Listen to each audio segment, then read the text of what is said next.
командир. Оружие подвешено.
Apologies to anyone who got debated by my Discord message last night that I would probably stream tomorrow instead. I was able to get MSFS working at pretty much the last minute.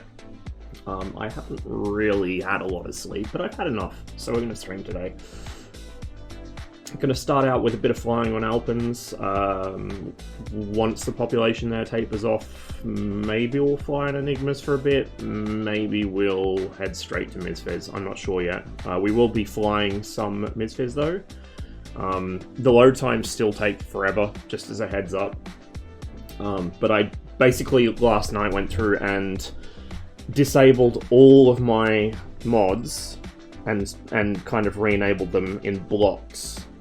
So I got most of the scenery back in, then I slowly started to re-add aircraft, and now we've got it working again, finally.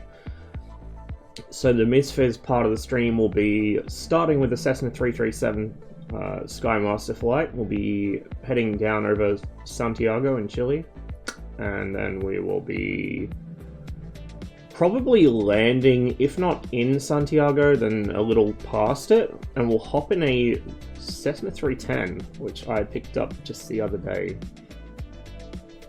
Do some twin stuff and fly along the coast, I think. Or maybe not along the coast, but towards the south. Hey guys.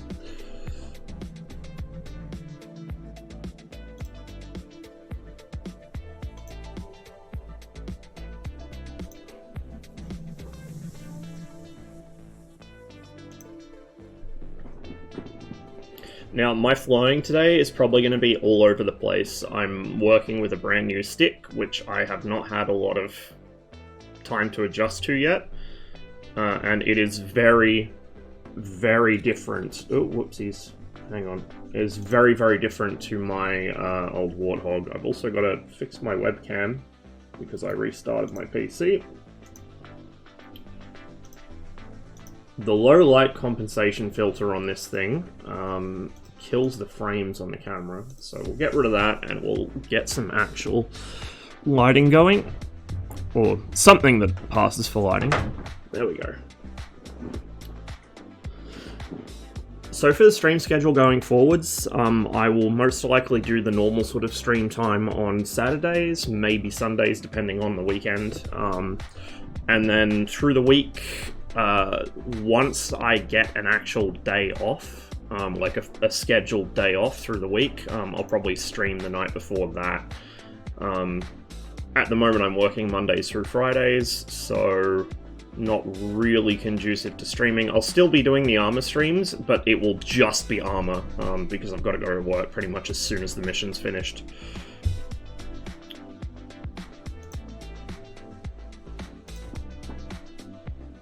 Okay.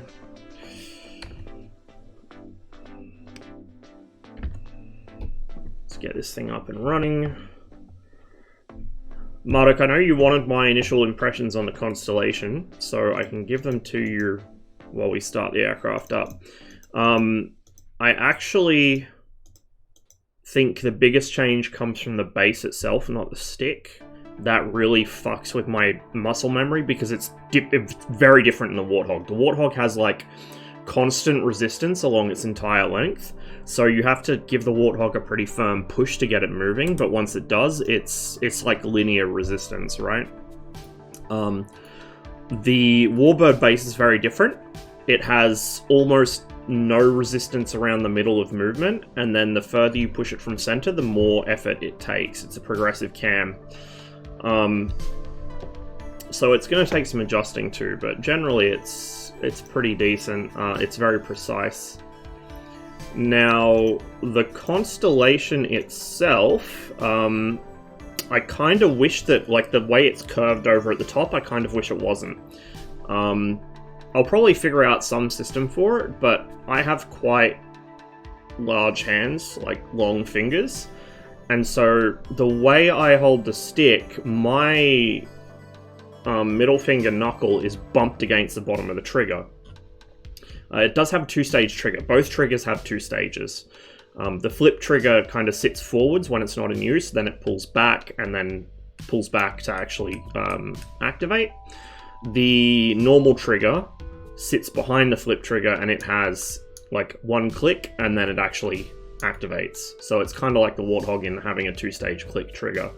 But yeah, like my hand at rest, maybe if I move the hand rest down, it would be less of an issue, but if I move the hand rest down, then I have to move my hand to reach up to the trim hat. I'll figure out a system for it eventually, I think. Like, if I don't want to have my finger resting on the trigger, which is how I usually fly, with my finger completely off the trigger, so I don't bump it, It's like I can kind of hook it over the swoopy bit at the front of the stick, but it feels a little awkward to begin with. It'll probably improve with time. So my initial impression is, like, the stick itself, I wish the trim hat was a little bigger, like the actual engagement surface of the button. I wish that was a bit bigger, because I wouldn't have to move my hand as much then. But the other buttons are logically placed. I like the scroll wheel. I kind of wish it was an actual scroll instead of an encoder, but you can make it act as a virtual axis anyway. The mini stick on the Constellation is quite easy to reach with a thumb. It's in a decent spot. Generally, like, it's alright. I like it. It's just going to take some adjusting to. Anyway, let's get this bird up and running.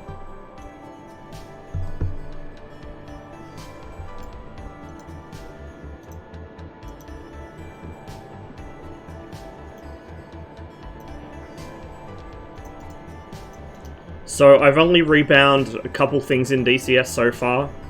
I've done the MiG-21, MiG-19, and the MiG-29 and the Su-27. Those are the only things I've rebound yet, so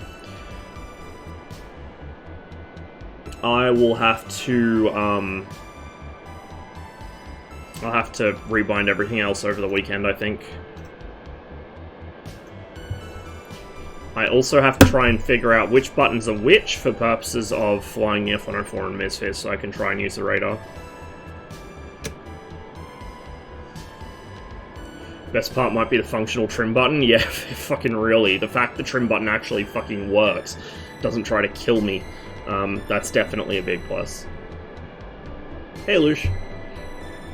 Love the mongoose, unfortunately. Yeah, that's the only reason I didn't get it, is because it's unsuitable for desktop use. Now, having said that, because of the way that the Warbird base is... Sorry, I'm going to have to readjust my track IR here, because I'm kind of sitting differently now with the new setup. The reason I went with the Constellation Alpha instead of the T50 is because I use it on a desktop, but having said that, with the Warbird base, I'm starting to feel more and more like it might be worth just going for a desk mount anyway. Because on the light springs, the base is very, very touchy. Like, if I pull the stick back, and I'm not going to release it from full deflection, because it will probably bounce off the desk, but if I pull it back, like, half deflection and release, you can see how much slops in that spring. Like, I'm putting barely any pressure on this at the moment. So I did try the heavy springs, which were a bitch to get into it. Like, it's easy enough to take it apart and redo the cams and the springs, but the heavy springs have so much tension on them that, like, I nearly caused myself a mischief with the needle nose pliers trying to get them on and off. I did try the heavy springs, but because I am on a desktop, trying to move the stick to full deflection, I was actually lifting it off the desk. So it was just too heavy. It was better around center of motion, but it was too heavy at the edges, so I've just gone back to the light springs. But I'm starting to think that maybe, like, if I could center mount this and maybe get a short extension, heavy springs then would be excellent. Days again to remember the new mappings. They're pretty close to my Warthog. Because I've got the two buttons on the head of the stick now, and one's black and one's red, I do actually have the Return to Horizon and Autopilot disconnect bound up for my Soviet stuff. So that'll be easy to remember now. That's actually bound up the same way it is in the aircraft. But yeah, most of the binds are the same or very similar because I deliberately did that. Now, having said that, the MiG-21, I need to redo most of the binds, to be honest. I also need to double check, what did I bind my weapons to in this? That's, okay, I don't think Bomb Pickle actually does anything in the 19.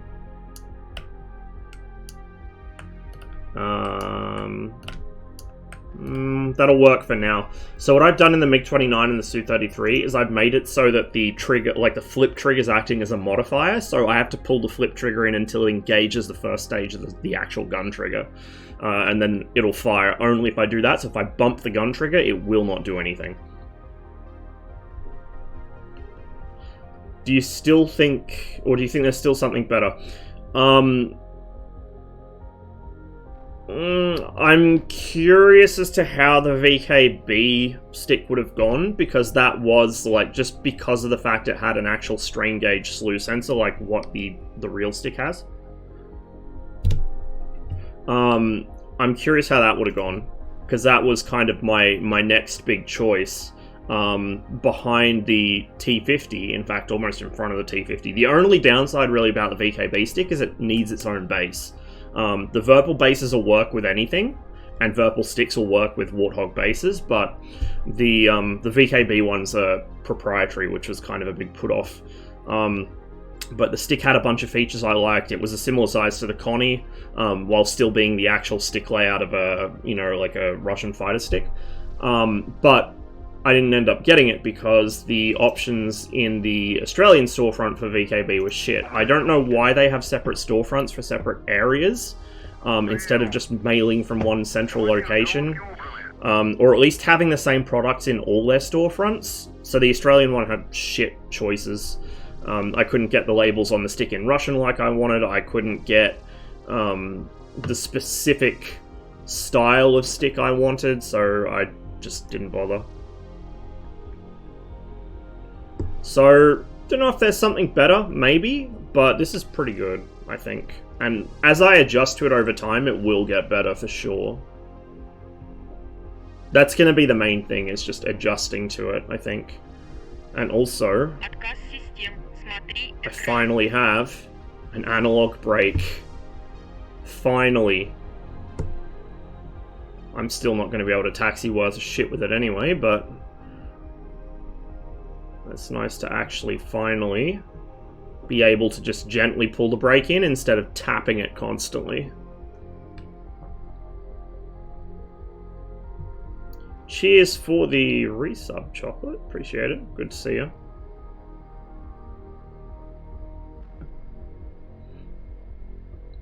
And just for you, Chocolate, I'll let you know I have not drank a single drop of water while I've been working. I drink tea at work.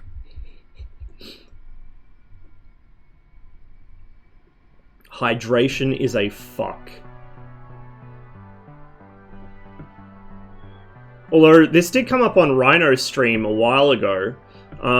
There was a study, or actually I think it was more than one study, which found if you're a regular tea or coffee drinker, it doesn't have a very strong, or really any strong diuretic effect like it would for somebody that doesn't drink it a lot. Which kind of makes sense if you think about it, because a lot of like rural areas of Afghanistan, people don't drink water there, they drink tea. Partly because if you boil it, it gets all the nasty shit out of the water, right? So they live off tea in the middle of the fucking desert, and they do just fine.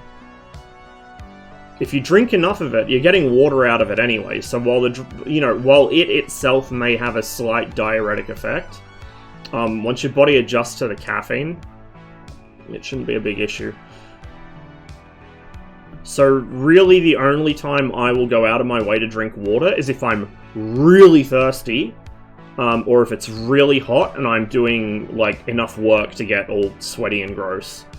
That's when I'll drink water. So during the summer I'll drink it, but during the winter, like, I never need to. Have access to develop modern amenities? Yeah, it makes it easier to make tea, which is my preferred drink. Like, I don't like water, dude. It's boring and tasteless. In fact, I kept one of my old shitty canteens, which wasn't even mine. Someone stole my good ones and gave me that crap one. I still have that because at least it gives the water some fucking flavor. It tastes like dirt, but dirt's better than nothing.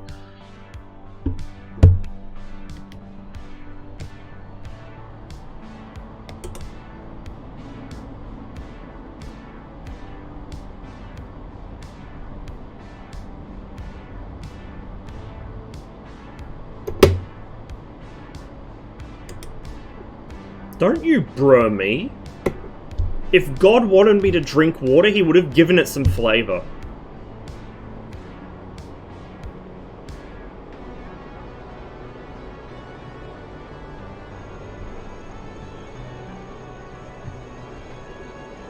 Oh, fuck. Those would have been helpful, huh? Oops. This problem. This need bug report.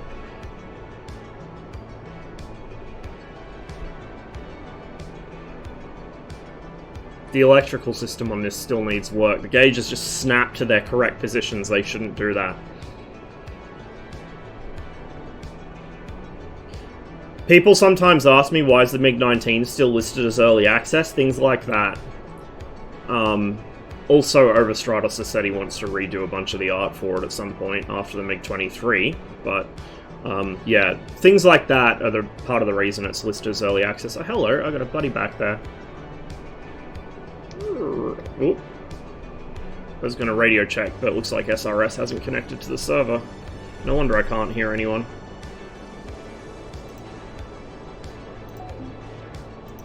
Wait, no, SRS is connected to the server. Why can I not? Do I actually have to update it? Sometimes when there's an SRS update, you actually do need to update it to get it to work. Hopefully that won't be happening today, because I don't want to update it midstream.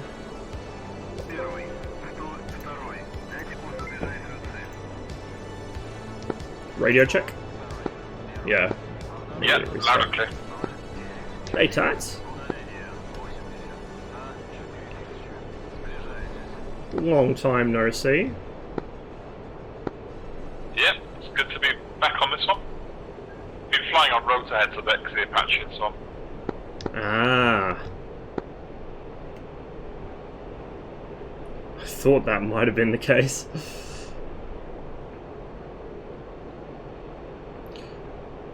Has flavor, it's called beer. Yeah, exactly. Like, that's why people used to get so fucking shit-faced in the Middle Ages. The water wasn't safe to drink, so they drank beer instead. Because beer was safe to drink, in a certain manner of speaking.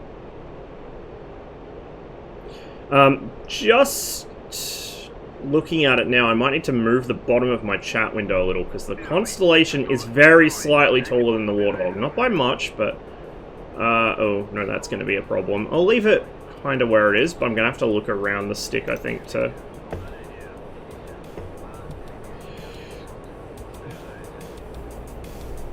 DCS have a complete module with no issues, challenge impossible difficulty. Yeah. Yeah, a lot of things which aren't called early access anymore probably should be, let's be real. And then there are some things which are actually, you know, basically finished that are still under early access. 23 in 2023 seems like a reasonable prediction. That would be my prediction. That would be my prediction. I'm going to go ahead and say probably mid to late. Overstratus is probably going to argue with me, but generally, if you take a margin of about a year or so on any dev's estimate of when they'll be done on a module, that's pretty accurate. I mean, look at the F1. That's been delayed by how many years now? One of them at least was due to COVID, but yeah, like it's... There's going to be delays. I need to turn my missile seekers on. There we go. Well, not the missile seekers, the actual firing circuit as well. Power to the missile. Hey, Nonny. Good to see you, man. Yeah, I haven't been streaming as often lately because of work.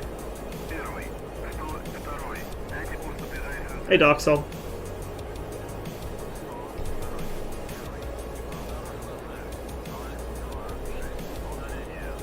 So, I haven't been able to play DCS as much lately, again, because of work, but Alvin said that, since putting some of the older missions back in the rotation, the server pop's picked back up a little. Obviously, it's still a little low compared to what it used to be, but he said it's consistently been getting 15-20 people a night, which is good to hear. 2 Towns never left the rotation, he's just changed the weather and done some other stuff on it. Oops, that's the wrong EWR. I've also got a reworked version of Ships Ahoy that I'm working on, but I got to redo all the warehousing because DCS fucked me. I see what he means about warehouse bugs now. They're a motherfucker.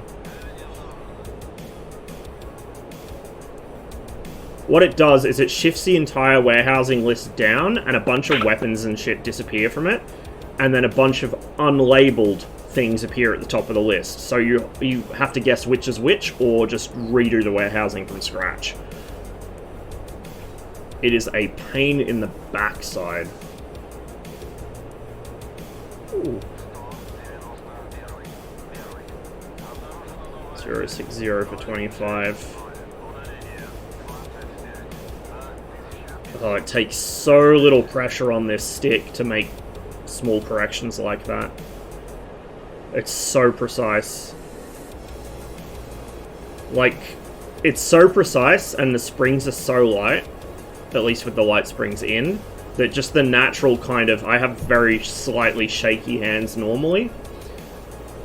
That's actually going to be a thing the game picks up. Like, that's not me intentionally wobbling the stick, that's my hand just naturally shaking. I kind of understand now. I used to, like, when I used to watch Hellrain's videos, I was like, why is his stick so twitchy? Mine's not like that. That's what she said. And now I realize he just had a better stick than me. Or an extension or something.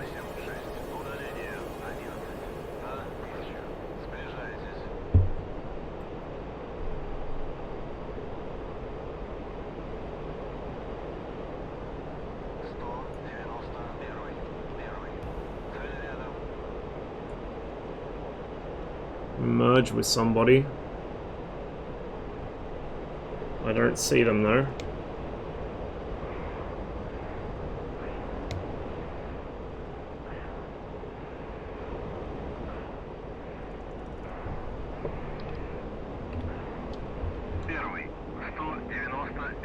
Oh shit. Did he rip or did the other 19 go down? He might have ripped. Nope, 134 for 3.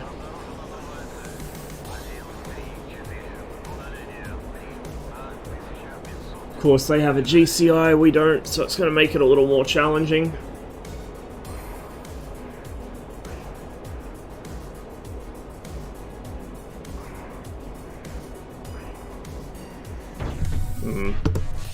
Yeah.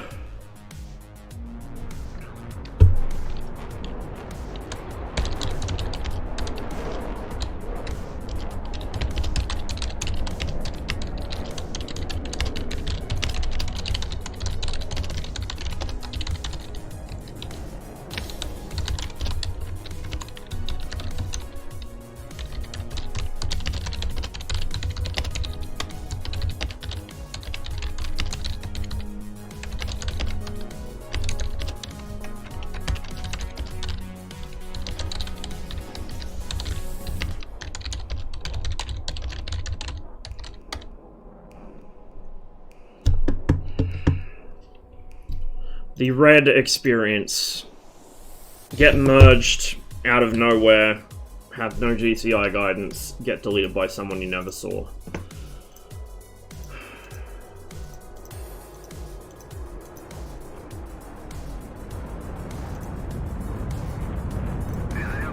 The solution, of course, is to go GCI so the team has one, but I want to fly, I don't want a GCI today.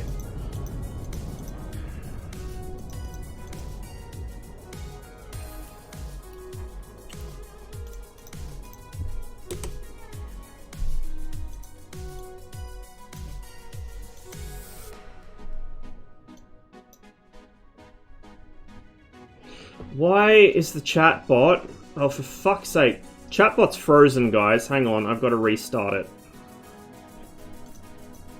Oh no, I just got to tab back into it. That's weird.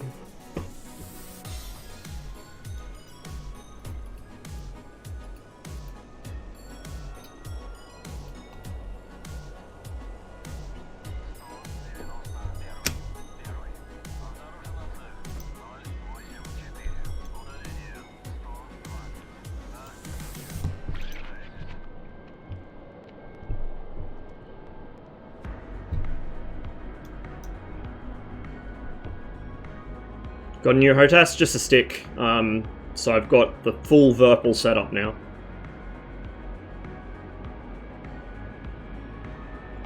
Eurofighter will be gross, rather have the A6. Yeah, the Eurofighter is probably going to be like 90% make-believe, and it's just going to...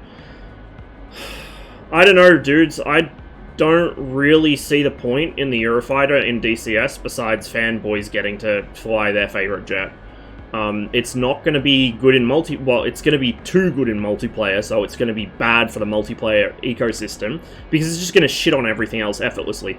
You could take away its meteors, you could restrict it to sparrows, if it can even fire them, so it's got no active missiles at all. It's still going to clown everything else, because it can super cruise, it has God's own situational awareness, it can pull AOA with the Hornet, like, that jet has everything going for it. I mean, really, its only disadvantage is that the Soviet stuff will still outrun it. You can restrict the sidewinders as well. No. You cannot turn hotspot off, and it can see through clouds. Like, you will never get away from that thing as a helicopter if it's in the server now, because it will literally see you through clouds. It projects where you are onto their HUD.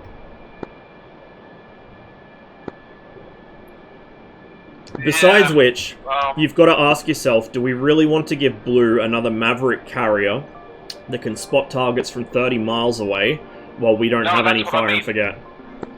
That's what I mean. No targeting pods, just dump bombs and like Zuni rockets. It still has a DMT. It doesn't need a T-pod. Yeah, but you can restrict it off Mavericks, can't you? Yeah, I don't know, dude. Like, I don't see it ending well, because if you put it in, people are just going to use it to hunt helicopters, because it can fucking see them so easily.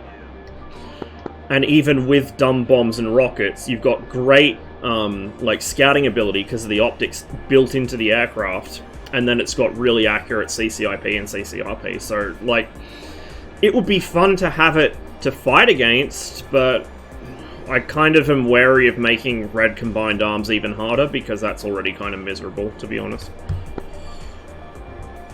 Yeah, because too many Abrams. If we... Well, I mean, there's M60s now, but even then the M60s have better optics than us. So it's like... I don't know, dude. It's annoying. I really wish we had a decent plane set for the 80s so we could just do that and not have to balance around the modern shit.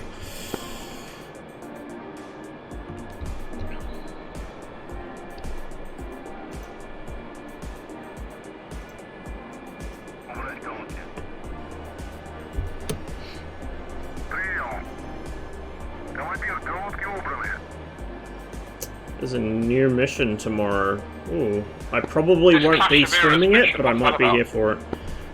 I'm not sure, I've been working all week. So that's a new one on me.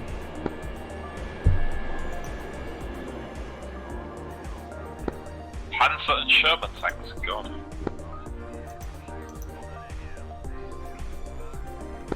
Oh, a new mission tomorrow. I don't know if I'm around tomorrow. I'll probably try and fly it, but I won't be able to stream it. 1800 Zulu, that's 1900 GMT, isn't it? Oh, sorry, 1900 BST?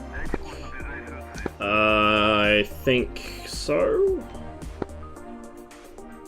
It's 4 o'clock in the morning for me, so we'll see if I'm conscious.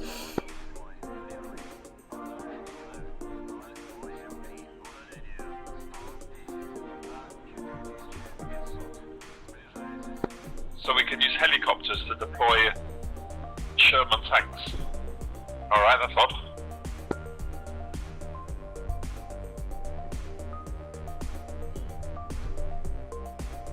I did actually remember my gyros and gauges this time.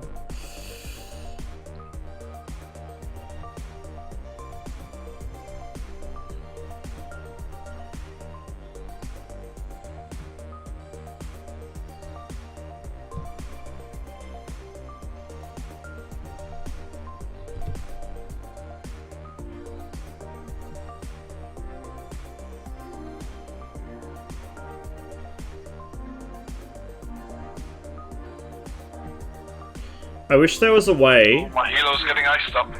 to make the bogey dope command, ignore any station or any call sign that isn't on frequency. Because this shit where it automatically tries to ask the MiG-15 one for stuff, even though it's on a completely different frequency, is really annoying. It makes it, like, instead of just pressing one button combination, if I get into a merge, I have to press 3 while merged, while reaching over my throttle. It's very irritating. So, maybe that's something ED could work on in the future, a little quality of life upgrade. Because little quality of life things seem to get pushed through reasonably quickly compared to big changes. So things like the change I asked for a while ago, where tanks will actually show the type of ammunition there. Not HE or AP or whatever, but they will show the physical like type of round, the designation of the ammunition, so I can tell what they're firing, which is in many cases the wrong kind of ammunition for that tank. Something like that got pushed through pretty quick.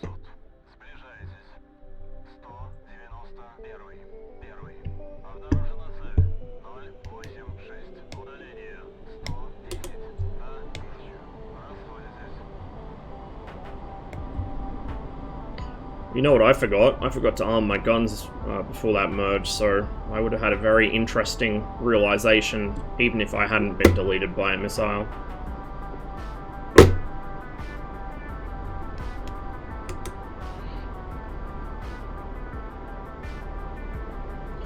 I'm not taking tanks for this because this mission is reasonably short-ranged, and I don't want to be full on fuel and super heavy when I get into a merge, so we're just going without tanks.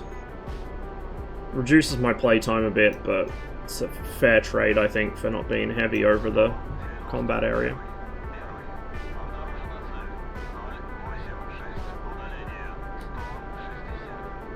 Did I switch that to optical? Yes, I did. We'll leave it on optical actually, because I'm probably not going to get that much use out of the radar this mission.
I will say, the trim hat is actually kind of awkward to reach on the Constellation. It's designed for space sims, so maybe that's why.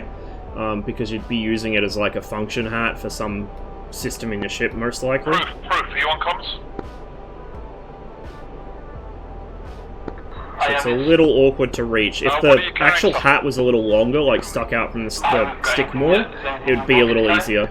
It's just because I got to reach up and to the right. SA6 up near the front? Yeah, sounds good. Do you want to take launcher or radar? Yeah, okay. Okay, you take launcher, I'll take radar. Just coming in front of you now. Oh, fucking... I'm gonna have to restart the bot. It's really fucked up. It's lagging behind stream chat by several minutes and just kind of freezing.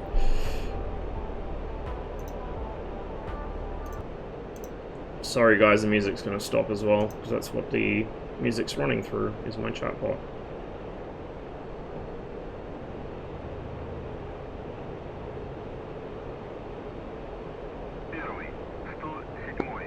Picking up radar.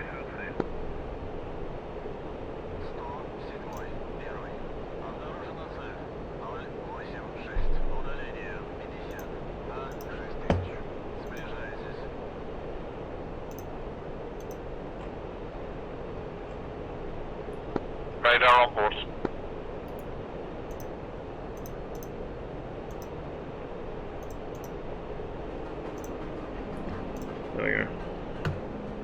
Hopefully it can keep up with chat this time. Although, the fucking viewers list hasn't popped up. Hey Toad! Cheers to the resub, man. Good to see ya. I think the chatbot's busted today. That's really irritating. I have to check on my phone for now. Okay, let's go. I'm on your left. Oh my god, I missed so much chat. Yeah, it works now, Atlas. Cheers for that. I can't scroll up though, because that was what broke it in the first place, I think.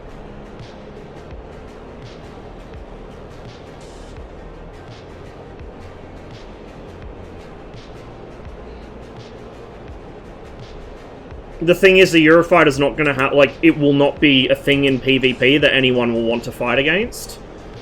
Even with downgraded weapons. And in single player, I mean, you're just shooting, you know, you're shooting bots, so... I don't really understand the point of the Eurofighter in DCS. It's going to have to be made up anyway, like, it's going to be make-believe, systems-wise. If you're in a full fidelity, or like a high-fidelity aircraft sim, and you have to make shit up about the aircraft, to a certain degree that's a thing you can do, but when it comes to like making up basically everything, why bother at that point? It's not a high-fidelity sim, it's fucking make-believe, you know? I think it was a mistake to announce the Eurofighter for DCS. I think it was a huge fucking mistake. And God forbid it's going to give sort of momentum to the kind of people that unironically ask for an F-35 in this. The day DCS starts to add more 4+ and 5th gen aircraft is the day that I find another sim to play.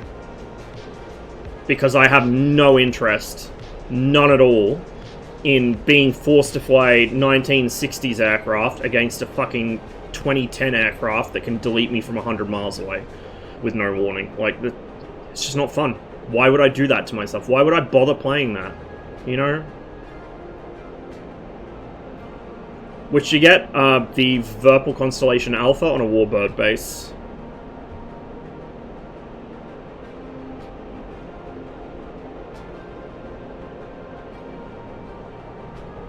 Man says he's promised squid and I see this guy. Oh shit, yeah. We'll do some squid later in the stream maybe, or I might do it off stream tomorrow. Well, I'll do some on stream today, I guess. We'll make it a long stream today. But I do want to play some. No, the Aussies are out.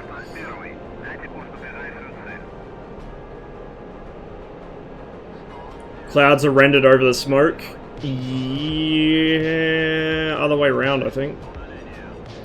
Render order in DCS is fucked up. So heat haze renders over the top of everything, including your HUD or your gun sight. The night vision blur effect is rendered over the symbology as well. So if you mask off the symbology against the aircraft structure, while in night vision, it will blur the symbology where the aircraft structure is. There's a lot of weird shit like that. Clouds will render over power lines. It's very odd. Very, very odd. MiG-19 has no ASO2. No, it has no countermeasures at all. I mean, even having countermeasures on the MiG-21 is a bit of a stretch. It only really got them in the late 80s, and they were kind of an improvised solution. They were never on the aircraft from the factory. And the version, like the countermeasures we get on our MiG-21, except the ones in the ELINT pod, are not actual ASO2s. They're a Yugoslav design that bears very little resemblance to an ASO2. The 19 does not have vodka, in fact. It's air-cooled for the radar, as far as I know.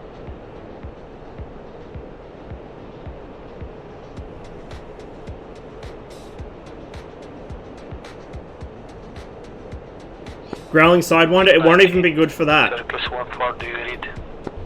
Yeah, send it. Exactly. F5 hot on your end, clicks to the south, 180.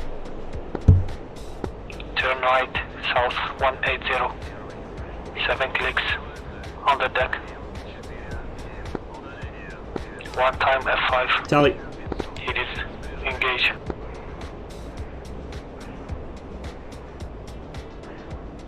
Are you fucking serious? I lost him already.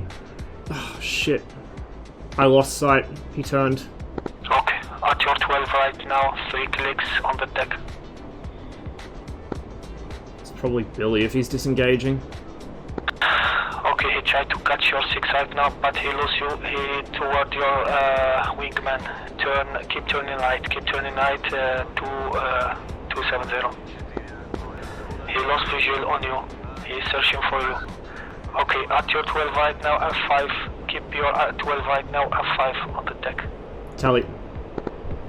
Okay. Razor, do you read? Razor 1-1, do you read? Oh, it's Razor. It was Okay, fine, if wasn't you it? read at your 12 bandit, called 4 clicks. Accidentally lifted my stick off things. Expedite killed your target because he tried to engage your wingman right now. Other 1-1, be advised, F5 at your 6. Missile I away. hope your friend. Roger that. Missile missed. He's fired, he's fired! No problem. No problem. Keep continue. It's a game.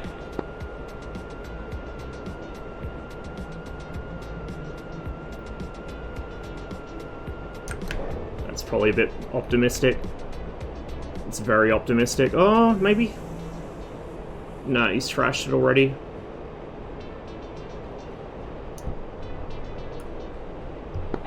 I think this IR missile, it's useless. 3 clicks and he bleeds the speed. No, he's just very fast. It's not useless. Ah, okay, okay. That was a bad shot. I shouldn't have taken it. Yes. Because now I'm guns only. Disengage, he go in RTB. No, he won't RTB. He'll just fly away until I turn around, then he'll come for me again. Okay, no problem. It's probably Billy. That's how Billy flies. Okay, you are bandit at your 6 right now, bandit at your 6 now, danger close. So, yes, do not bleed your speed, go fast and low, heading Too late. 220, heading 220. I'm already hit. I'm already hit. No problem. You did a great job. I can't, like, that's way too short of a warning.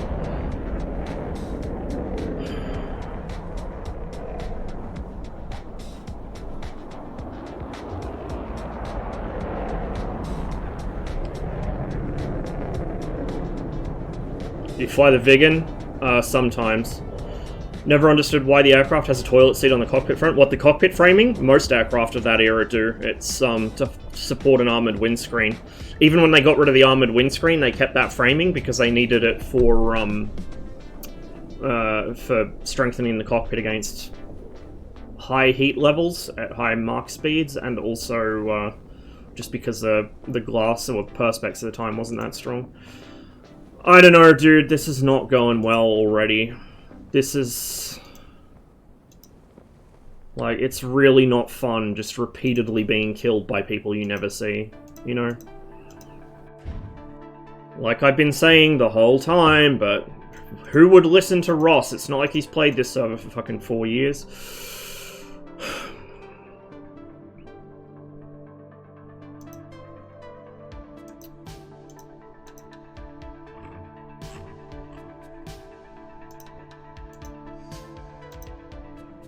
Перезарядка по плану.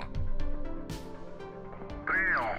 That wasn't just me being away from DCS. There are a couple of people on the server whose specific style of gameplay means that you will get no warning until they're in position to shoot you. So there's very little counterplay to what they do, and it just becomes frustrating very quickly because there's literally nothing to, you know...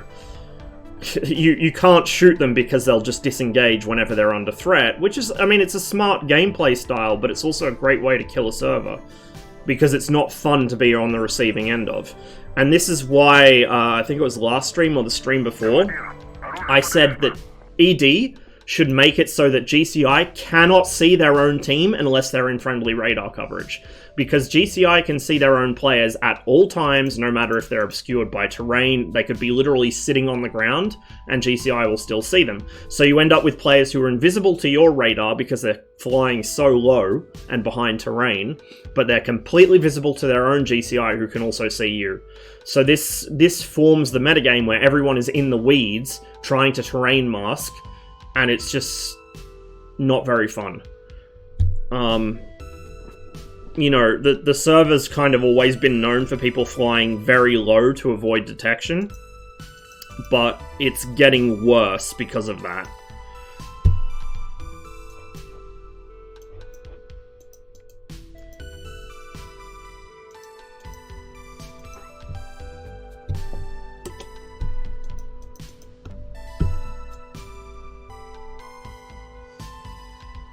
Is it still blue stacked? It's about equal, to be honest. It's just that they have way better situational awareness than us.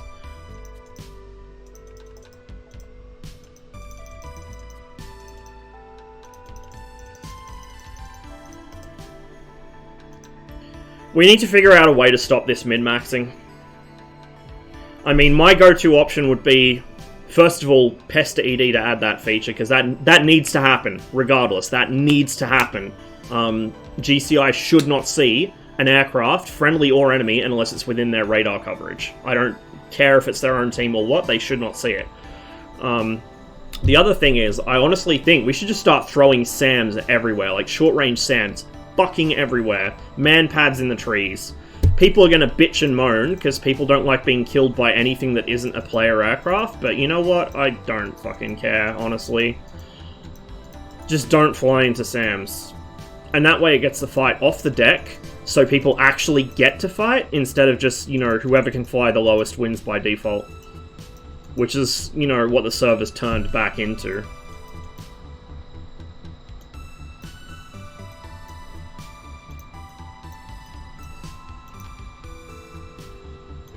And my startup's all out of order here because I'm frustrated already.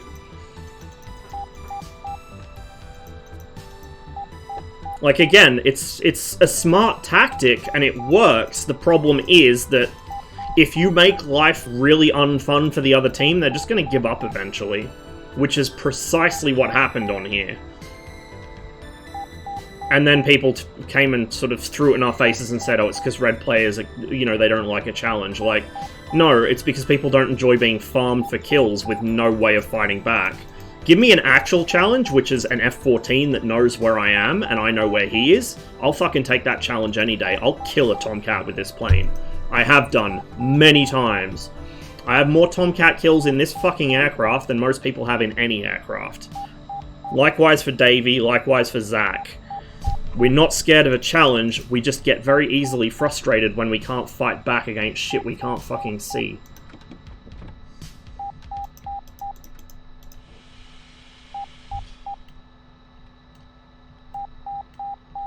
And we're people that will stay, like, in a shitty situation much longer to try and get something out of it. So you can imagine your average casual player coming on the server, they get farmed for kills, like, twice, and they just say, fuck this, and they leave and they go elsewhere. Like, it is really not good for server population retention to have even a couple of people with that specific sort of play style. Because it will kill the server. It will absolutely fucking kill the server. It's already kind of done it. Do infantry and tanks spot aircraft? Yes, they do, within a certain degree.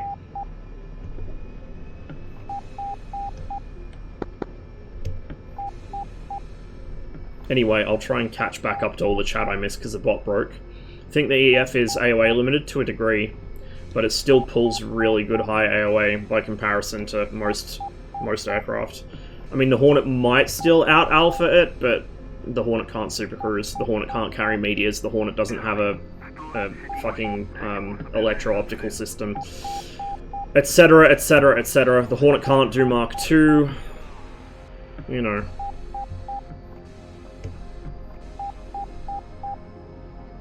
Any stick curves? Yeah, I've still got a curve of 15 on the stick on both axes. I may or may not remove it, we'll see how we go. Kind of really want to heat blur EA6B with proper ECM that runs external from DCS. Well, that would be interesting considering the Tomcat is only just getting the ability to even see jammers. So...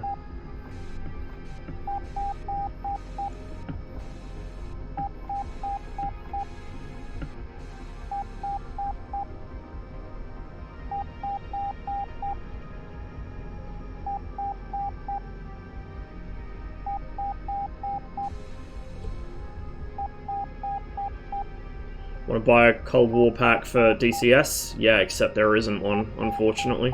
And there probably won't be.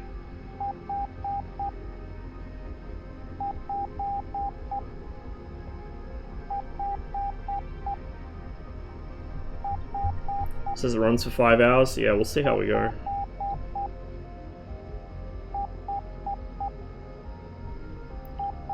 Minor update for GHPC in a few days. Nice.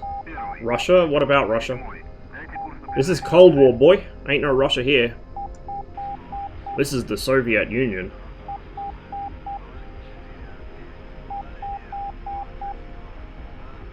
Back before the monkeys and the criminals completely took over. Oh, what was that alert? Squizzy, thanks for the follow, and Squirrel. And anyone else whose alerts I may have missed due to the bot freaking out.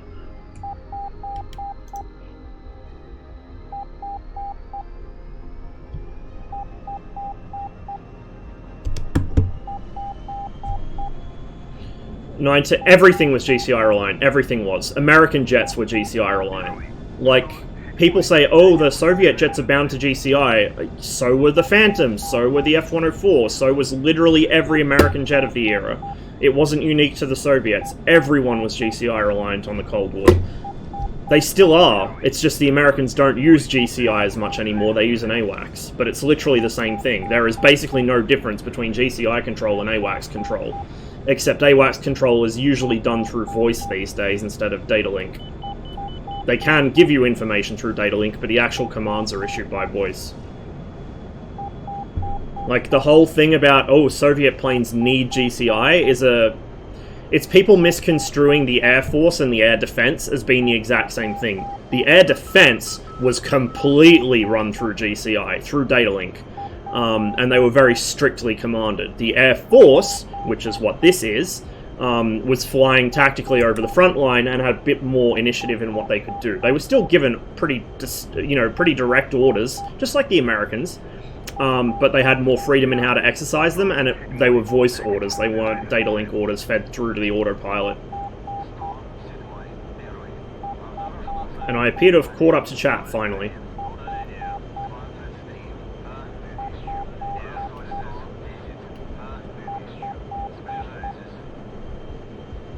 And yeah, the windscreen being optically flat is a big thing as well. Otherwise you get distortion, it makes it kind of janky to see out of.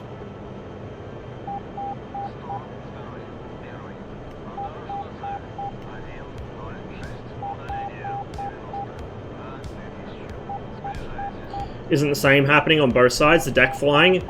It does, but Red doesn't have a GCI. Like, Red rarely has GCI these days, and the one GCI we do occasionally get is not very experienced at it. Like, not to kind of pay out on him, but he's really not that experienced, and sometimes he's more harm than good. Whereas Blue have a very experienced GCI on almost 24/7. Which isn't say, oh, he's killing this. He's not. He's just doing what he's good at. The issue is when you combine a regular experienced GCI with people who fly in the trees, so our radar can't see them, our EWR can't see them. Our GCI, even if we had one, wouldn't be able to see them. So then we would have to either start flying in the weeds ourselves, which would just make things even less fun for everybody, or, or they'd still farm us. It's a shit situation. I really despise this flying in the weeds shit people do. Protecting that SAM site we just dropped. And then after that I'll see it's not fun gameplay, it's not good for the server, it's not particularly realistic. I mean, during the Cold War, yes, strike aircraft would be flying in the weeds, some fighters would be flying low, and by low I mean about the altitude I am now. And this is considered higher, like this is considered space by most people's standards in this server.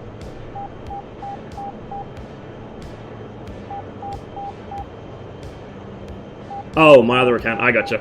Well, cheers for the follows.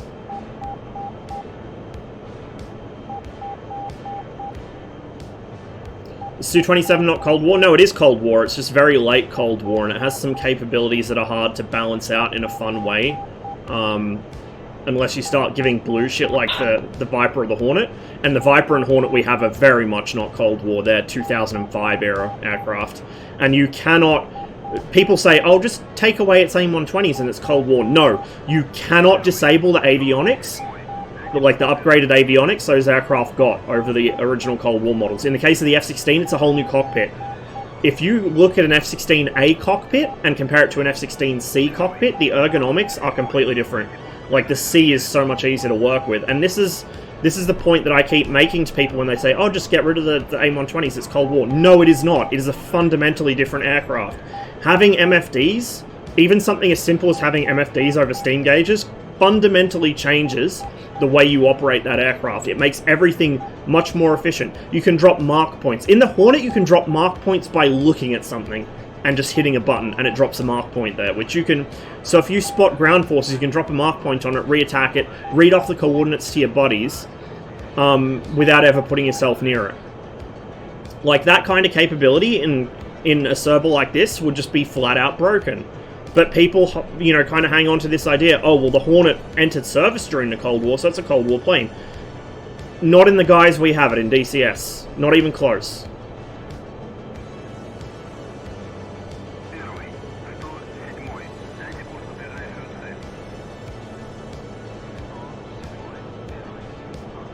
Even on GS, people are yeah, well, GS is probably one of the worst cases for it.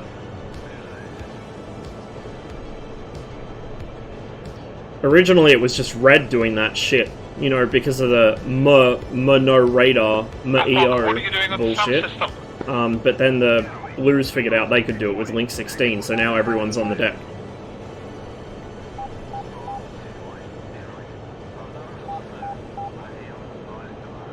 You know, strengthen the zone by dropping early warning.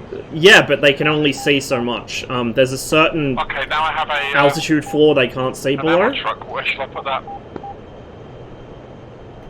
So even if you drop off a bunch of EWRs, your coverage still isn't going to be fantastic at very, very, very low level. Like, for instance, one of the players who does this literally flies about 5-10 feet off the ground at Mark 1.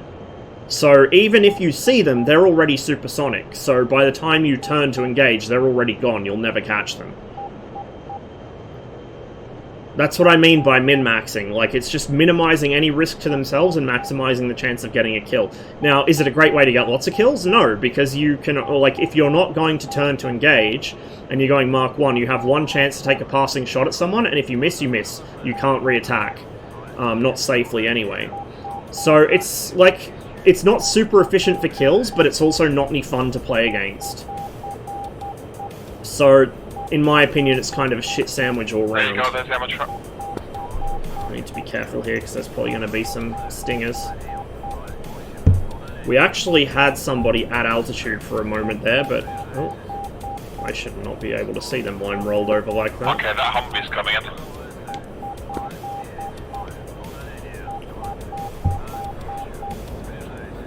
They're diving. Tell the RPG troops to stay still. Most troops have got 2 RPGs, they can kill the Humvee, but not if they're moving. Yeah, I lost lock. They're in front of me.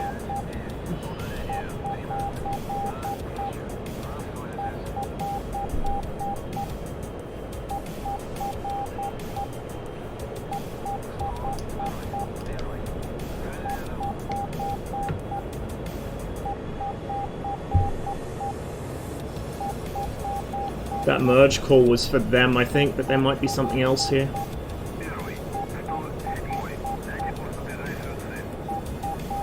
Super tunnel vision like this.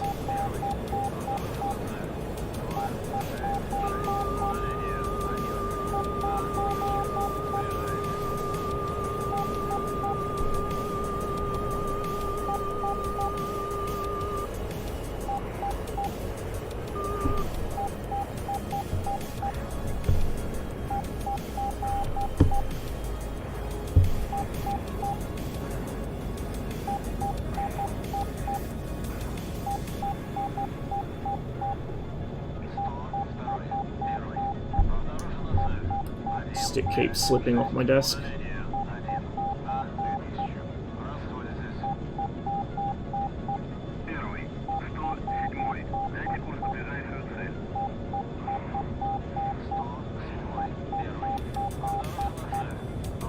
I'm really clumsy with a 21 now because I'm still adjusting to the new stick. There's a very, very different feel. Okay, There's the F1, wobble. F1, the Humvee is dead. And now I've got an F5 behind me. I will not get rid of it. Oh, for fuck's sake.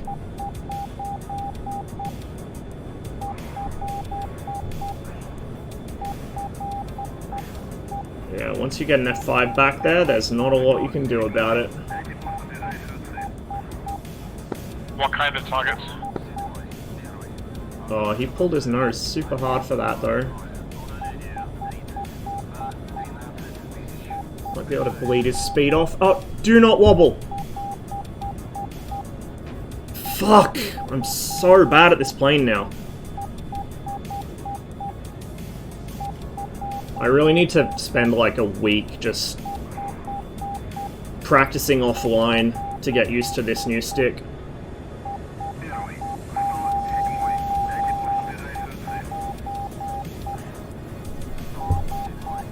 It's good, but I have no muscle memory anymore, so I basically can't fly anything. F1, there's an enemy jet here. Get the SA-6 out of operation. And I've got a massive hole in my wings, so now I can't fly in general. I got a Constellation Alpha. Yeah, here comes death.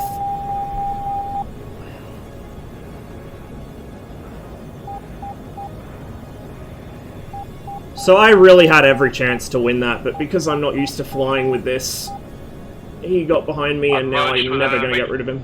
Yeah, join the club.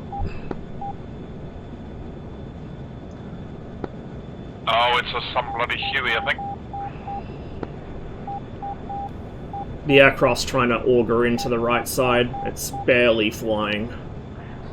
All you have to do to make the MiG-21 be borderline unflyable is hit it in the wing once with literally anything and it just loses all lift on that side. Doesn't matter if it's a 50 cal, a 20 mil, a 37 mil. As soon as you take a single hit to the wing, the plane just tries to kill itself. I don't know, my dudes. I think we're gonna go straight to MSFS. I'm not having fun today. I'm really not enjoying this at all.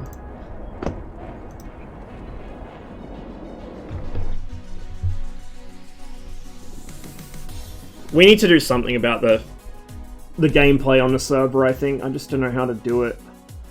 Because if it's frustrating me, and I played here for fucking... whoopsies. Played here for 4 years, you can imagine how new players are going to be when they join the server the first time. Like, new blues, they're probably going to think, oh, this is amazing, we have a GCI. Brilliant, but... the problem is retaining red players, which we're not going to be able to do.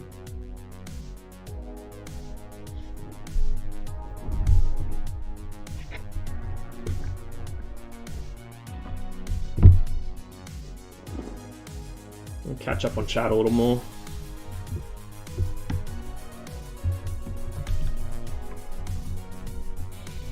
I have not played IL-2 for quite a long time, dude. I haven't had time.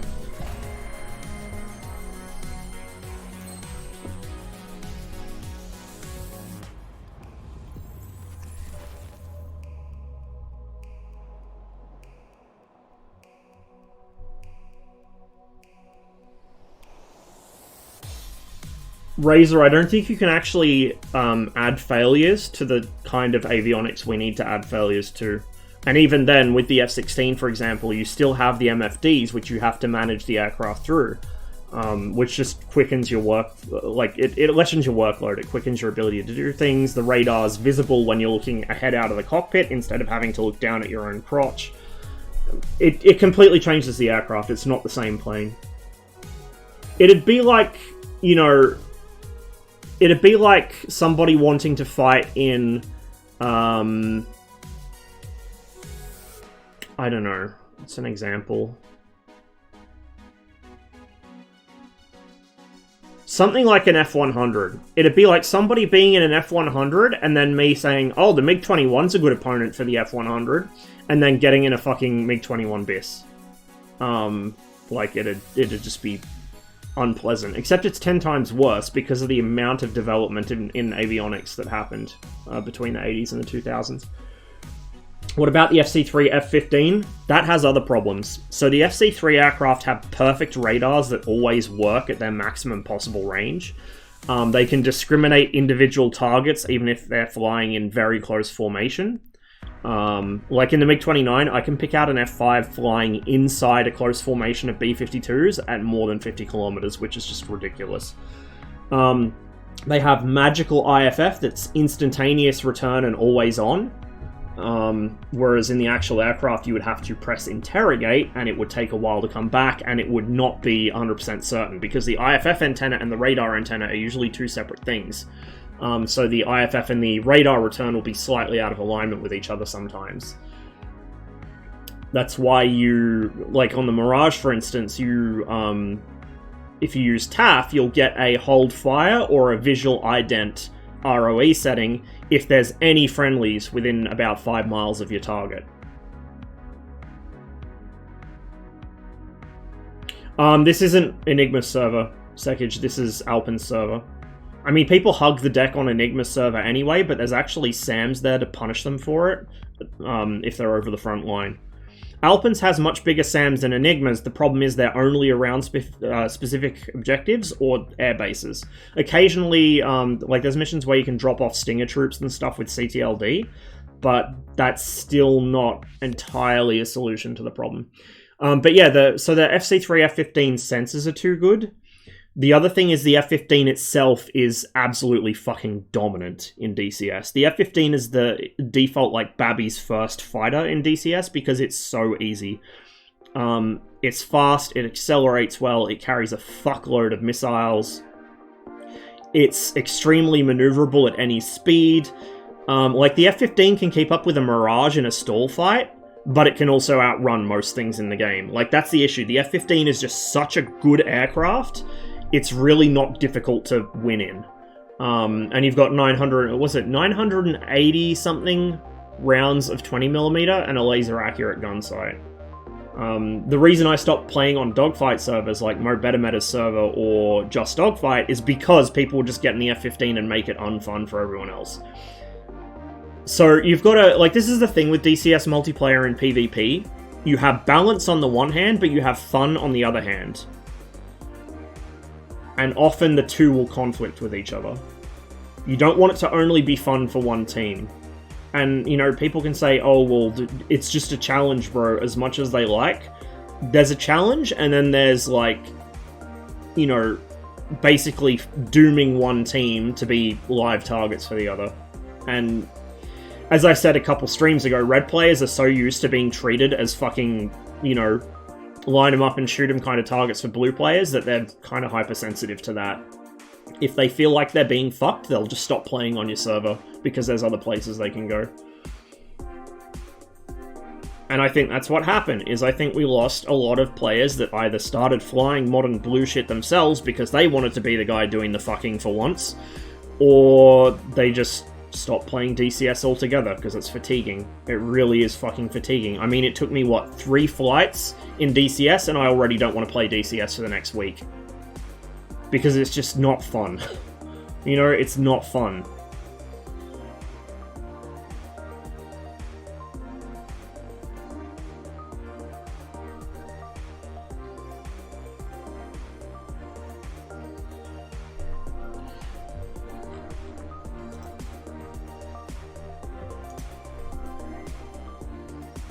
MSFS is going to take a while to load, guys. So while it does, I can change my game and stream title.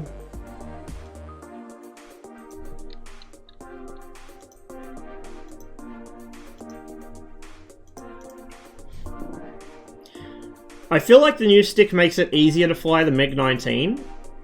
But quite a bit harder to fly the 21. I mean, you could see how much I was wobbling there. I was barely pulling the stick. My muscle memory is completely gone. Yeah, Rhino, I'm kind of tired of being farmed for kills today.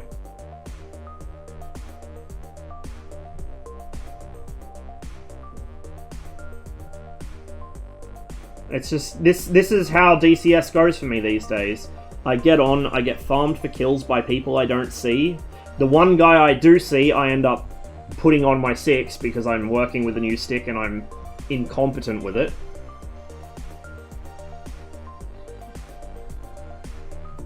Default cams? Yeah. I haven't tried the other ones yet, no.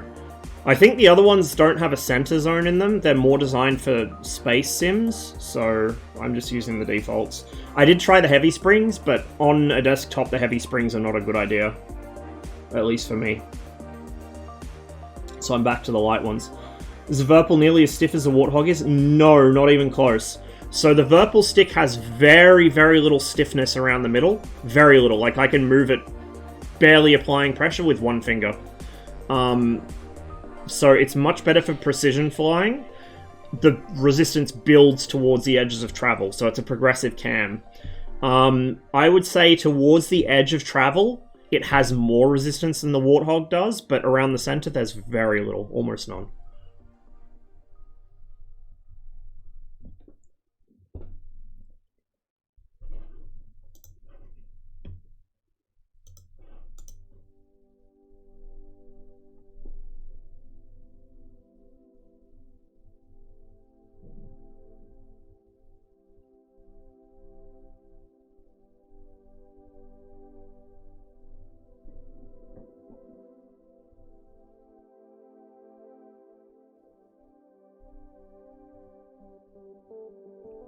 These cams are progressive too.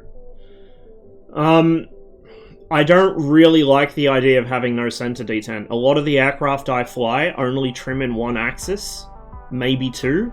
So not having a center is a problem for me because I'm not gonna, like, I'm gonna have to try and search for the, you know, where neutral stick is by hand, which is not really appealing.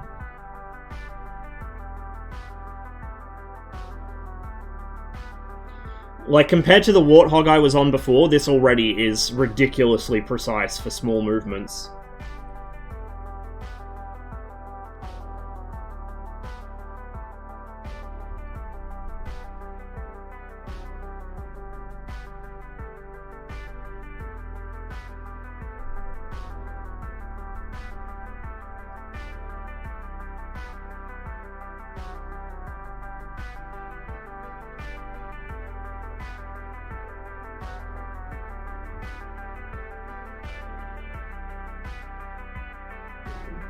Yeah, I mean, honestly, I don't really feel the notch in this. Like, again, coming from the Warthog, this I can move almost by breathing on it. I might try it out sometime, but, like, I don't know if I really need them. My main issue now is I have to relearn the muscle memory for the MiG-21. Because that plane, if you do not have the muscle memory for it, it's very easy to stall it when you're at low speed. And that's what was happening towards the end of that fight there. I mean, I was going to lose that fight anyway. As soon as that guy got behind me, I was dead, but...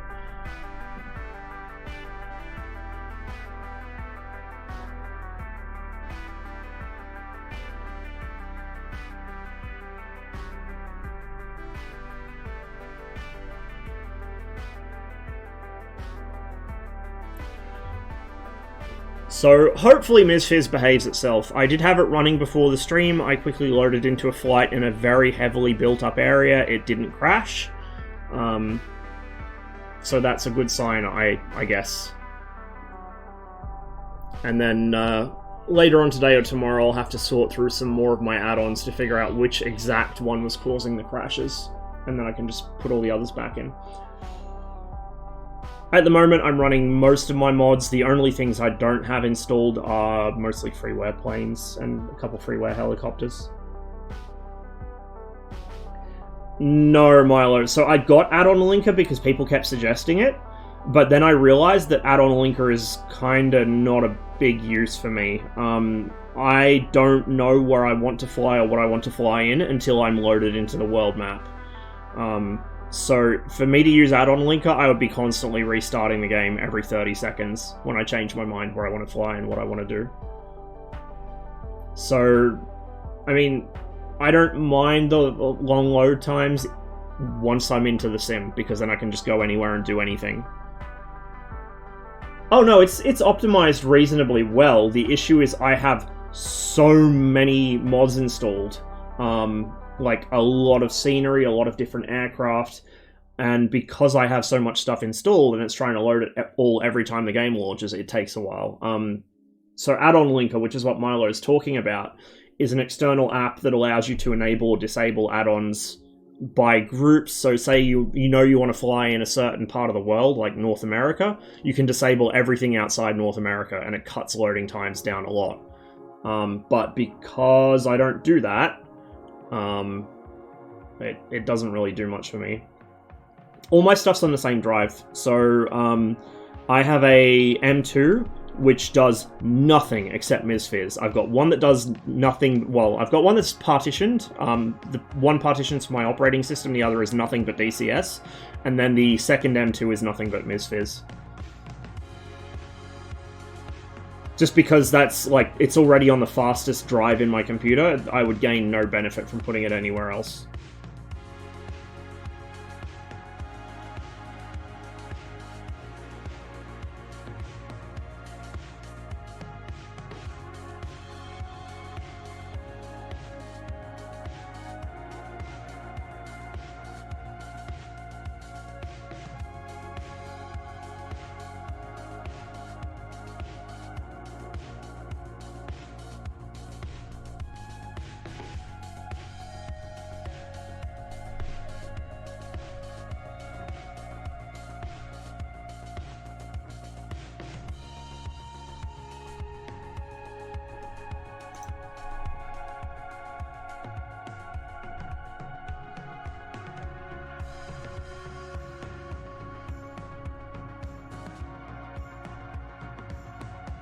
Oh, the DC6 is a frame rate killer, isn't it? I haven't flown it for quite a while now, so I might have to pick that back up again. So today we'll be starting out in the Skymaster for a bit. Hopefully Lumberhacks is able to, if not catch the stream, then at least catch the VOD, because he's been wanting me to do that for a long time. So we'll start in the 337. We'll do a little bit of flying in that, then we'll probably switch over to the 310. We might squeeze in some more Starfighter today as well. We'll see how we go. And then after a little bit of flying, we will hop over to Squad, I think.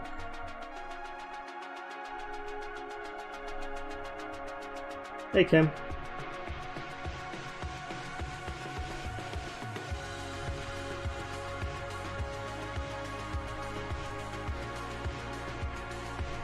Yeah, I don't know. With DCS lately, I'm kind of burnt out. It's just not really fun for me most days anymore. Partly because when I get on Alpines, I just get farmed, and I feel like I can't fight back. You know, there's only so many days you can take where you're just getting killed by somebody you never saw or you saw briefly, and there's no recourse for it. It gets really exhausting after a while. An Enigma server for me, I'll play it in bursts. But the gameplay there, this is one advantage of Alpines, I think, is the gameplay on Enigmas never really changes that much. So, you know, I'll carry the team through a campaign in the Su-25, and then I'll get bored. And I'll have to go do something else for a while. I don't know, my dudes. I want the Mirage F1 to come out so I have a new plane to learn. But as it is, I'm already going to have to relearn to fly everything else that I already knew how to fly because of the new stick. Workers and resources? I need to, yeah. I haven't played it for a while. But I am terrible at managing the actual workers and resources part of that. I'm great at building these beautiful little cities that look really nice, but they don't function so well. That's why I was saying with Anoni, I wish the game had multiplayer, so he could do all the industry and I could do all the residential areas.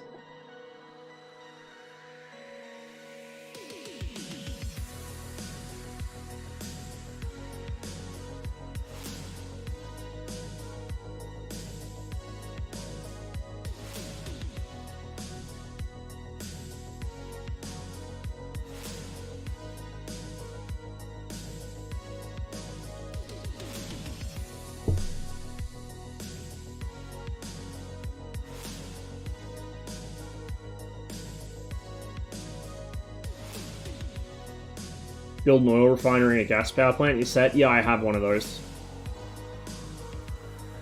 My little town I've got already, I've got one of those. But I occasionally have issues where the workers just decide not to go to work, or the bus routing gets fucked up and takes people to the wrong place because I'm incompetent at organising. Hey Rek, good to see you. We're just waiting for MSFS to load, because I did not have a good one in DCS today. So yeah, I think maybe after work for the next couple days I'll just hop on DCS and throw the plane around and try and get that muscle memory back, because it took me quite a while to build that in the MiG-21, and it's just completely out the window now, completely. It's going to be really hard to fly for a while. Now the 19, to me, even just briefly flying then, the 19 feels easy to control with a new stick. Like, I have much more precise movement with it. I'm less at risk of yeeting my ailerons at high speed, because I actually have to push to get it to max deflection. I feel like this stick would be really good for the F5 too, actually. I feel like this would be fucking amazing for the F5. For similar reasons. But for the 21, it's just... it's going to take some readjusting.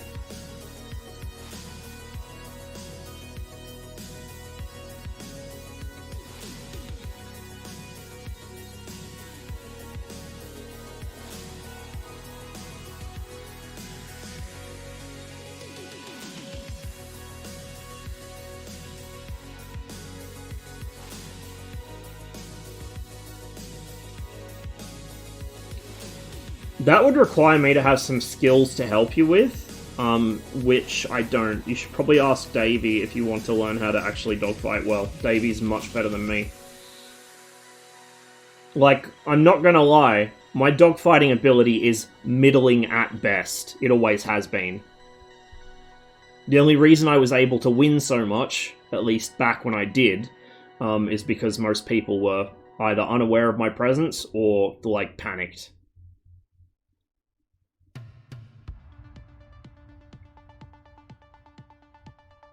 Davey or Zach would probably be the ones to go to for dogfighting help.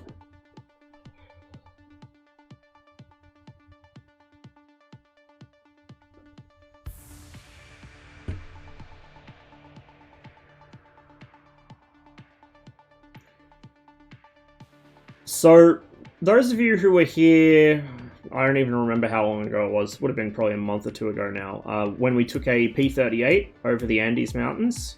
We flew from Mendoza to the Chilean coast. That's where we're taking off from, that airfield. So we're going to fly from the Chilean coast down to Santiago. We'll do a bit of sightseeing around there, because it's a pretty big city. Like, holy fuck, it's a big city. And then we're going to maybe land there and swap to the 310, maybe go a little further south and swap to the 310, but we're going to take the 310 down and see how far we can go. Hey, Dwight.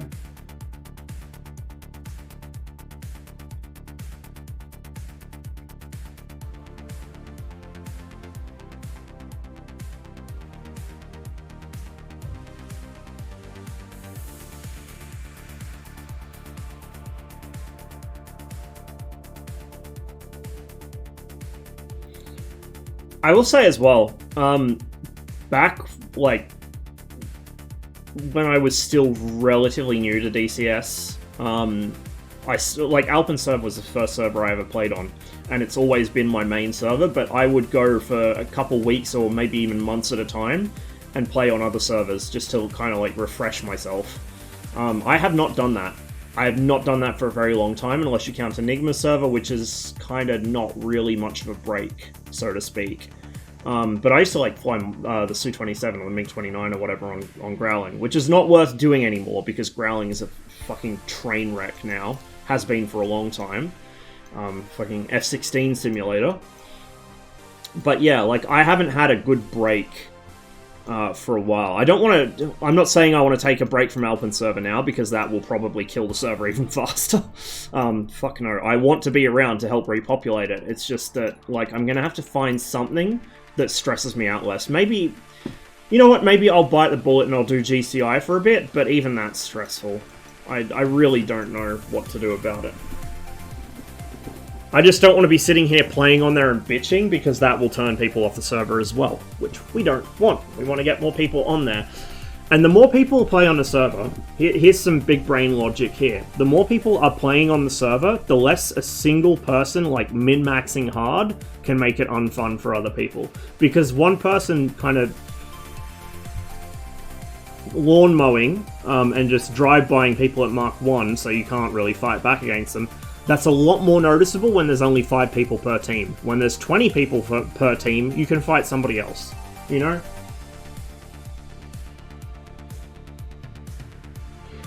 Planning to fuck around the 21, what is the kilometers per hour I want to be at when it comes to dogfights in the thing? There isn't really a set speeds, White. That's the whole problem. Like, the 21 doesn't sustain a turn well, so even if you maintain your best sustained turn speed, it's not going to help you, because everything else will outturn you. So like, at high speed, you can sustain a turn, but it won't turn well. At lower speed, you can turn inside your own asshole, but you're at risk of a stall. Like, this is the thing, the MiG-21 is not a traditional, oh, I need to learn one speed to fly at and never fly above or below that speed. It's probably one of the only planes in DCS like that. The F-5, 400 knots. 400 to 440 knots. The MiG-29, 685 kilometers an hour. The Su-27, 550 kilometers an hour, about 545. You know, the Hornet, what is it, 350 knots? F-16, 420, I think it is, 420, 440 knots. Tomcat, 320 knots. Like, all these jets, MiG-19, 800 to 850 kilometers an hour, or Mach 0.8, depending on altitude. This is for on the deck, mind you. As you climb higher up, these numbers change. But most aircraft have a single number you always want to be at or close to. The MiG-21 does not. The MiG-21 is just throw shit at the wall and see what sticks. Death Trap, it's not a death trap, it's easy to fly. The MiG-21 is probably one of the easiest planes to fly in DCS, it's just difficult to master in a dogfight. But, like, all the stuff about the MiG-21 being hard to fly or hard to land, it's not. If you tell yourself it's difficult, it will be difficult. Like, people get inside their own head with this shit about the MiG-21 being, like, a death trap. Same as the F-104. They're easy planes to fly, they're safe planes to fly, there is literally nothing wrong with them. But people get so hyped up on this reputation that they fucking delude themselves into making it a reality, if that makes sense. The Viggen has some interesting quirks. The Viggen bleeds off speed, I think, even worse than the 21 does, and the Viggen also has this interesting thing where it has really strong Mark Tuck. I don't think anything in DCS Mark Tucks like the Viggen, except maybe the Su-25, and you do not want to be experiencing Mark Tuck in a Su-25, let me tell you. Been there, done that, ended up in the trees. Okay. Conscript plane. Ooh, are we gonna have the torque? It's not a conscript plane. You wouldn't be a conscript in fighters. You'd be a conscript in the ground crew, but not as a fighter pilot.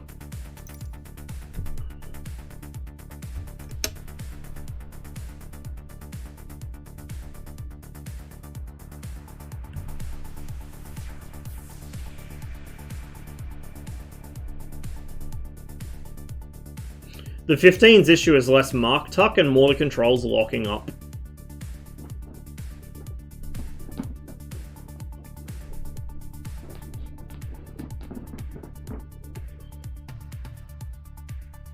Like, the MiG-15 doesn't really get fast enough to experience Mark Tuck without trying to kill itself already. Hang on, let me just readjust my track IR here. We're going to need to change the weather because we're not going to see shit in this pea soup. About there, I think. And we'll bring it up slightly. Oh, not that far. Right there. Okay, let's get the weather sorted out first of all. We'll make it a little earlier in the day because I don't know how long this flight's going to be.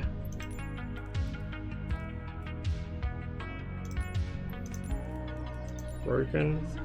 Let's make it broken. Where's the thickest layer? They're both pretty. Okay. Let's move this up a bit. Let's play with the scatter.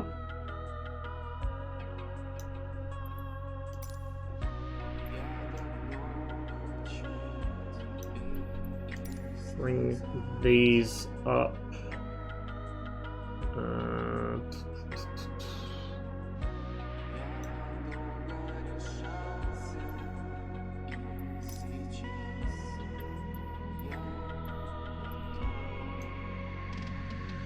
Thin that layer out a bit.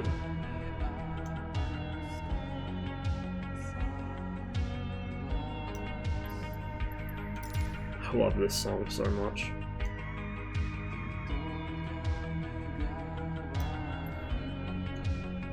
Oh, that's why there's no depth to that layer. See how it affects the lighting in real time? It's really cool. I like that. That looks nice.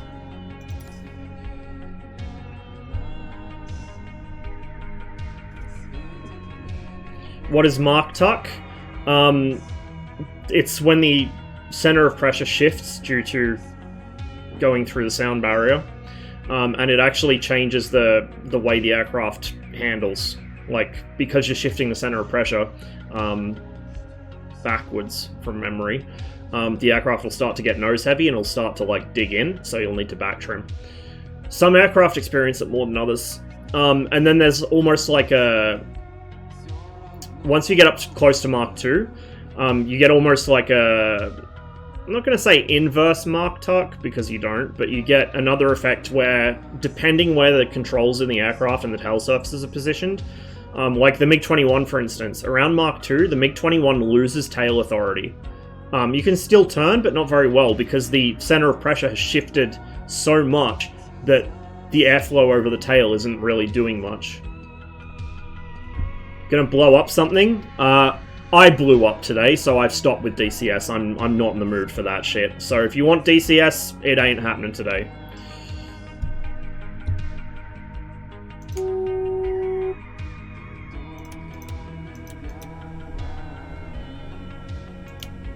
Shouldn't probably turn all this shit on before I get the engine started, but whatever.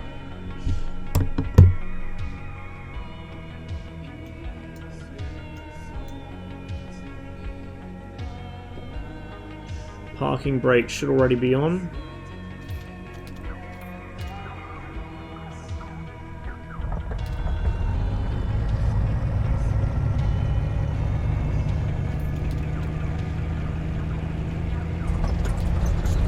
There we go.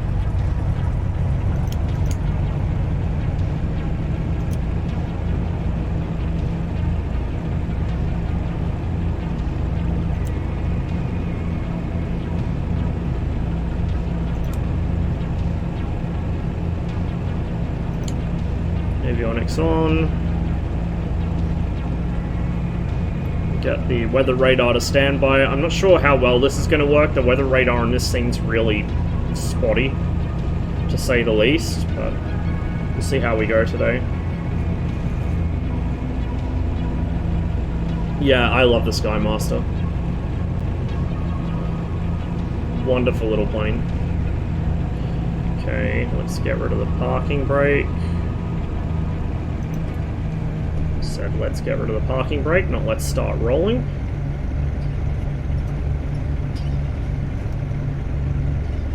Yeah, this is push me, pull you in plane form.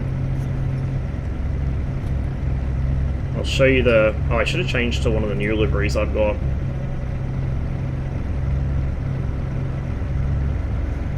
If I had dev mode running, I could actually switch liveries in flight, but I don't.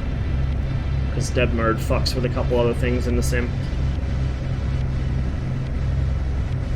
So just to give you guys a quick look at the outside of the aircraft. This is what we're flying.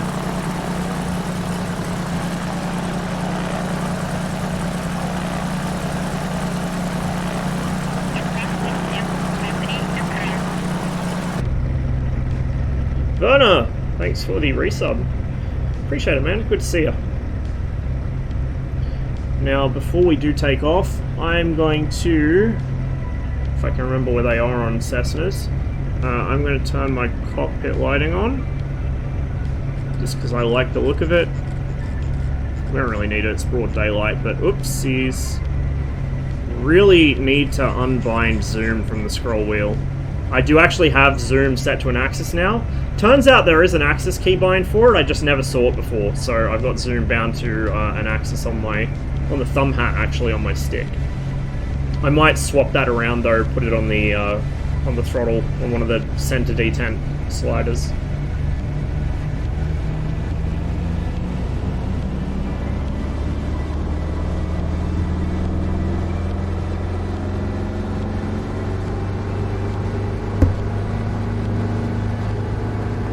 One thing I need to do with the Virpil throttle is figure out how to adjust the tension on it, because the right throttle is a little sloppy towards the end of travel. Gear coming up. Flaps coming up. Come off the revs a little.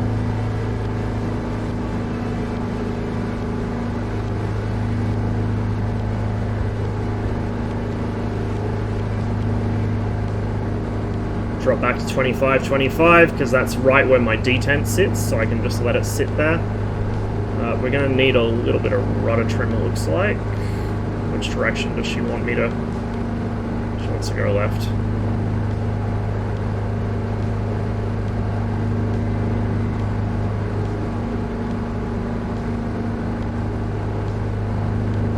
I am going to have to move my chatbot, actually. Right about that. Covers up the OBS window. Oh no, I don't want to do that. Covers up the OBS window if I do that, but at least then I can read it without waiting for it to move past the stick. Like I said, the Connie Alpha is just a little bit taller than the Warthog, so difficult to see over for chat. Got any Vietnam skins? We're in one right now, man. We're like they're grey ones. I don't have any Southeast Asia camo ones, but I think they mostly flew grey over Vietnam anyway.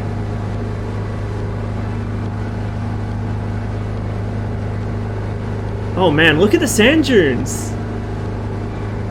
That's cool. I didn't notice them last time we flew out here.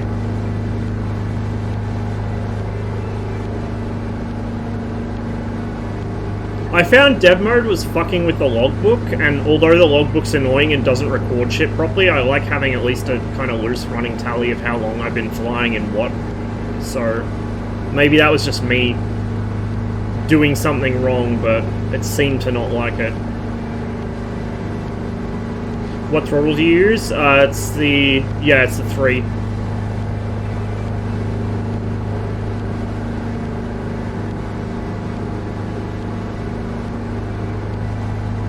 So good to hear it's an easy process.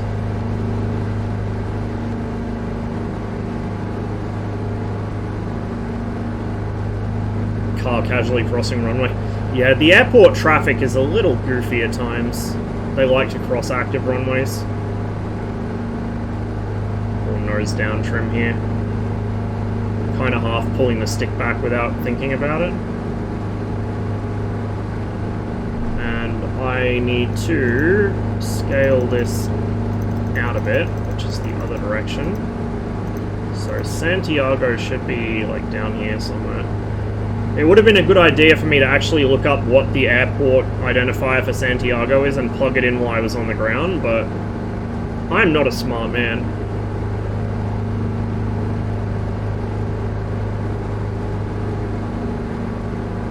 Little go-kart track or something down there? Man, cannot get over the scenery in this sim. When it's good, it's really fucking good. It has its moments, but shit like that. Like, that's just awesome. The sand dunes, the fucking go-kart tracks. POL storage over there.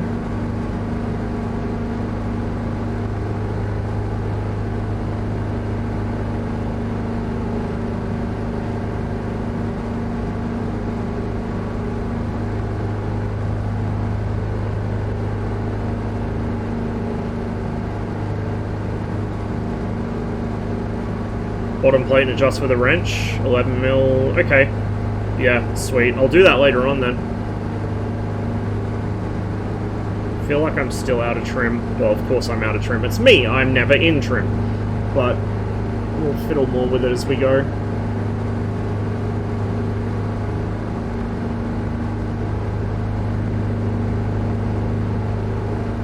I like cities like this where they follow the contours of the terrain. It looks so cool.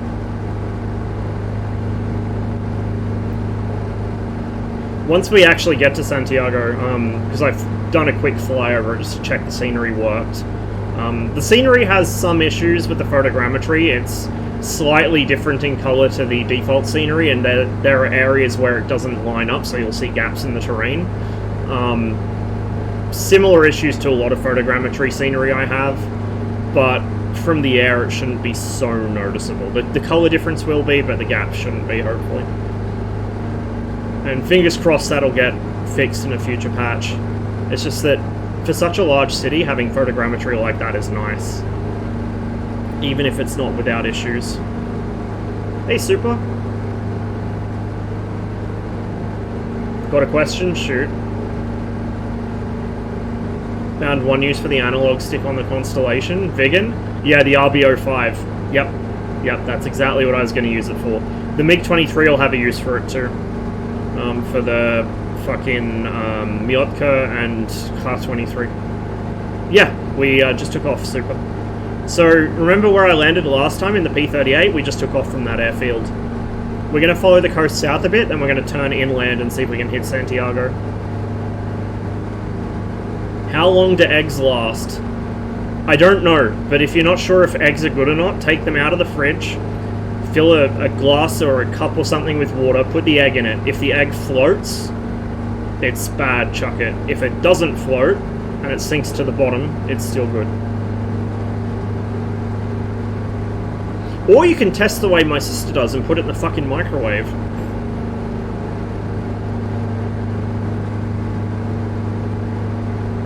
Yeah, I didn't know that either. I had to Google it. Because the thing is, like, my parents bring me eggs all the time because, you know, farm. And so I have, like, probably about 24 eggs sitting in my fridge, and I don't eat them that often, so I have to check, like, are these ones still good? Do I need to chuck them? What is going on? Microwave the egg will sterilize it? Yes! However, it will not sterilize the microwave. Which will need to be done after the egg explodes all over the inside of it.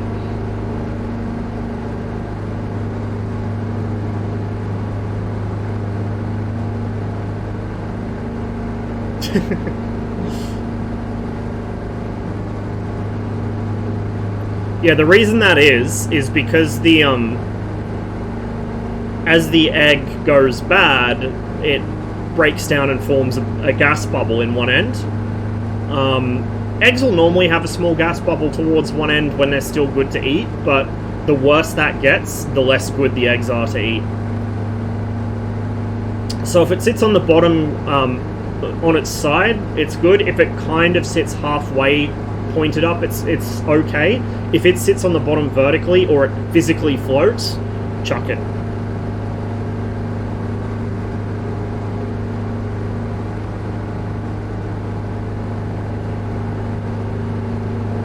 I'm not sure which city this is. My South American geography is eh. I could draw an accurate map of the continent when I was like 4 years old. I just don't know where any of the cities are. Maps were my thing as a very young child. It's a life skill I've lost, unfortunately.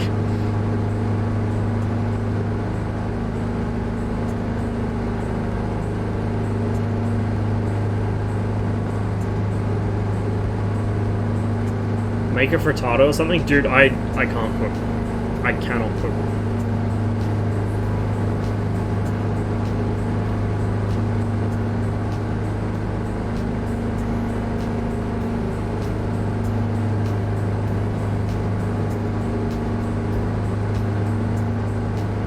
Max, why are you like this?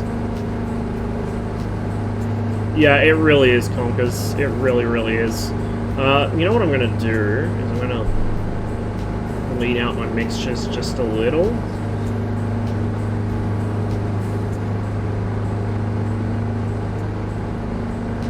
How far can I lean it?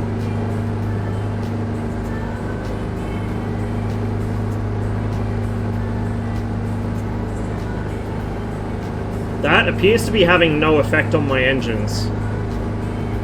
Oh no, there we go. Fuel flow is going down.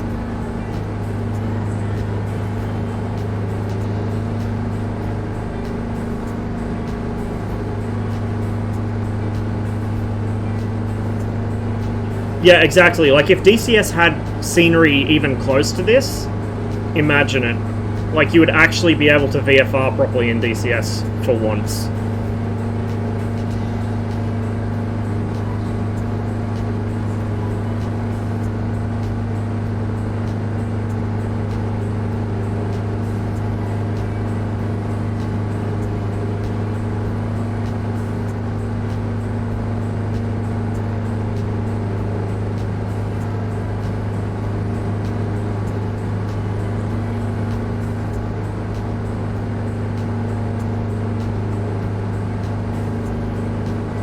Because there isn't a Vulcan for MSFS yet.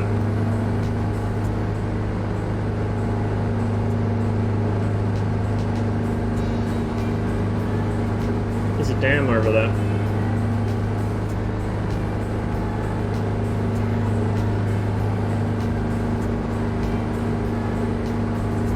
That water course is doing some interesting things. I wonder, so there might be a source up here, and then obviously that's dammed up. And it might flow down into that. So that's probably what's happening. Sometimes the water in the sim does weird things just because of the way it's based on maps. They don't always line up perfectly with the terrain.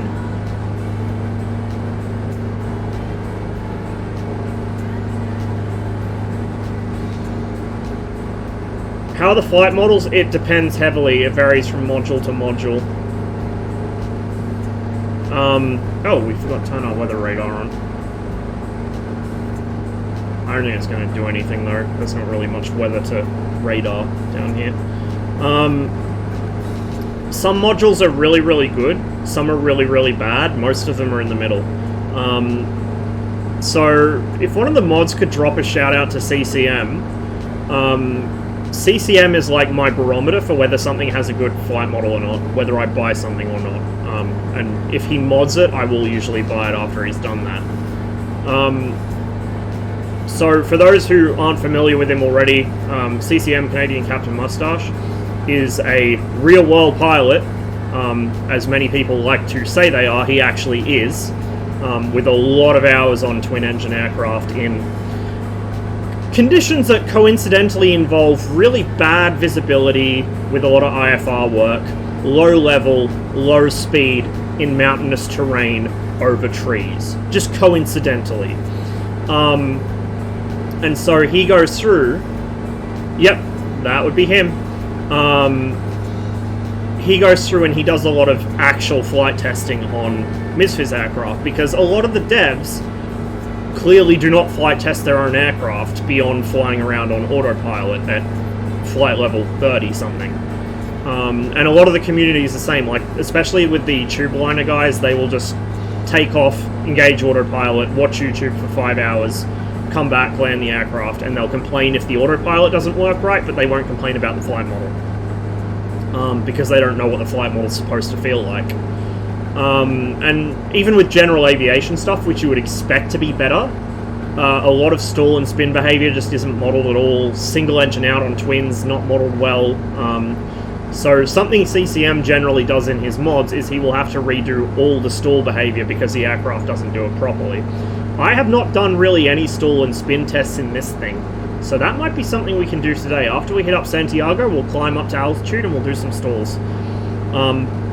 Because I don't have any mods installed for this. CCM does have one for this that sticks a turbo on the engine, but I'm not running it at the moment.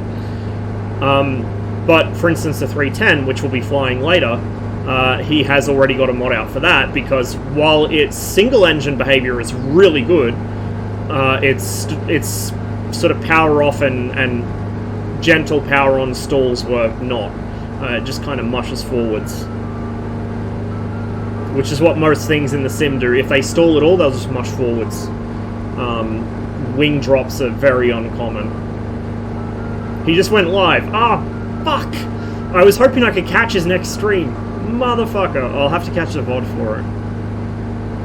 Oh, a little bit of a sim hitch there. We might be loading Oh, yeah, we are loading Santiago, because that's it there. That blue dot, that's the international airport at Santiago. So if we follow this road, actually, that should get us there. This looks like a pretty major highway. Yeah, his mods are posted on his Discord. So at the moment, they're in a hidden channel, so you'll need to be a sub. It's not because he wants to monetize his mods, it's because he has legitimately had one dev, I won't say who, because he probably doesn't want to start the drama again, but he has had a dev try and hit him with copyright over a mod, because the dev was a bit butthurt about their flight model being fucky. Same dev, by the way, actually let a DCS modder use one of their FSX modules art resources, so the model and the textures and everything. Let a DCS modder use those, but then went after him because he modded the flight model slightly on one of their MSFS planes. So he's had a lot of drama with devs that kind of, their ego is a lot bigger than it should be. Why does that sound familiar? And so at the moment the mods are in a sub-only channel just to stop puppy spies from coming in and you know, causing issues. But yeah, fragile egos, very fragile egos. I don't know why, like, if I was a developer and someone with, you know, thousands of hours on similar aircraft, if not the aircraft I've made, says, look, the stall handling's off, I'd be like, oh, please help me, because stall and spin behavior is something that's really hard to derive from pilot's manuals. Sometimes you can get actual aeronautical engineering documents that go through the full flight test, stall and spin tests. So Hiromachi, has those documents for MiGs from Polish testing.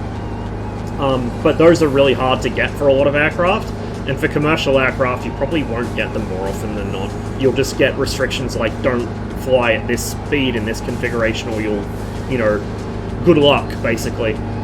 Like, they do flight test civvy stuff in stalls. They don't generally spin certify them unless they have to. So things like airliners generally aren't spin tested at all, and their stall tests are, you know, literally just a 1G power off stall. Very rarely do they do accelerated stalls in airliners. With a lot of these aircraft, spins are a prohibited maneuver, so they just don't test it. And then, you know, basically that, like, because they say it's a prohibited maneuver and they haven't tested it, the liability's off the aircraft manufacturer. So if you die in a spin, it's your own fault for getting in one, basically. Like, that's the way it's done. It's not like military aircraft where you have to know how the aircraft stalls and spins, because somebody will do it in the heat of the moment in combat. Trilander? No, I don't actually have the Islander either. The Islander's really good. I've watched CCM flight enough to know it's really good. It's just, I might pick up the Islander at some point. Don't know about the Trilander, but it's not really my kind of aircraft, to be honest.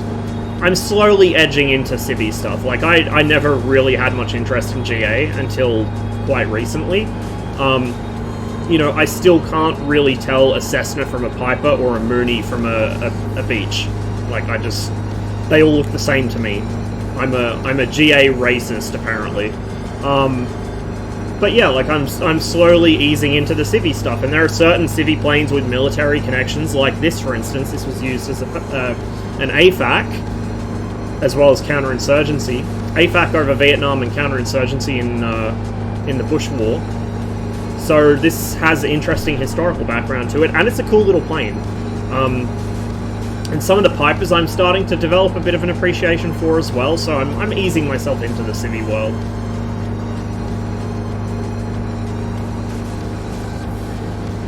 When are you going to fly one of those ultralights through the Canadian Rockies for some memes? I have! I didn't do it on stream, but I took a Jabiru, which is basically, it qualifies as an ultralight weight-wise. I took a Jabiru through the Rockies from Jasper at like dusk, which was a really bad idea because the Jabiru is not IFR rated. It doesn't have an artificial horizon, it only has a turn coordinator. And it doesn't have any instrument lighting. That was a really bad idea. It was fun though. It was very fun.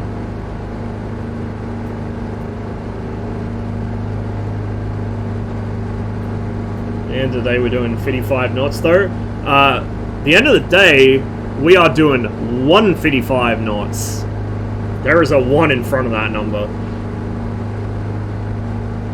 Try a glider sim, it's a very different way to fly. I have gliders for this. In fact, a couple streams ago in MSFS, I tried to do some gliding over the Andes, but I'm incompetent at gliding, and I forgot to set the weather so we had some decent thermals. I think that's what brought me unstuck, is I forgot that thermals are a thing gliders want, and so it was probably like fucking ISA minus 40 outside without me realizing it. Yeah, dead stick. Yeah. But this is really good for bush pilot stuff too. Like, this sim is fucking fantastic for bush stuff. I've got an add-on for... Oh, that was a bit of wind! I've got an add-on for South America that adds like 100 and something bush strips, mainly in Brazil, in the Amazon. I've got a bunch for Papua New Guinea. I got a bunch of bush strips in like Siberia, in sort of Western Canada. CCM made a bunch of bush strips for Western Canada, because that's where he flies mostly, around BC. The mountains you'll want to use slope winds instead of thermals anyways. I tried to use slope winds, but they weren't working out for me, because I'm dumb at gliding and I don't know where I want to be really, in relation to the mountain. But a combination of slope winds and thermals would be best, I think. Like, I don't know if you guys remember the flight we did around DCS Persian Gulf in this sim, but as soon as I cranked the weather up to be like summer weather, as soon as we got over the mountains by Hasab, the plane just was like, it was like a washing machine from the thermals.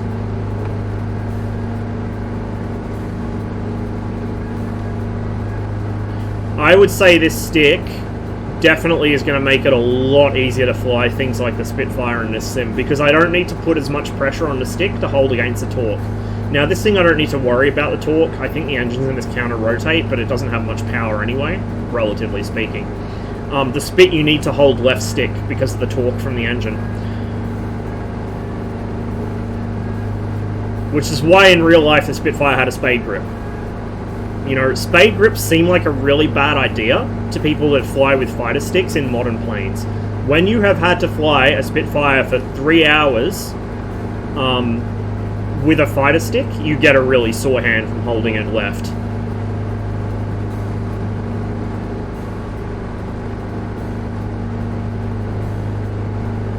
Gained 180 in a thermal IRL on my first ever try. It's my ultimate brag. Nice. I used to get a lot of unintentional thermals because Bathurst Airport has a fairly major highway at the end of the main runway. And so as you try and land in summer, you'd be coming in, descending. You'd come over the Great Western Highway and you would just gain like 1,000 feet per minute climb for a couple seconds. And then you get to the other side of it and there was like a 100, 200 meter grass verge between it and the runway. So you get it like plus 1,000, minus 2,000, and then you'd come over the runway and it'd finally equalize a bit. The thermals around Bathurst in summer were really something. Really, really something.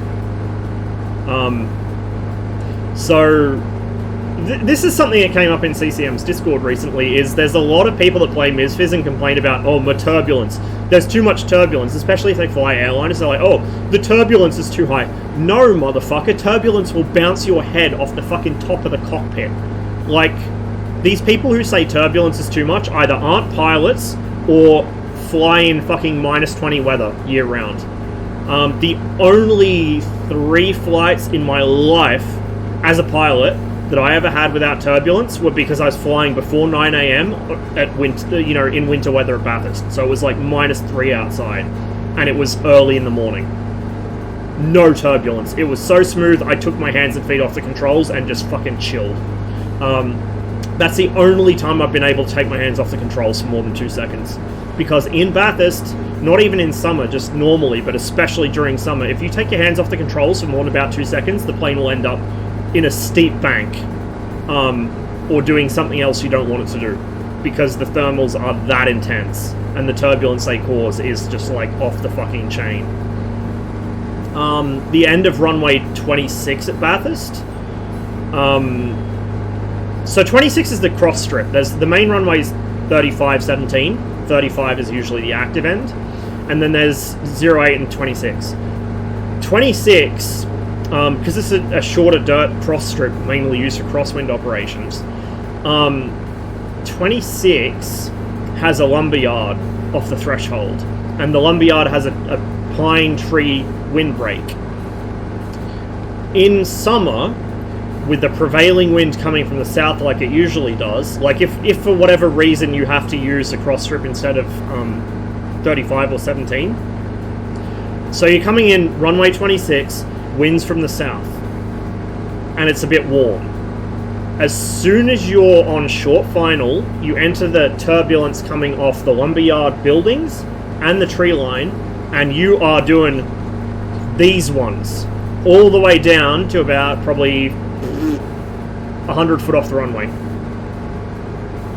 Like, it was actually like being in a fucking washing machine. It was a lot of fun in a very scary, pants-shitting way.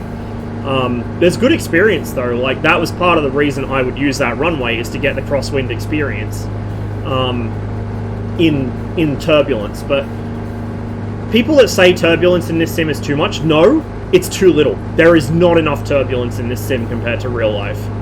And if you don't fucking believe me, get in a plane with a 600 kilo max takeoff weight in summer and fly over a fucking tree line. Or fly, in the lee side of a mountain. If you don't fucking believe me, you'll experience some real fucking turbulence. Hey, Boiler. We had a frustrating one in DCS, so we quit it after 3 flights, and now we're doing MSFS. We are in Chile. About to fly over Santiago. My frames are probably going to tank around Santiago because it is a big city, and I have a lot of photogrammetry for it, just as a heads up, guys. So it may get a bit stuttery around here for a while.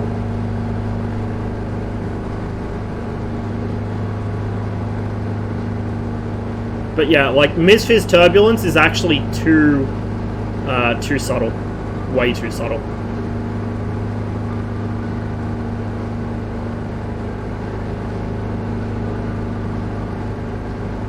We're getting a little bit of it here, so I'm hands off now. And you can see we're getting a bit off the mountains. Still hands off. I got my feet on the pedals, but I'm not moving them. I'm going to take control now before it points me nose down any further. But you can see the turbulence is there over the hills. And it would be fairly cold here right now because it's winter. Well, they're going into winter anyway. Oh, there's a nice big mine there. Yeah, no, DCS lately has not been good for me. Same reasons as the last couple times, just getting popped by people I never saw. And then the one person I did see, because I was in the 21 at that point, I got the wobbles really badly because I'm not adjusted to this new stick yet, and put them on my 6 very effectively.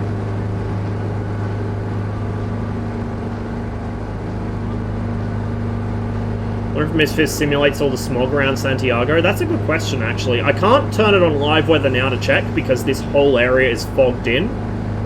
Like, the whole of the Chilean coast is fogged in. It has been since, like, 12 hours ago or more when I tested it last night. So I can't do that, but it would be worth checking sometime.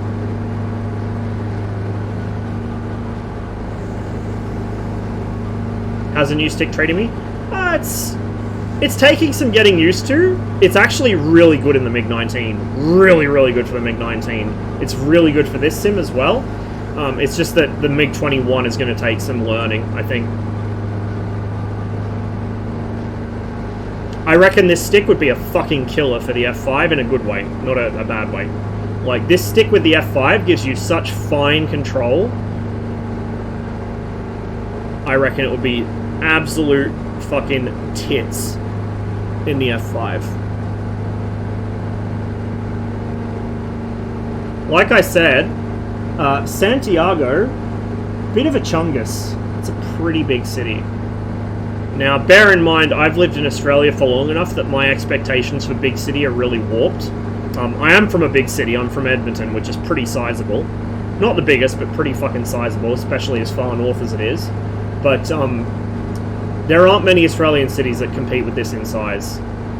Newcastle is maybe half of this. Actually, if you include Newcastle, Lake Macquarie, it's maybe the same sprawl, but not as dense. 6 million people. That's more people than Sydney. Sydney is about 5 million from memory. Greater Sydney, which includes a lot of more rural areas and a lot of suburbs that aren't really Sydney. Greater Sydney's 13 million, I think. But Sydney proper is about 5.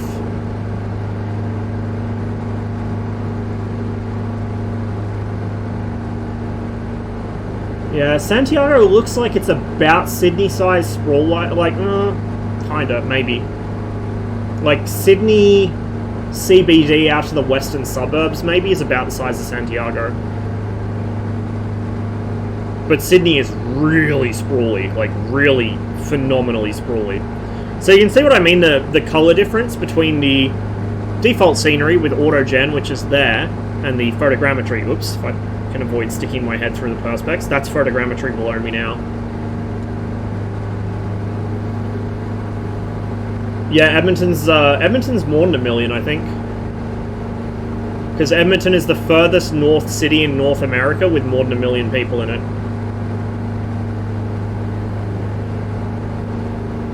I'm not sure which is the furthest north in the world with more than 1 million people. I'm going to assume it's probably in Russia. But yeah, in North America, it's Edmonton.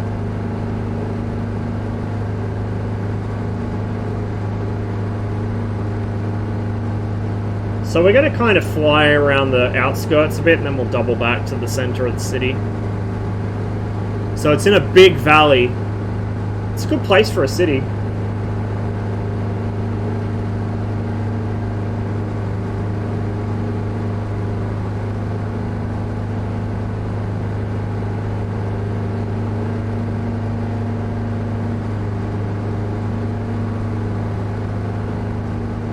St. Petersburg is? Aha. That makes sense.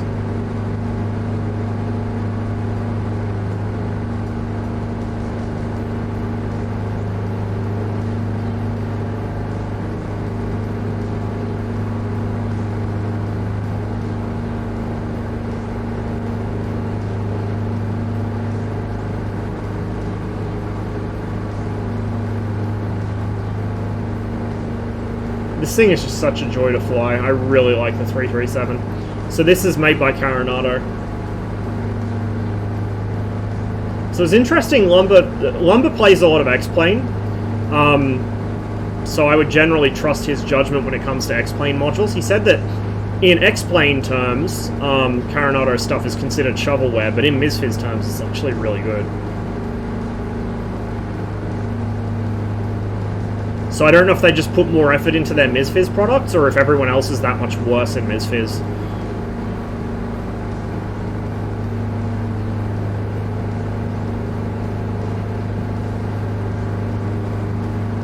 As you can see, the frames do take a hit because, you know, city of 6 million with full photogrammetry almost. I could turn down my settings, I probably should. I might check out that optimization guide on YouTube later, but I like to have my settings cranked pretty high up. I can tolerate a bit of stuttering and low frame rate if it looks pretty. I'm a bit of a screenshot addict.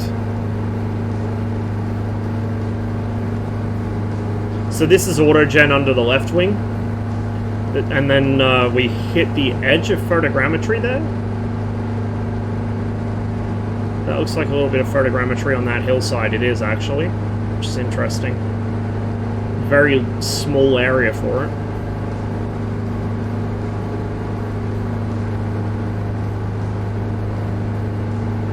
Still runs better than Marianas. Yeah, Marianas really does not run well. If you look at the buildings on Marianas, the houses, like the door frames are modeled, the fucking louvered window slats are modeled. Like, why do they have so much detail? Even if you play Combined Arms, you're not going to notice the fucking window louvers. I don't understand.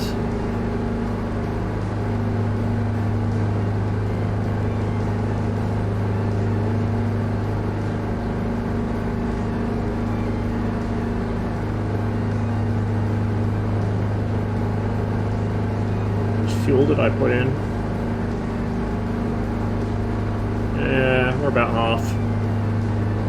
We're not going to need much more than that, I think, because we are going to swap planes eventually.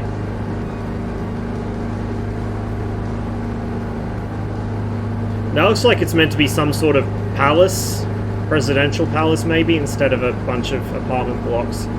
The autogen misinterprets large structures quite often. I mean, it's pretty amazing considering what it can do, it's just some things bamboozle it pretty effectively.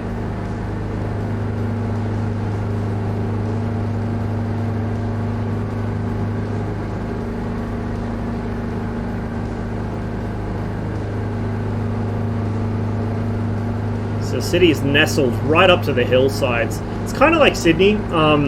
So the limit of expansion on Sydney is the Blue Mountains to the west, the Hawkesbury River to the north, and the Illawarra Plateau to the south.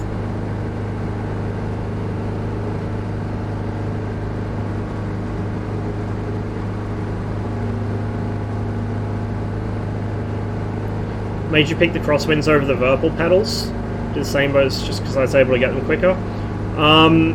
So I'd heard a lot of very good things about the crosswinds. The Virpil pedals I still don't actually know that much about, but just from feedback I'd heard about the crosswinds, and as well as how rugged and simple they appear to be, well they are, I've had them long enough to know, I really like that. And the fact that all I have to do to fly helicopters is just reach down and unhook a spring, like, that really is quite a good feature. And I'm really happy with them. The sensors in them are fucking fantastic. I've got to tighten up one of the bolts because I didn't tighten it enough when I put the damper on, so they're a little sloppy around center, but that's my fault, not their fault. Like, they're well designed, they're rugged, they're simple. They've got enough weight in them. I've just got them sitting on carpet, flat on carpet. They've got enough weight in them, they don't move. They're really, really, really good pedals.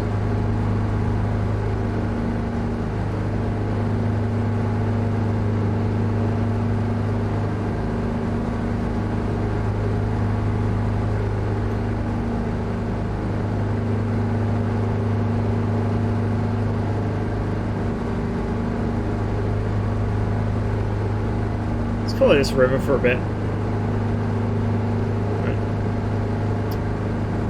Maybe I should add a lock function to that. I might actually do that before the next flight. So you can add a lock function to an axis, to like a zoom axis. I might do that, so I have to press it in and then move it, just so I'm not constantly bumping it by accident with my thumb. Yeah, actually, I think you're right. The Virpil pedals have been announced, but they weren't out yet. I think the main choices I had at the time were VKB,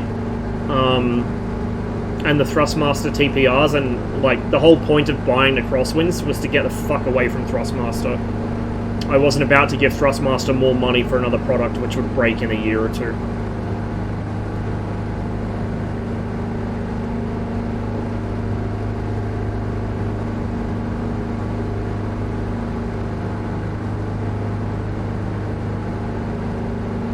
What was it they announced, like, just recently about how they've continued innovating for the past 20 or 30 years or some shit? Continued innovation and commitment to quality or some bullshit? Like, are you fucking real? Thrustmaster hasn't had good quality since the fucking 90s. And even then it was mostly because there were no alternatives. They haven't fucking innovated shit. The Warthog POTAS still has a bunch of really glaring design flaws that they've never fixed. Oh, you gotta be kidding me. BKB pedals are kind of weird. They go up and down, don't have toe brakes. Yeah, I remember that was what excluded the VKB pedals for me, is not having toe brakes. I don't actually like toe brakes. I prefer a fucking bike brake on the stick. You can tell I fly Spitfires and MiGs a lot in Sims. But yeah, like, not having the toe brakes for the aircraft that use them, that was a big mark against them for me. TPRs are good apparently. Look, I was told the Warthog was good, and we found out how good it actually is, so... I don't care how good something supposedly is, I do not trust Thrustmaster anymore. I would not buy from them again. Unless somebody who I know is... I won't say rough, but as heavy on their equipment as I am. Like, I put about... To be fair to Thrustmaster, I did put about 4,000 hours into that POTAS. The problem is, it was not 4,000 hours before it broke. It was about 800.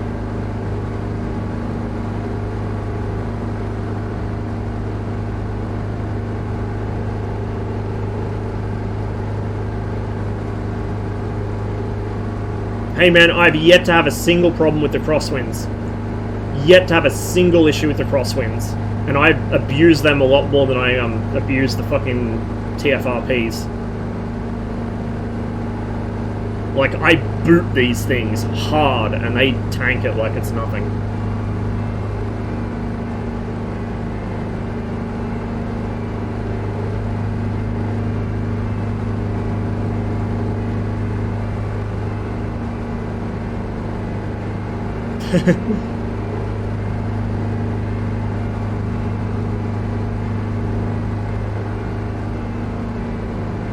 Croatian engineering, isn't it? Pretty sure the guy that builds them is Croatian. They mail from Croatia.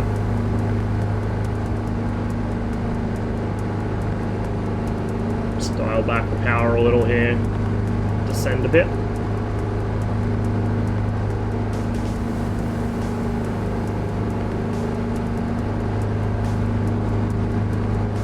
So that's all photogrammetry.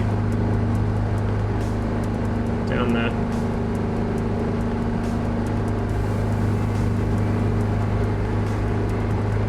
She is a big city. Hey, Paula.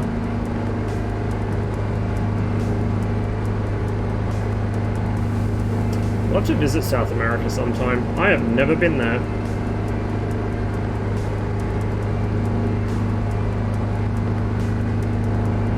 I haven't been to anywhere in Africa, and I haven't been to anywhere in South America. Every other continent, I've hit up in at least one place, at least on a stopover.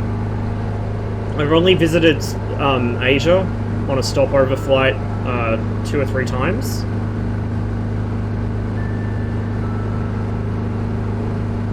Obviously, North America, I've been all over. Europe, I've been not all over, but most of Western Europe I have.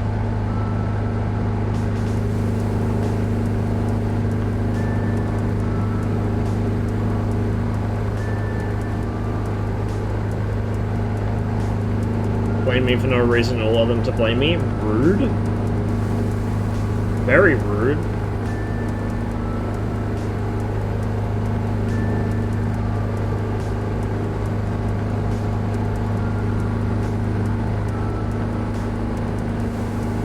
So you'll notice the photogrammetry looks kind of melted. That's an optimization measure. The guy probably took the Google Maps photogrammetry and then just ran like a modifier over it in 3ds Max or Maya or fucking Blender or whatever he used. Probably Blender, most people use that now. And so what that's done is it's just used an algorithm to shave off triangles from wherever it thinks it can. And so you can tell when somebody's automatically optimized something over manually doing it, because automatically optimized stuff kind of melts. Anything that's a small object will get melted, whereas if it was done manually, you'd see less of that. You'd be deleting extra faces off stuff, but they'd still be retaining their shape. Now, having said that, going through and hand optimizing, this would take you years. Actual years. You basically have to rebuild the mesh around the photogrammetry, like Egg did with his MiG-23 HUD.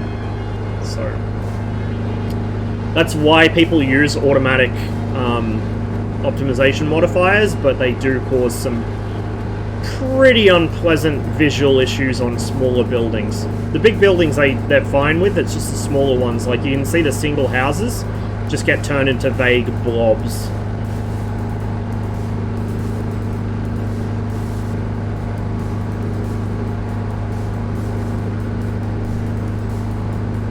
Back on a bit.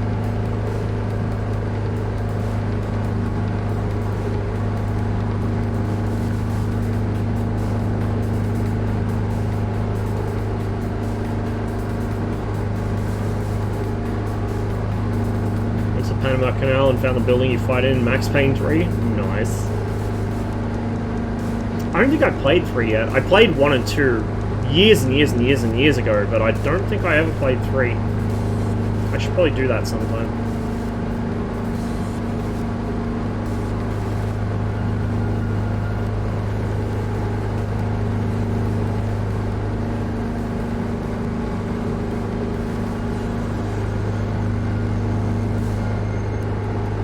Blender has a planar decimate function that tends to work better since it takes the angle of the face into account, so it won't remove corner verts. Yeah, that sounds much better. Much, much better. Because photogrammetry, that is what you want to remove, is weird fucking sub-faces that form on stuff.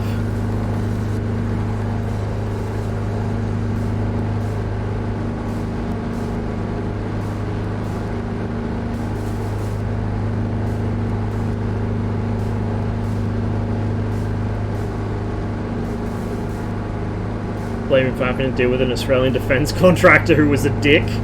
I didn't know there was any other kind of Australian defence contractor.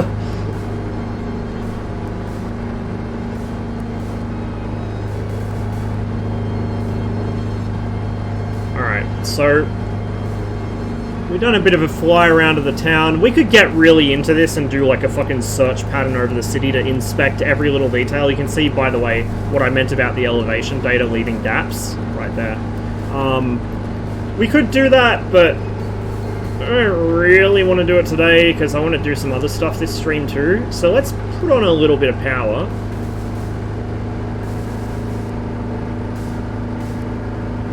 And pick up some altitude, and then we'll do some stalls and maybe see if we can even do some spins.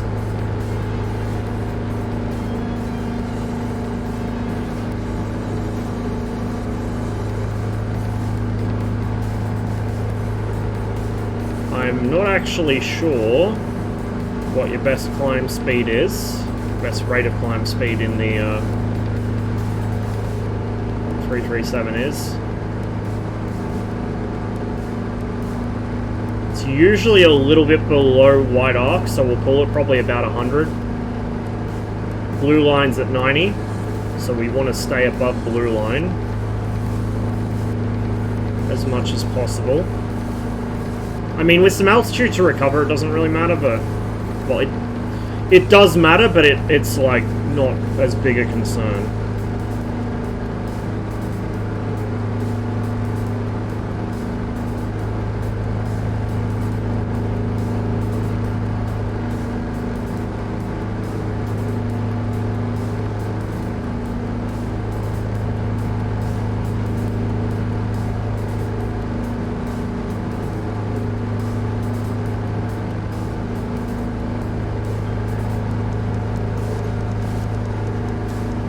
Some turbulence now.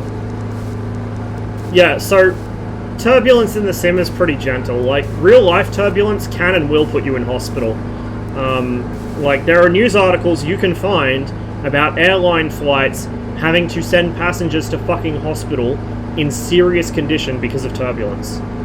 In airliners. Now imagine you're in a plane this size or lighter in that same turbulence. It's going to fucking throw you around. Like, people that think that this sim overmodels turbulence, I don't even know if they've ever been in a fucking real plane. If they did, clearly they had a very good flight in very good weather on a very nice day. Because most airliner flights I've been on, the turbulence is more intense than this, at least somewhere in the flight.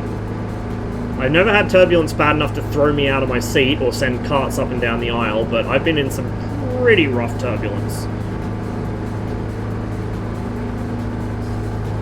Much rougher than you get in this sim. Much, much rougher than you get in this sim.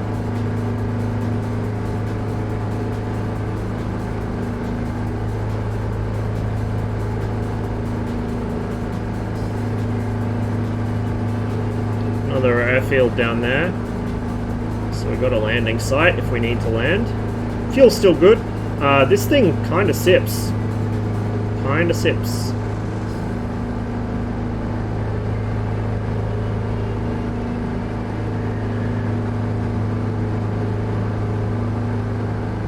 Again, you can see the difference between the color of the photogrammetry versus the autogen stuff.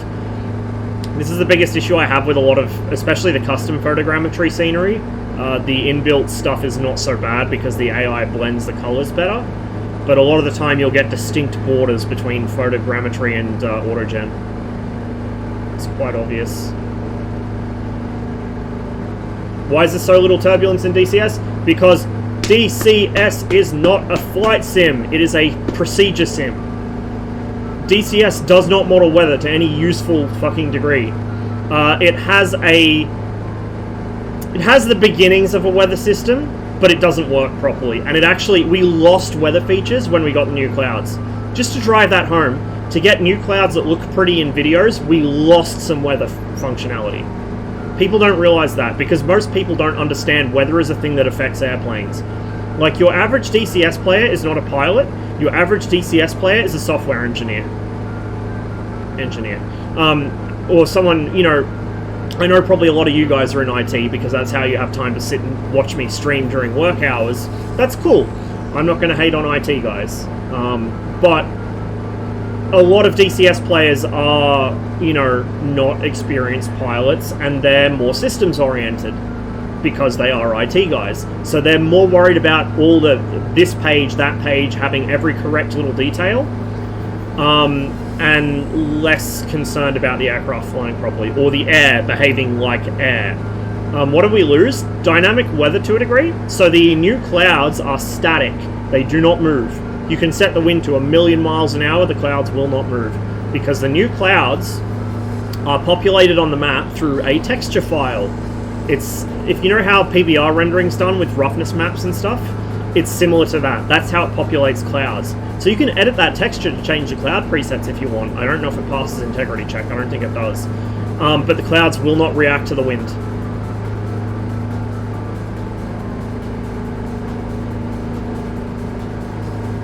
DCS's weather functionality is very, very rudimentary. There are 4 wind layers, 3 of which can be changed. One is tied to the bottom wind layer. So you have functionally 3 wind layers you can change and 1 that you can't.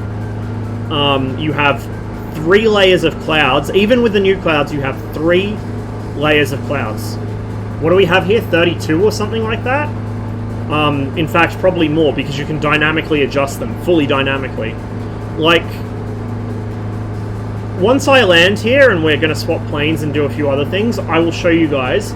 Those of you who play MSFS will already know, but those who come from DCS and don't play this, I'll show you what a real fucking weather system looks like. But yeah, DCS just doesn't model air. DCS has turbulence in the vaguest sense. Turbulence in DCS is a multiplier that is applied over the entire map, regardless of terrain, weather, anything like that. It's a multiplier applied over the entire map that basically gives you little micro gusts that kind of push your plane around. So if you set 20 turbulence in DCS, it just makes your plane fly like this one is right now. The nose surges around a little bit. That's all. There's no mechanical turbulence off tree lines. There's no mountain winds at all. Fucking adiabatic, katabatic winds don't exist in DCS at all. There's no, like, you won't hit different air currents doing different things. There's no wind shear. None of that exists in DCS. None of it. It's not under-modeled. It is not modeled at all. Does not exist. So this is the thing, right? Everyone in DCS cooms over, oh my god. The feeling when MSFS WAM runs better than DCS WAM. He's not wrong. Cheers for the resub, Steve. Like, this is the thing. People will coom about how good DCS flight models are, and some of them are really, really fucking good. But what's the point of having an amazing flight model if the air is not air? If the air is dead as fuck? If you're flying in laboratory conditions 24/7? You know, what good is having a good flight model if the actual flying part of the sim doesn't exist? You know? Like, DCS weather is at the point where it can make even the best flight model feel like it's on rails. And it's not. It's just that the fucking weather doesn't exist. We should probably do this facing away from the city so I actually have frames when I do it. Yeah, if it was real, the people that fly in the weeds would be literally in the weeds. They would be face planting into trees regularly. The valley crawling shit in the mountains that people do on Growling Sidewinder, that would be legitimately very dangerous. very dangerous. There's a reason why in real life mountain flying, you don't see jets literally hugging the ground. You see them a couple hundred feet above the ground. Still below the mountain peaks, but above the ground by quite a distance. It is not safe to fly that low in mountains, even in a high-performance jet aircraft.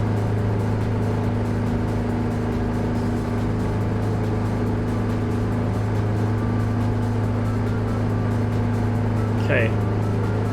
We'll start out... I'm going to bring the revs back a bit. We'll start out with a power off stall.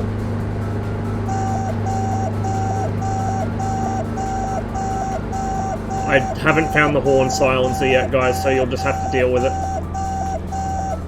It's going to take us some time to bleed off the speed because I am quite fast.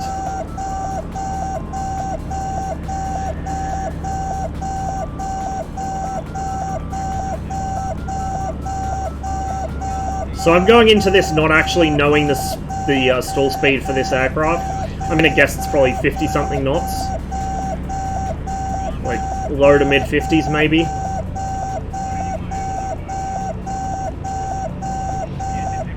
We'll try and keep it coordinated. Now, I'm going to say... I don't know, I haven't tested it before. It might just mush ahead like most things in MSFS do. Wing drop is quite uncommon in this sim, just because of the way things are modeled. Oh, okay, she stalls fast. 70 knots. This is landing speed in a Jabiru.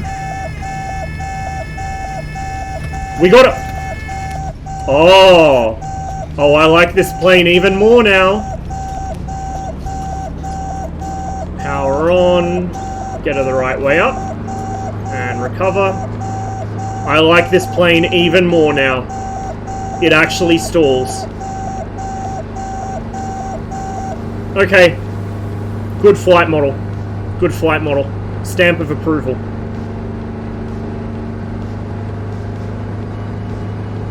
We'll pick up a little more altitude and we'll see if we can get it to do a spin.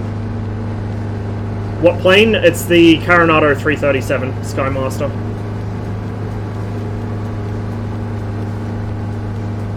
Put the power back on for the climb.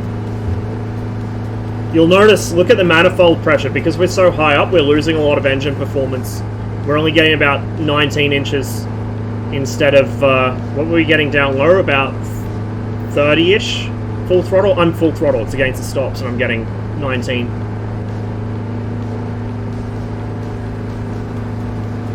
Yep, that seal of approval.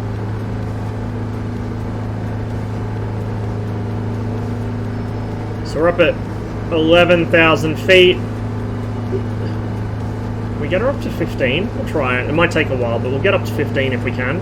And we'll try and spin her at 15. Now, mind you, that's with whatever my altimeter was set to when I took off. We're probably a bit higher above sea level here, so we're coming up 11,500 above whatever the takeoff airfield was set to. That's probably like 9 or 10 AGL. Less if I go a little bit to my left. Sitting kind of at blue line now, which is okay.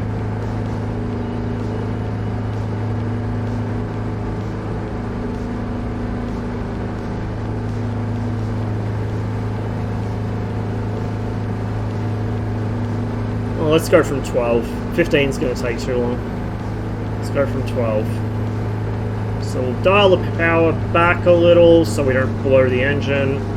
Let's do a nice accelerated stall.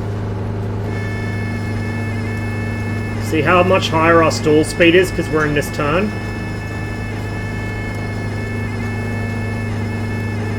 We're full stick back. And there she goes. We're going to hold it.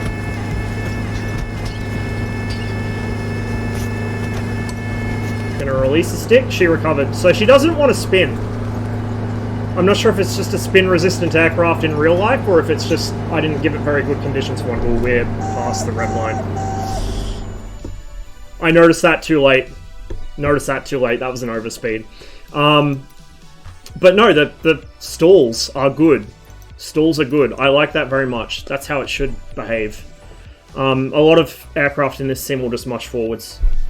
Yeah, VNE. You can tell I'm used to flying jets in DCS. Yeah, it just fades out. There's no damage model as such. And that's partly because the Sobo don't want one, because they don't want people 9/11ing.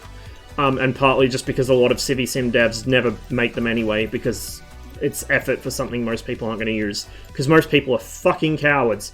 Let's just air spawn, and we'll do some more. I don't know how to adjust the fucking air spawn altitude in this. I'm sure there's a way, but I don't know how to do it. We're going to dial the time back a little. Flight conditions. Let's see what live weather looks like from a little higher up. Maybe it started to clear up.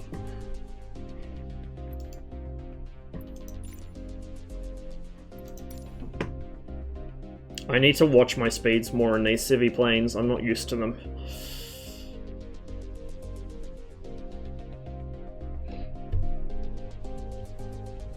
Yeah, I know, but that's an argument people make against CiviSims. I mean, I think I went on this rant last stream or the stream before about all the Americans who had a massive fucking sook over river fire photos because there was a C-17 for river fire, the RAAF fly along the river. But very well taken photos make it look like they're flying between skyscrapers, which they kind of are, but at a safe distance. Anyway, a bunch of river fire photos and videos got posted on Twitter, and like half of the US apparently had a massive fucking cry about their emotional damage from 9/11. Like, oh, it's so traumatizing. I've been re-traumatized seeing planes like this fly. Like, fuck off, dude. No one cares. Get over it. Like, yeah, it sucked, and a lot of people died. It was really bad, but you know what? A lot of countries in the world experience multiple 9/11s per day, so miss me with that shit. In fact, the country we are flying over right now, rather famously, if my sim will unfreeze, rather famously, something happened here on 9/11 in 1973. Rather famously. Unless you're in the US, in which case they probably don't teach you about it. On September 11th, 1973, the democratically elected, not a sham election by the way, the actual democratically elected president of Chile, Salvador Allende, was couped by a military junta led by Augusto Pinochet. He was killed. The Pinochet regime, which then lasted for decades under the protection of the United States, who had been the ones that installed him to power through the coup via the CIA and also ASIO, my buddies down the road, had a hand to play in that as well. For the next several decades, tens of thousands of Chileans were tortured, disappeared, and executed. So that's exporting democracy, guys. How do we feel about exporting some democracy?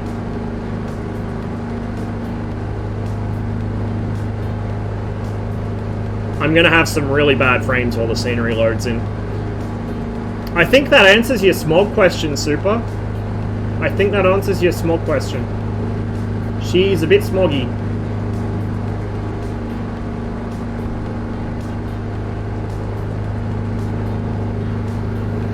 All governments have had their hand in evil, for sure. Absolutely. There is not an innocent country on this planet, but some are a little more guilty than others. Like exported communism, the amount of people that die tend to be high. Yeah, exported any ideology tends to go bad really quickly. Really, really fucking quickly. Anyway, the reason that that Allende was couped from power isn't even because he was a communist. He wasn't. He was socialist in as much as you could call Scandinavians socialist. Not very much. The reason the Americans had Allende bumped off and had Chile put under the fucking iron grip of a fascist, who, by the way, actually was supported by legit neo-Nazis. The reason that happened wasn't because he was a communist or because he was a socialist, because he kind of wasn't. It was because he wanted to nationalize the mines. Chile is a very resource-rich country. A lot of those mines were owned by American corporations, and those American corporations didn't like the idea of losing their very lucrative business to the Chilean government. because they liked their mines benefiting their own pocket rather than benefiting the Chilean people.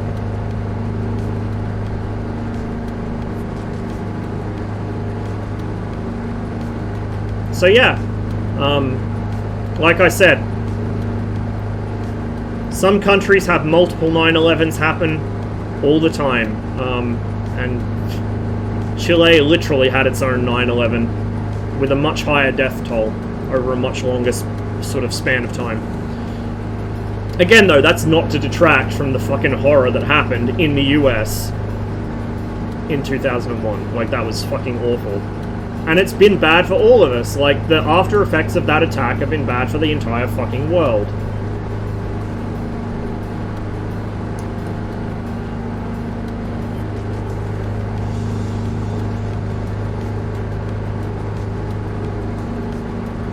If there's, like, there are some people who, like, you can point to an individual person. Why are my fuel pumps off by default? You can point to an individual person. I always have those on. Even if it increases the burn rate a bit, I'd rather have the pumps on than rely on gravity feed. There are a few people throughout history who you can put a finger on and say, this individual person caused so much evil and pain and suffering in the world, like, it would be objectively a good thing for someone to have murdered them as a fucking child. Kissinger is one of those. Kissinger is absolutely fucking one of those people.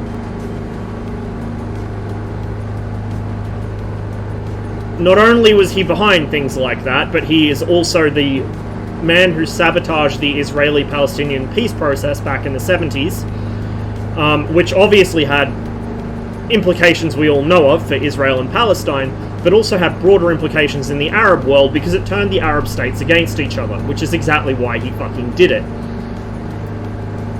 All the issues we've had with Syria since the 1970s are because of him doing that. Literally all of them. Suicide bombing? Yep, that happened because of him. Suicide bombing used to be haram in Sunni Islam. Used to be haram in Sunni Islam.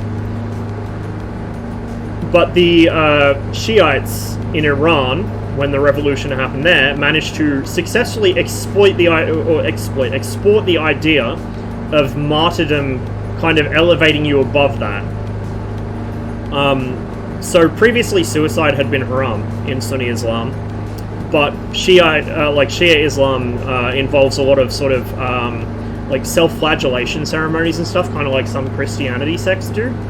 And so they were able to basically jump that. It's like, you know, when... This is going to probably make some implications I don't want to make with my specific wording, but it's the best example I can think of.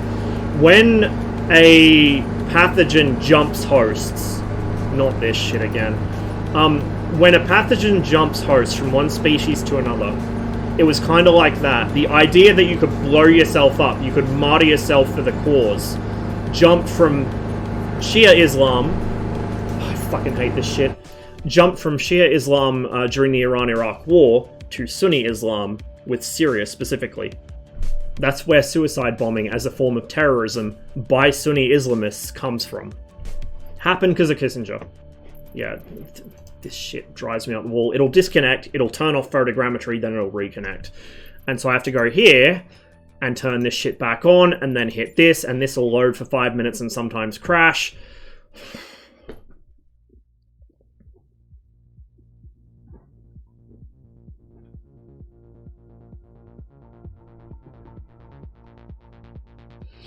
Any country, it's not just the US, like, don't get me wrong, Australia doesn't teach a lot about the shitty things like, you don't learn in, at least in high school level history, maybe in university, although I doubt it, you don't learn that we actually had a big hand in overthrowing Allende. Like, a big hand.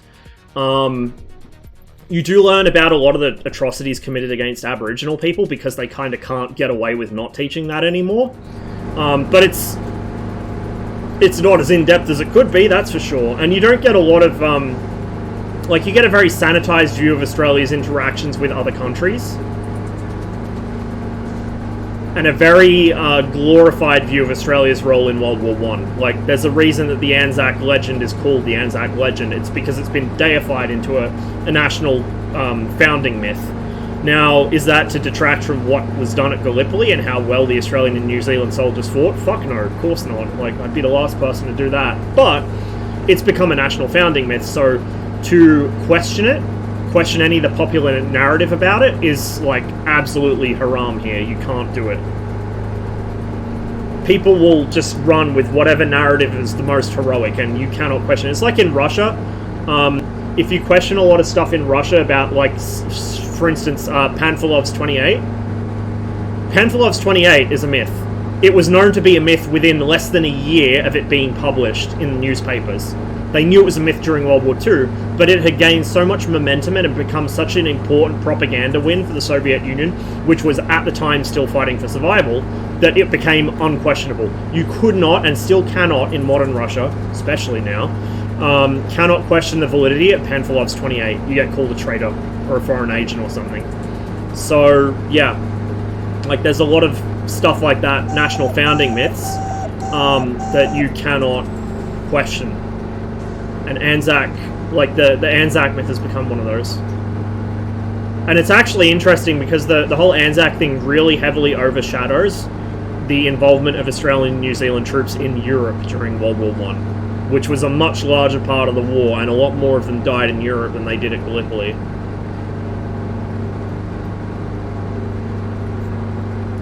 Oh, the frames. Oh, the frames. Oh, it hurts. Let's pull a little more G. Little more G.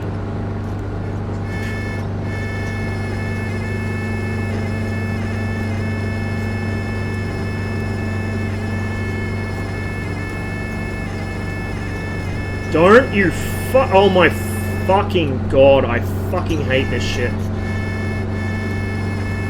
It usually doesn't do that on streams. It does it off stream all the time. Oop. And because of that, my stick jumped from... Hang on, chat. We're having a fucking drama here. So I've got my my button box just sitting on one edge of the stick base, so the stick doesn't lift. And it just did lift. So bear with me. Setup issues.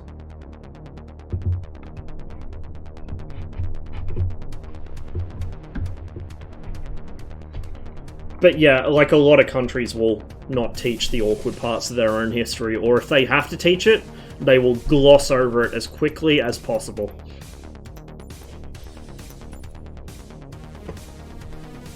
Might have to switch servers.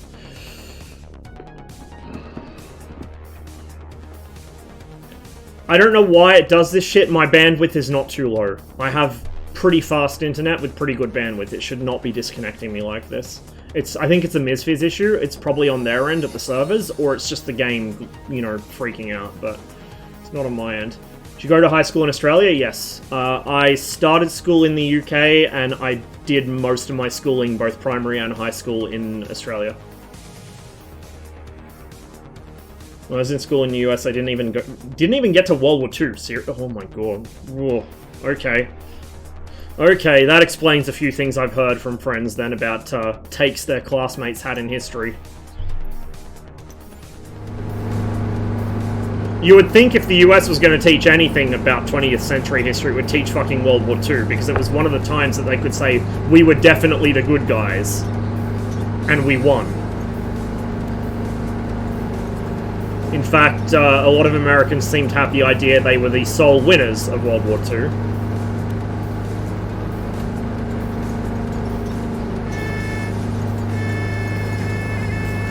Because we're pulling even more G now, we're going to probably stall at about 100 knots. I'm full backstick. We've got a pretty high rate of descent happening here, so I'm going to try and arrest that. There goes the stall. I'm going to hold full stick back. Hey! Hey, that's what I wanted to say. A bit of a weird orientation for it, though. But that's a spin. That is probably not going to recover either.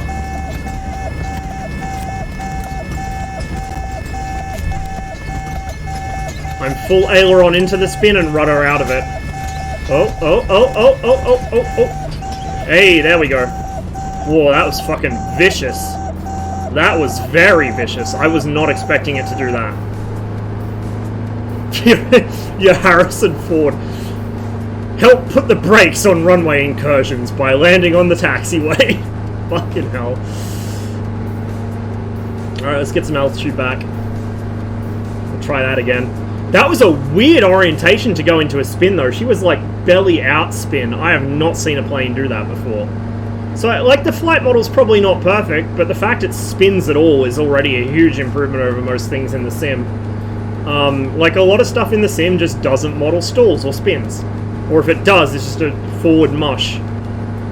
But that is really good. I'm really happy with that. That's just even further validating my purchase on this aircraft, to be honest.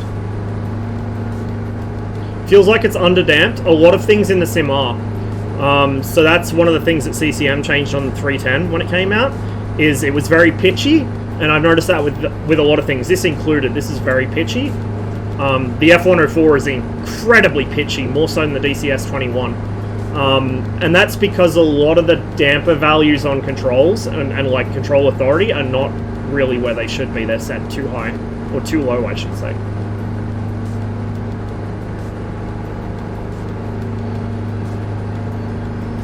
A lot of Canadian World War I and World War II stuff is oversold. Yeah, probably. Probably for the same reason as Australia. For Australia, World War I, in particular the Gallipoli campaign, was the national founding myth. Australia did not have a solid identity until that happened.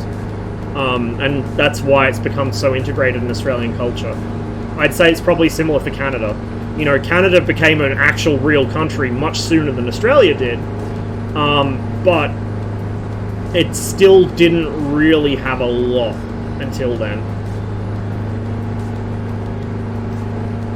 Vimy Ridge and Dieppe, yeah, exactly.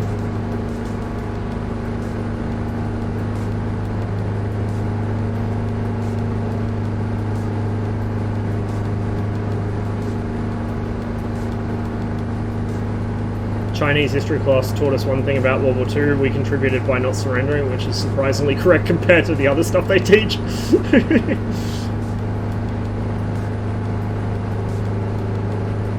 Outside the technical aspects, Canada became an independent nation in the 60s. Yeah, I mean, you're not wrong. But then so did Australia. Like, Australia still had Empire Day until the mid-late 60s, I think it was. So, like, the thing is, Canada was actually, is federated the right word? Canada became a single British dominion in 1867, right? Australia didn't become federated until 1901. Australia was a bunch of separate British colonies until 1901. They didn't even have the same railway gauge. So Australia became a country in 1901, but Australia kind of actually became more of its own thing in the 60s, and particularly by the 70s when Whitlam came into power. A little slow here.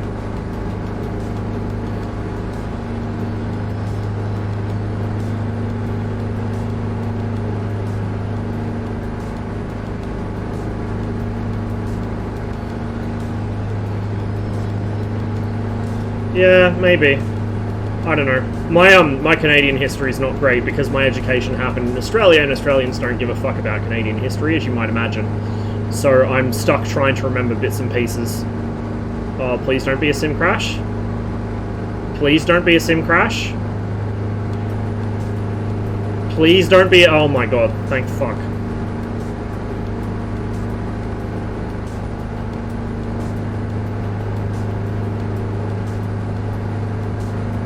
We're gonna want some serious altitude back after that. That was fucking wild. We're gonna need to punch the mixtures up too to get a little more beef out of the engine, I think. Not that it's gonna help us up here.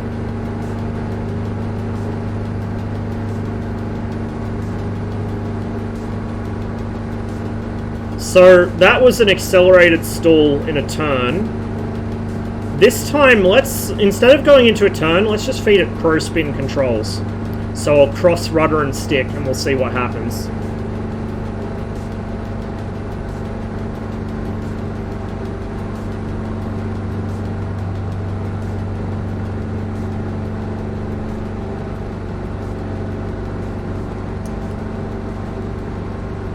says you're welcome. Yes, I am very grateful to fuck.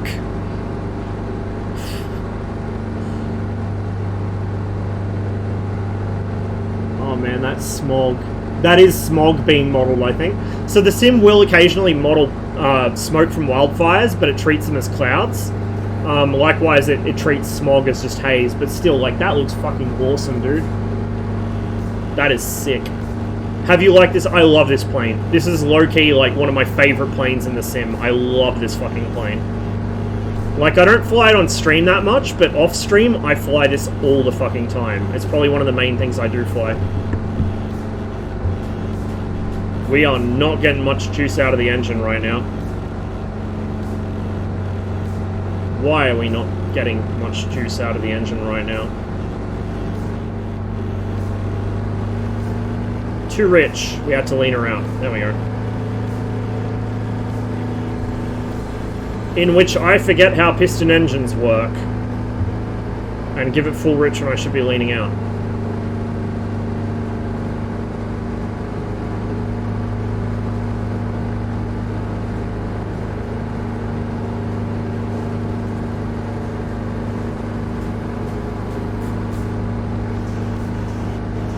Okay, we're at 9,000. Let's try it here.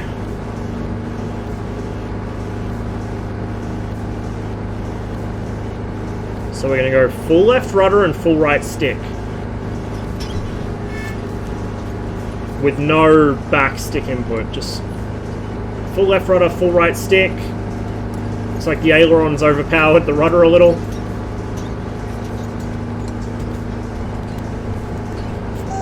She's not going to spin.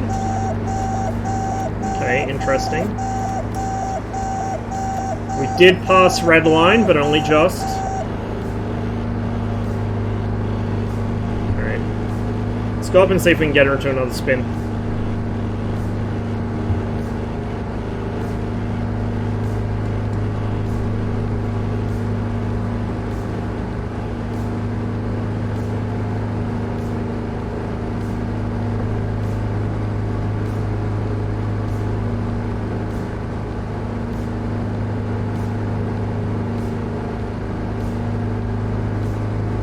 About there is where I want the mixture.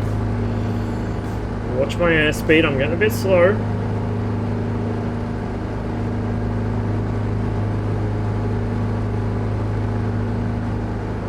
So yeah, I had not stall or spin tested this before. I'm genuinely impressed. I have not had to do anything with this. I don't have CCM's mod running. Like I said, his mod for this just adds a turbo. I think that's all it does. Yeah, this is really good out of the box. Can recommend Caronado 337 Skymaster with no reservations. This is a really nice aircraft, and it looks and sounds good too. A lot of nice liveries for it as well. I like flying with the military ones because, you know, plane has some history. But there are some nice civvy ones too. A lot of retro ones, like 70s kind of schemes with a lot of orange and red and yellow. Hey M1. Cheers to the resub. Good to see you. A little out of trim. As usual. Me and being out of trim name a more iconic duo.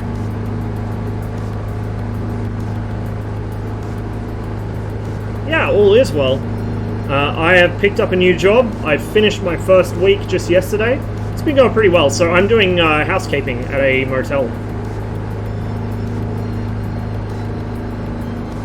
Although, I feel like I'm spending more time doing social work than actual cleaning. Which is, you know, not a bad thing. It's kind of actually made me think, maybe once I get my fucking meth and I can think straight and study, I might try and finish my qualifications in social work and actually be a social worker. Because God knows I've met some people that desperately need it.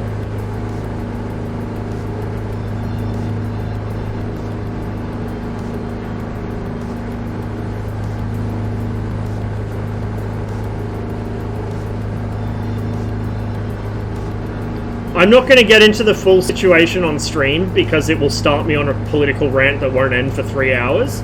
but if you guys go into, I think it was in the general channel in my Discord, and just look for messages from me about 4 or 5 days ago, you'll see. You'll see.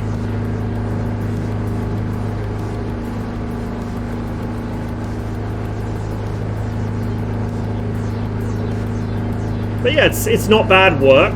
It gets a little busy some days, but it's not like super difficult. The main thing for me is just remembering what has and hasn't been done in different rooms and what needs doing. But yeah. Oh, I almost got to witness an assault the other day. It was fucking great. It wasn't on the motel grounds. It was across the road. Some guy had gotten a fucking a Barney with someone, and he sicked his dog on him like 3 times, and then the guy that had the dog sicked on him got in a fucking truck and sped off. It was great. And the girls were, you know, goading them on because they're shit stirrers. It's a bit of free entertainment. I don't think anyone was actually hurt. Like, the guy was trying to beat the shit out of him, but he was fucking up so badly, it was comical. Those are the best fights. The ones where nobody actually gets hurt, but they just make themselves look like complete fuckwits. I love those.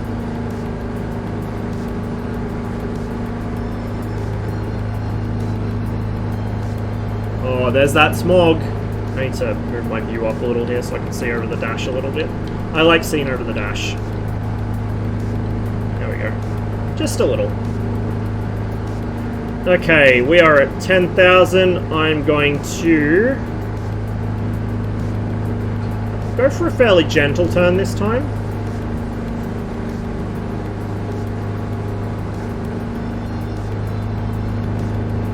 And we'll just pull the power.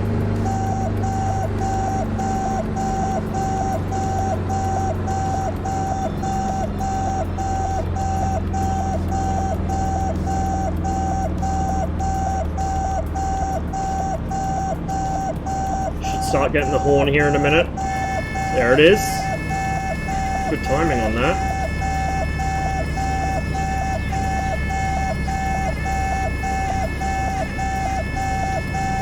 $80 knots. 70 knots. Over she goes. We're gonna hold the stick. Oh, that is a violent spin. It wants to spin belly out, which is very interesting. I've never seen an aircraft do that before. But it does spin. So maybe it needs a little bit of tweaking, but it does spin. We're going to go full left stick, or full left yoke in this aircraft, and full right rudder.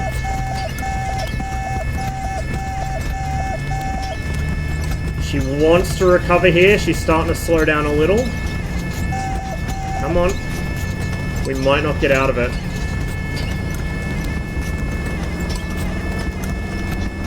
Come on. Can we power out? Nope. We're not going to recover, I don't think. She's going to go all the way in. Oh! Oh! Oh! Oh! Watch out for the secondary.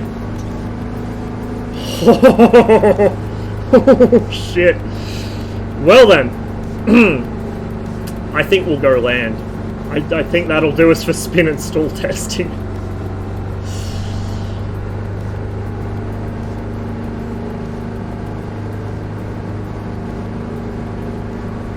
Calculated, I fucking wish, dude. I wish that was calculated. No, that was just dumb luck.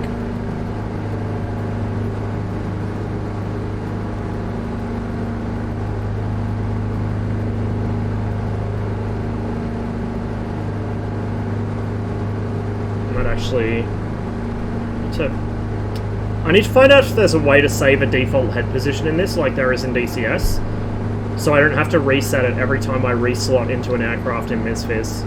There we go, that's better.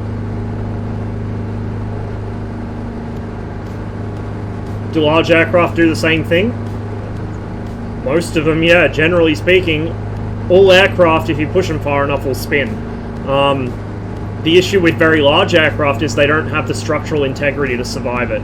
So if an airliner went into a spin, there's a good chance it would just break up in the air.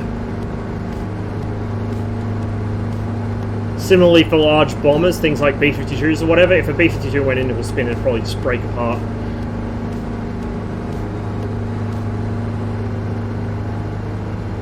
We've actually got a little airport S-strip, really. Somewhere off our left wing, it's showing. So I can spot it.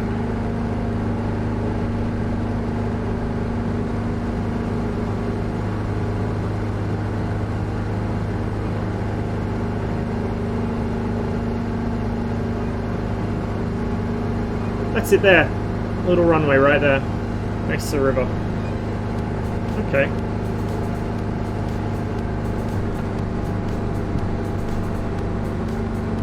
Do a loop. Well, we can do that. We'll need a little bit of airspeed to start with. Yes, I know I'm thrashing the engine. Bring it back a little.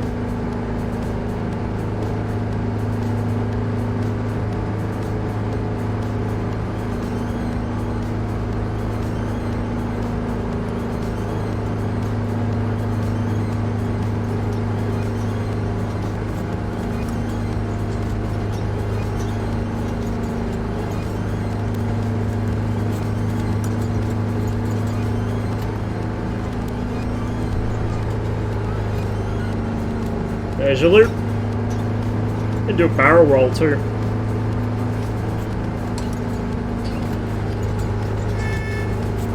Oh, little close there.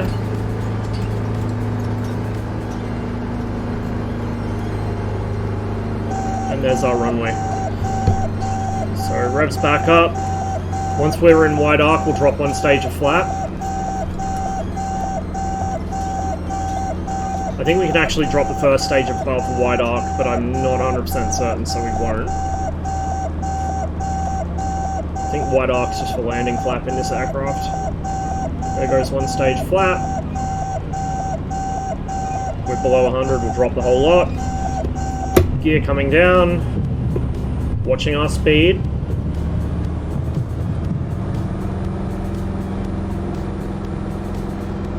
Try and keep her around blue line until we're actually on a purple, like lined up with the runway.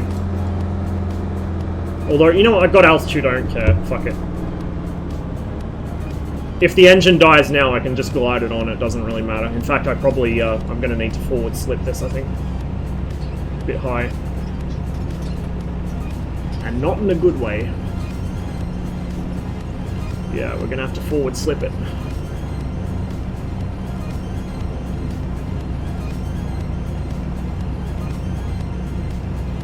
Hey, it forward slips as well. Oh my god. I bet CCM loves this thing. He wouldn't have even had to change that. Not many aircraft in this sim will actually forward slip properly. Like, they won't lose speed doing it. This is going to be a bit long, though, for this runway. Whoop. Get those brakes on, get my feeties under control, get the power off. Little long, but we got away with it. What's forward slip? It's when you slip into the, like you're slipping into the airstream. So it's something that glider pilots do a lot to bleed off speed to land. It's less common with powered aircraft, but bush pilots will do it a lot. If you've ever heard the story of the Gimli glider, the airliner that landed on a drag strip after it had a double engine failure, that's how the pilot bled off speed to land the aircraft, is he did a forward slip because he was a glider pilot and he knew that it would work. But it's not a well-known technique among powered aircraft pilots, especially somewhere like DCS. Most DCS players have never heard of a forward slip in their lives. Okay, let's shut it down. Oh, I hate that the fucking scroll wheel does this shit. Probably should have turned the alternators off before the engine. That is not good for the avionics when you do shit like that.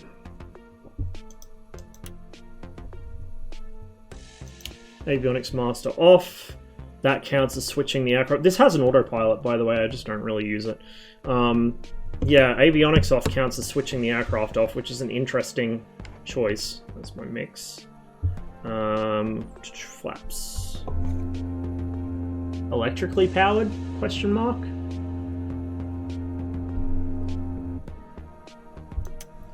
Yeah. No, I did turn those off. And then all that's left to go off should be the battery. Yep. A little window here we can open. The door to get in is on that side. So we do have breakers on this aircraft, but none of them are clickable. If these were clickable, I would be a very happy boy.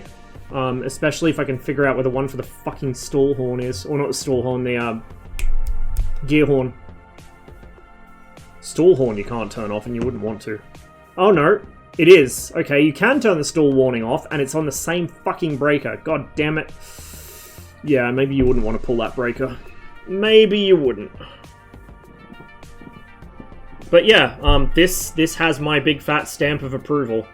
The Coronado C337 Skymaster. Real nice looking little plane. I would love to fly one of these in real life. Absolutely love to.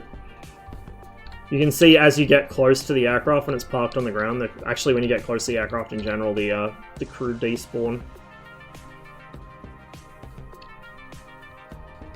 You see full white, sometimes you've got to slip and dip. Yeah, that was something I picked up doing actually pretty early in my flight training, was if I was high, because I usually was either fast and low or fast and high, I'd just slip it in.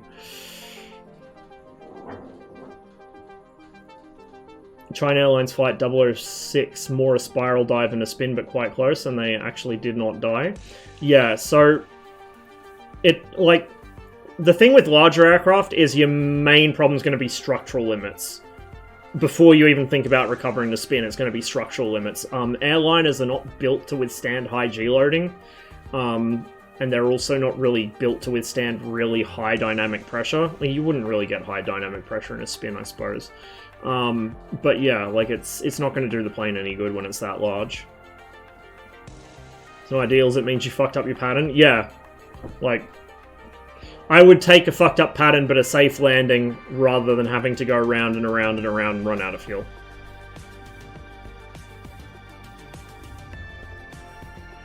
Not sure the spin behavior is quite right, but the violence when you get into it looks very realistic. I think it's spinning a bit too fast, like it feels like it doesn't have enough air resistance. But this is me speaking with zero real-life spins because the aircraft I learned to fly in are prohibited to spin. I feel like it's going a little fast. And the belly out thing is really weird. I've never seen an aircraft spin belly out like that. Not once it actually stabilizes into a developed spin. But other than that, yeah, like the violence it snaps into it with, that looks about right. What did the airspeed do while in the spin? Good question. I was not paying attention to it. I was trying to recover. That might be one to go back and have a look at in the VOD later, I guess. Because, yeah, I wasn't paying attention to my airspeed. Do I see someone flying a steam gauge panel? Hey, you know that I hate glass cockpits, man. You want to see steam gauges, you come here. I fucking despise glass. Let's go back to the main menu. So we're going to take off from somewhere in the same area. We might take off from one of the smaller airfields around Santiago. We'll take the 310 up. This will be my first flight in the 310. I am going to have to figure out the start procedure for it, because it's my first flight in the 310. But we should be okay. I also don't know how much runway it needs to take off, so that could be interesting. What the? That's interesting. That is interesting. Okay, so that's a taxiway, and then the runway goes here. Cool. Let's spawn up the end and have a nice long adventure.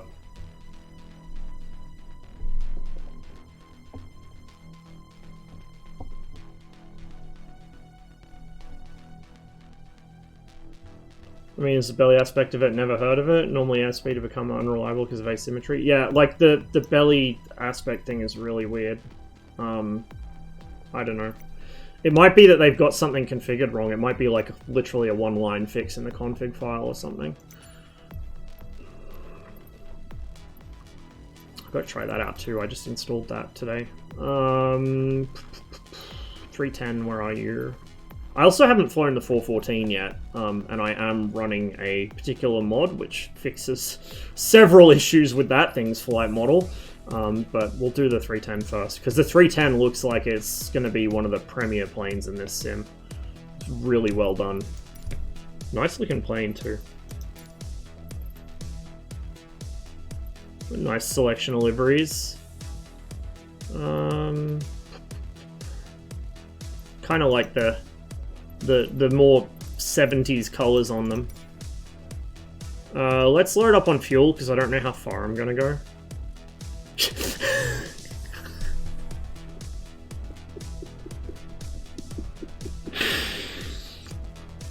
I'm sure it wasn't their intention, but putting pilot in inverted commas is a fucking stroke of genius. I love it. I absolutely fucking love it. I cannot move. CG position. So that must be actually set by the baggage. Oh. 50 pounds? Ah. Baggage locker left. Let's set 20, 20. Let's add some passengers. 170. 170. Oh. I was gonna say that added up fast, but no, it's because we got a planet sitting in one of our seats. Yeah, that looks alright. Just a little off CG, so let's bring this down to... Okay, how about we bring these up to 30. Oh, fuck. That was the wrong button. Hello? Bring these up to 30. Front baggage we'll bring up to 30. That's in the nose, I think. Yeah, there we go. A little bit aft, but that's good enough. We'll take it. Failures we don't need to set because the aircraft has its own failures.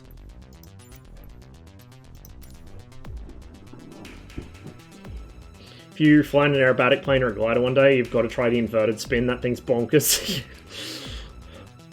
Yeah, have a migraine for the rest of the day afterwards. Yeah, CCM's mods are a must-have. Absolute must-have. I don't run it for the Skymaster because I might get it because having the turbo would be nice for flying up higher.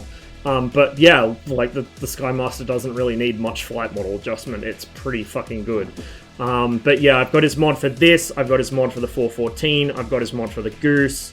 What else do I have his mod for? There was something else, I think, which I have forgotten. And he's possibly going to do some tweaking on the F104. I found him some charts. I found an F104S manual with all the appendices in it. That was really cool, actually. I learned some things about the F104 the other night. So yeah, we'll see how we go with that. Turboed the 310, yeah, I know. I know.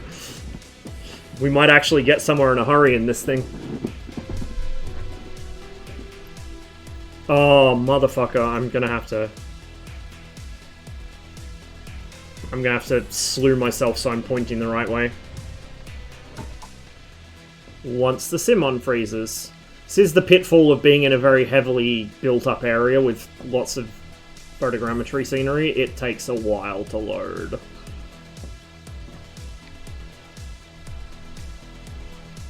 Now, there should be a way to get rid of... Oh, actually, no, that is the... Oh, I can't get rid of that, I don't think. I can get 2 big screens, or I can have some RNAV stuff and then the GPS anyway. I mean, to be fair, I do tend to use the GPS in this, just because I'm fucking lazy. Oh, that's not what I wanted to do. That's what I want to do. Did it... Why did it turn the fucking HUD back on? Bro, I turned that shit off for a reason. We have to edit our options here in a sec. Bro, that's not a fucking taxiway, that's a road. MSFS, go home, you're drunk. It's really stuttering at the moment while it loads in. Okay. Hello? Oh, right, because I'm in slew mode.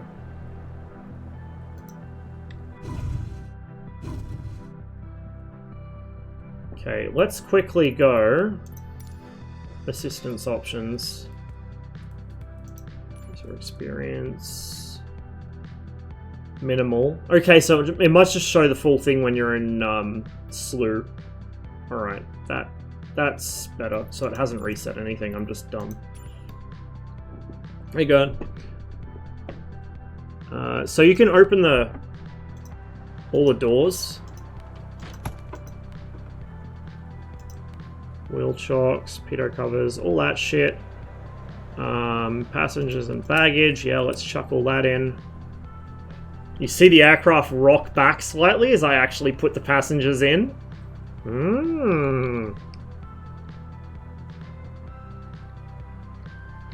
So here we go. This is our trusty steed for this part of the flight. Oh wow, we're on a fucking hill and a half, hey.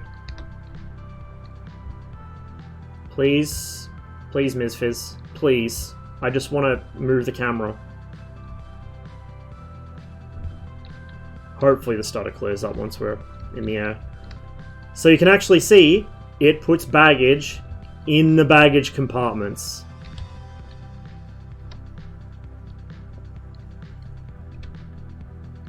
Including in the front.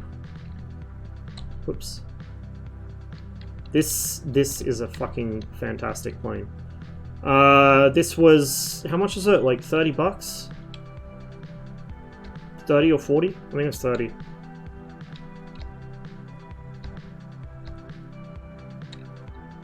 So, nothing's gonna beat the 247 on value, that's a given. But this is pretty close.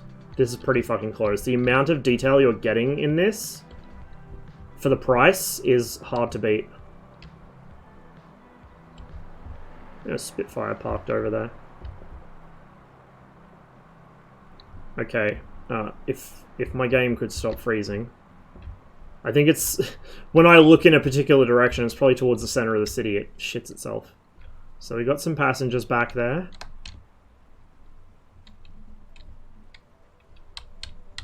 So I put in weight for...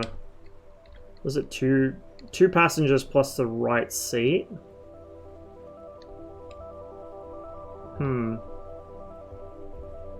Okay. Not sure how that works, but whatever. Services, fuel in gallons, yep.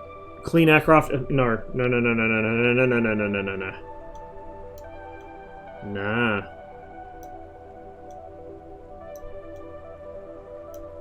Hello? Can I... Oh! Yes. Clean. Give me. The click spot's kind of weird. Hello? Hello? This is the issue with some of these, like kneeboard panels. The click spots can be really janky on them.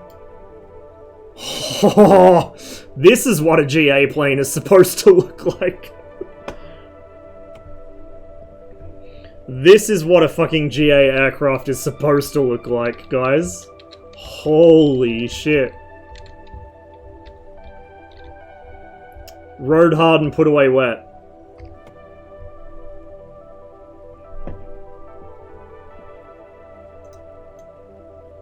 We'll make it like about there. Little bit of dirt, not too much. Options. This is the good shit. Oh no, there we go. Radio navigation. Yes! Fuck off, screens.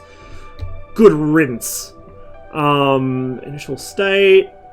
Owned. This is state saving, by the way. Show user reg. Individualization. Engine realism. Hello? Systems realism. Wear and tear. I'm gonna break this plane so fast. Failures rarely. Status. And then everything here is... We'll inspect. Oil supply. Let's do an overhaul. Because it's going to be our first flight in the plane.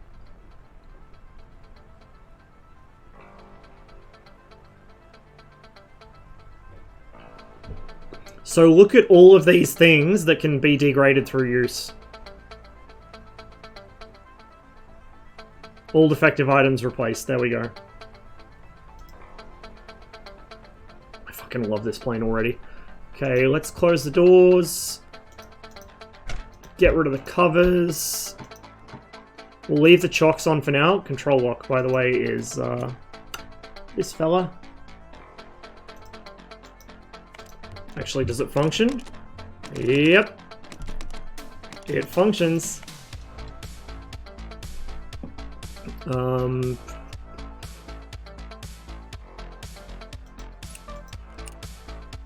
So that should take us down to the 2 passengers I actually put in weights for. It really doesn't like it when I look that way, which is great, because that's where the fucking runway is. Wrappers and breadcrumbs on the cockpit floor as well. There's leaves on the floor. So when you crank it up to max dirtiness... Oh, there's... Yep. When you crank it up to max dirtiness, there's like empty fucking coffee cups and shit rolling around the aisles. Like... That alone makes this worth a buy. We got fucking... Look, I've tracked dirt and leaves into my own plane. Shocking. Okay. Yep, that's all done. Passenger comfort index. That's going to be like 0 by the end of this flight, guaranteed. Show or hide this tablet. Click on the column to the left, right there. And we can bring it back up if we want. Let's open our little window here. Just for taxi. So we're totally cold and dark at the moment. Looks like all our breakers are good and unpopped.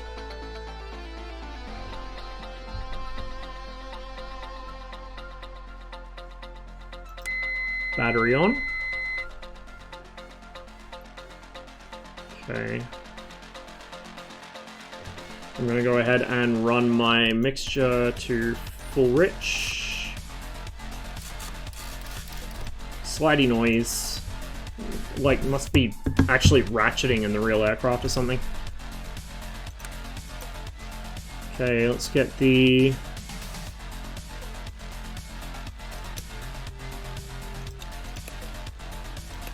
aux pumps on low.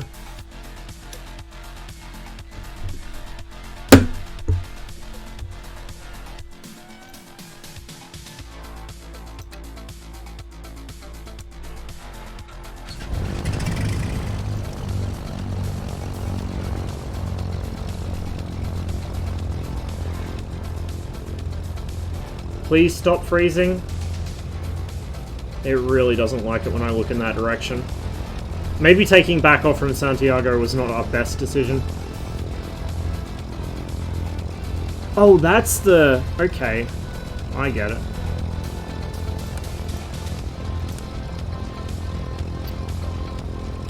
Turn on the left alternator. Right engine prime.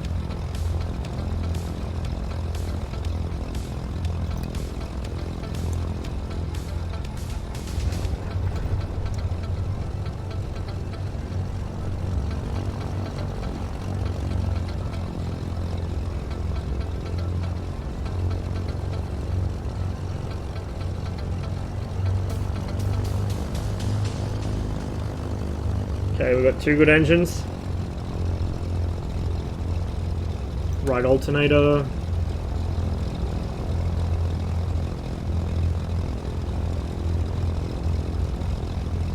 Don't need the de-ice on at the moment. Let's put the pitot heat on, just in case the smog becomes an issue. Avionics master.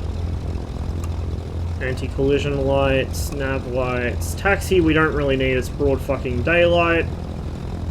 We will make sure that the nav lights are retracted and then put them back to the neutral, which is off. Cool. Let's familiarize ourselves a bit with the cockpit. There's a gear lever.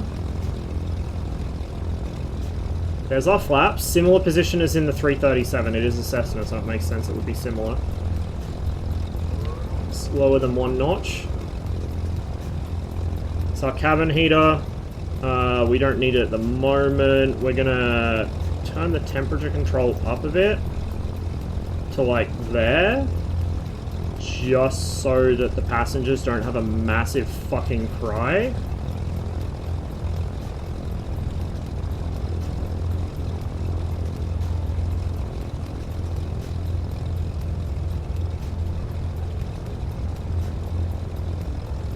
We really need to get away from Santiago. This is tanking my frames. I'm not going to bother with fucking with any of the radios or RNAV stuff. How are the passengers? We got one there. One there. Yeah, the two backseaters have... Off they've gone. Can I turn these... I'm going to look at the left one so I don't kill the frames. Can I turn these lights on? I can turn these lights on. Oh, and there's a... Okay, that whole thing is a click spot. Never mind. Okay, we're going to... is that the parking brake, I wonder? That is the parking brake. The wheel chocks... Apparently... Oh, I took them off. Never mind, I took the wheel chocks off. Sorry, everyone. Bit of an unexpected roll there. Now, to get to the runway, we're going to have to fight this bus, apparently. Oh, the Spit's having a moment. The Spit's really having a moment there. Oopsie daisies.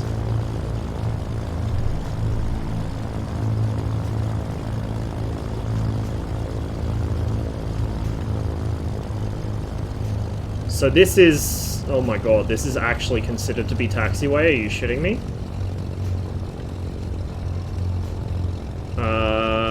I think I'm gonna go round. These parking spots are not very well laid out, to be honest.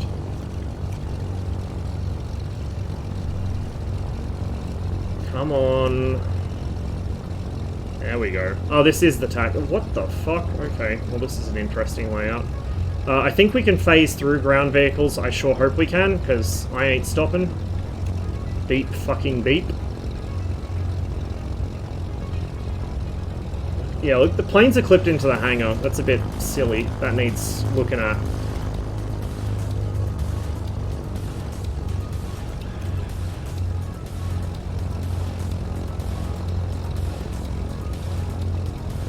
I'm sorry, guys. Frames will improve as soon as we're away from the city.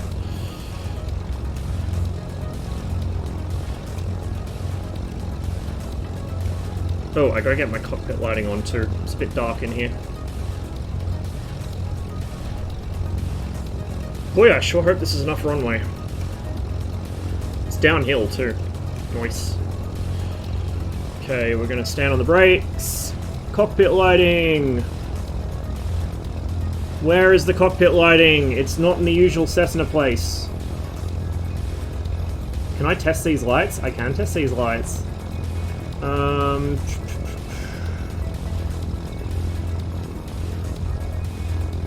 Cockpit lighting, hello?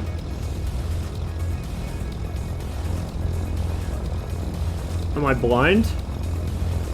It's usually down here on a Cessna. Oh. Oh. Right there.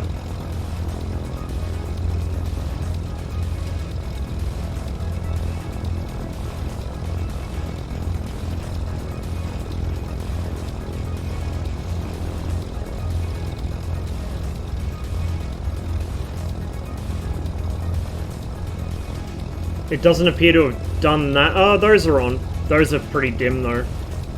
I wonder if that's just because of the ambient lighting drowning it out, or if it's an actual bug. Okay.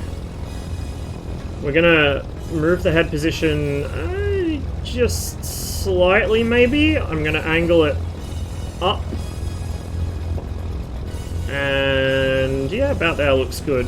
How about this? What can we do with this? We can drag this up or down, I think. In the 414, you can actually, it's fully articulated. You can move it to the side window and everything. It's probably actually the most impressive feature of the 414. But in this, it's just up and down. Okay, taking off at one frame every 10 seconds is going to be interesting, but we'll try it. I'm not going to do all the usual checks. I'm just going to assume the plane's going to work, because that's, you know, that's what you do in MSFS, right?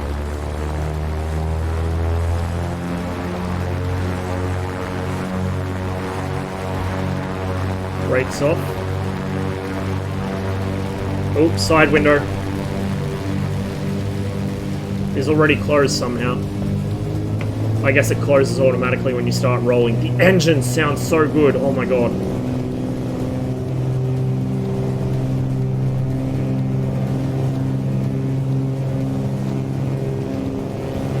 We're running out of runway. Oh, whoa. Yep. Runway's a bit short there, and I also gave it too much back trim. Let's try from a different airfield. That's why you consult the pilot's manual to figure out what your takeoff distance is. Let's try from... Actually, let's go a bit south of Santiago so we don't have to deal with, like, 0 frames. And we'll fly from there. But I already like this thing. I already like this thing a lot. I saw nothing. Yeah, nothing at all. Absolutely nothing. So yeah, it like when I'm looking that way down the runway, I'm literally looking at the middle of the city. No wonder it was fucking running like shit. We could go from here, as long as we look south. So since we already figured out the startup procedure, we'll just do it this way. We'll spawn in hot. We'll wind the time back a little. And we'll reset all our passengers and shit once we get into the plane.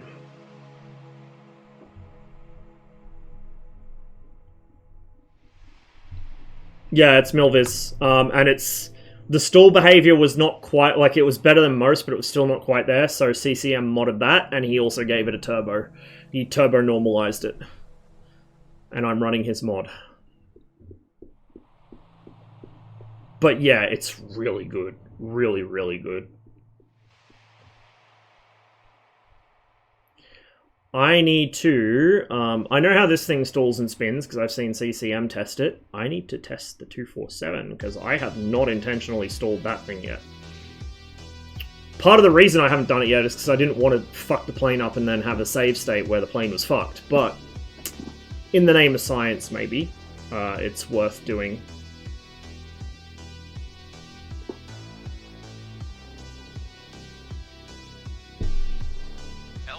Tower 9 or 5 tree, 2 ready at runway 20 straight out departure. Hello?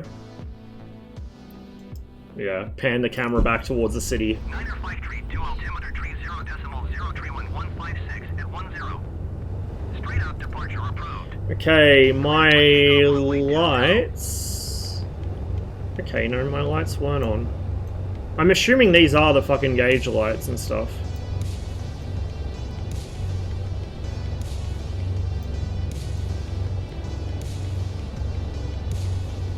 Okay, anti-collision, strobe. We don't need the strobe on. Landing lights. No, I don't want them extended. I want them retracted. Pitot heat on. We won't bother with the anti-ice stuff.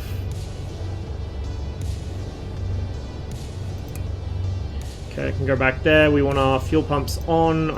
Yep, they're already on. Never mind. That's all good. Bring that up to about there. Bring that up to half. Get this one up to half.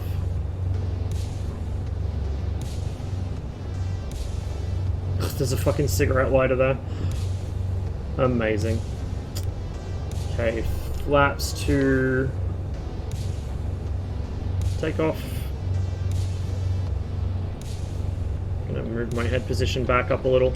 So right about there, I reckon. Right about there is good.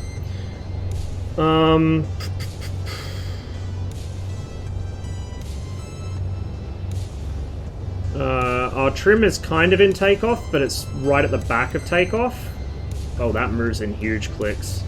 Also, okay, that does work. Good. Has it save stated my passengers and stuff? I don't think it has. No, it hasn't. And I should not look behind me.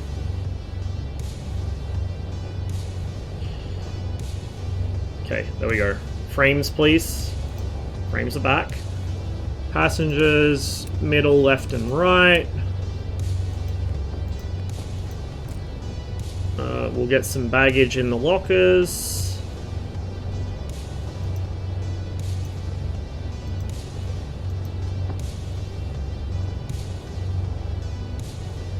Okay, yeah, we want all that stuff off. Services, we're going to fill the aircraft completely. If I can get the click spot.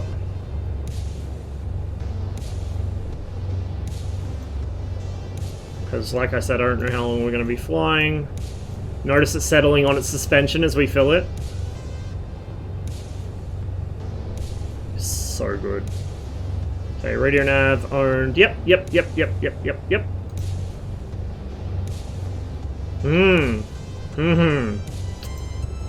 I like this a lot.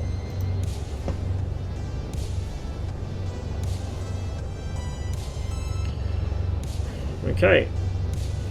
Let's check everything's good to go.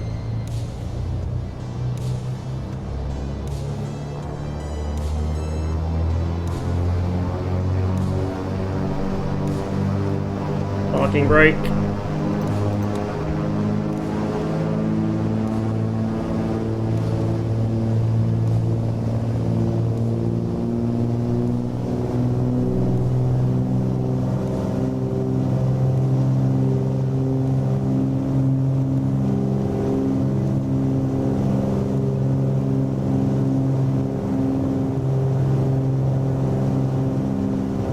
So if we were a little lighter, we probably could have made it off that last runway, but we're pretty heavy with all these passengers and all this baggage.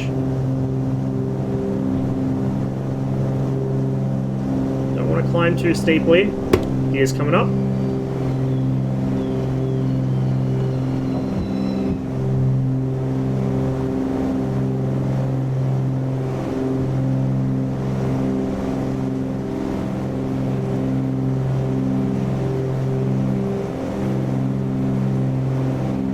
Yeah, 100% fuel. I'm pretty heavy.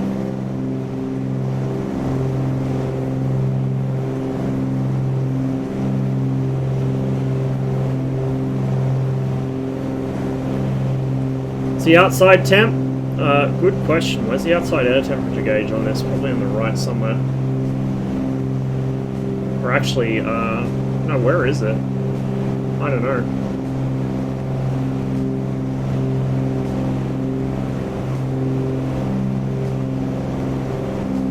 Where's my oats?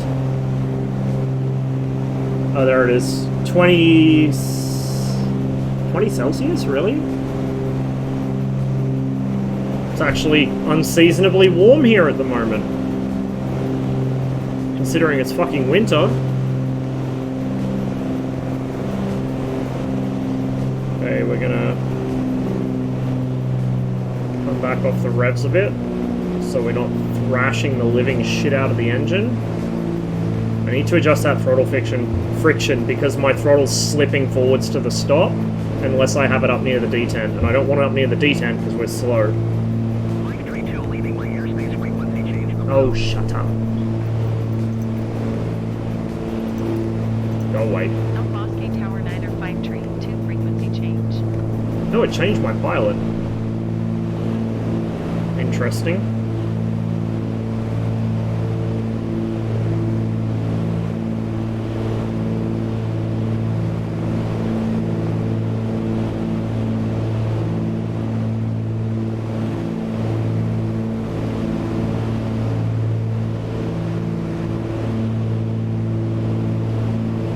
Sounds so good.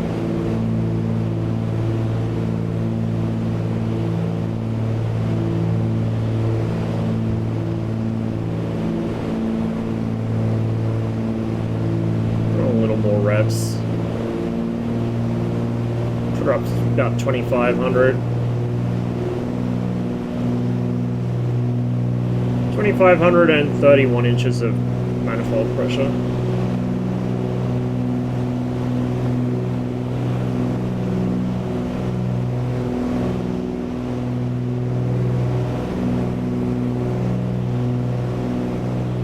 The aircraft actually feels like it has some weight to it as well.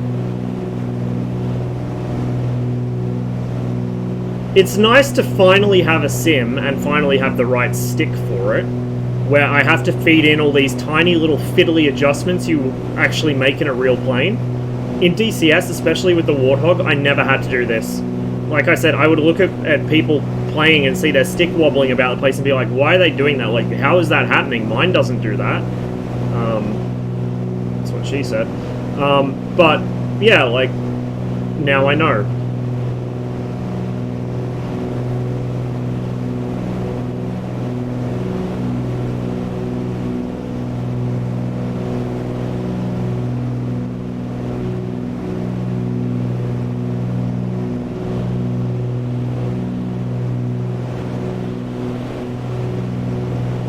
So we got fucking Shell Shock, and we've got CCM, but as a used car salesman. Like, that passenger legit looks like him.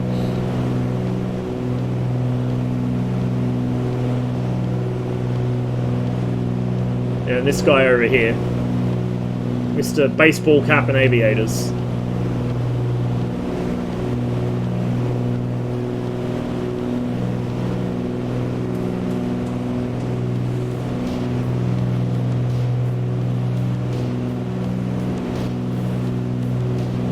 This GTA.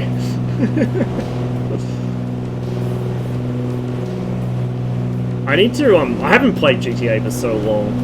Apparently GTA multiplayer is the fucking Wild West now, but it's been a while since I have played it. Ironically, GTA does a better job of simulating some aspects of flight than DCS does. Like the fact you actually have to fucking adjust the aircraft. Now, if you let go of the controls, the plane won't just crash like it does in GTA, but the fact that there's actual, like, turbulence is a thing in GTA and it's not constant, that's already better than what DCS does in some respects.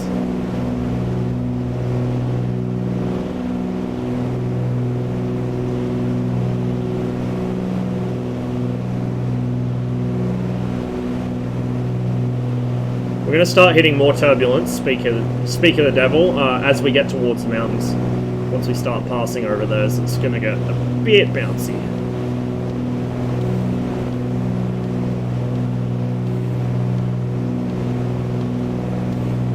Oh, not this shit again! We're going to change server, I think, because this shit's going to keep tripping and it's going to piss me off. Oh, yeah, okay. Okay.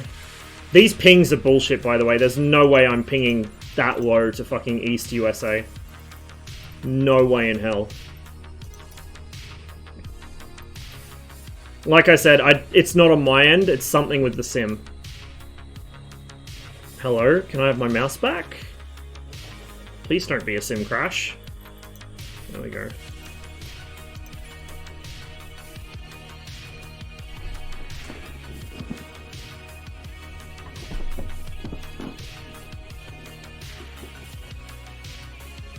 Speaking of Milviz and the quality of their modules, though, the one thing that's always perplexed me is the Corsair is really good, although I need to do some stalls and spins in it, because I don't think I really have. The Corsair is really fucking good, but for some reason that is an absolute mystery to me, it's a 3-bladed prop, but the actual graphic for the prop in motion is 5 blades. Don't ask me why, but it is. That is my only complaint about the Milviz Corsair, is why the fuck does it appear to have a 5-bladed prop when it's actually flying?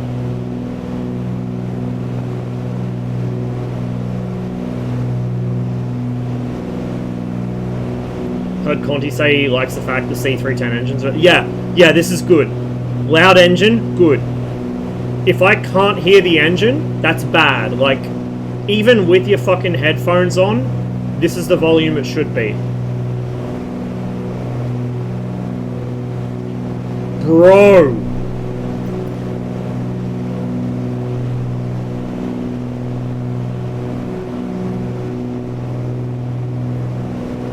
How can you count them? Because you still see them spinning.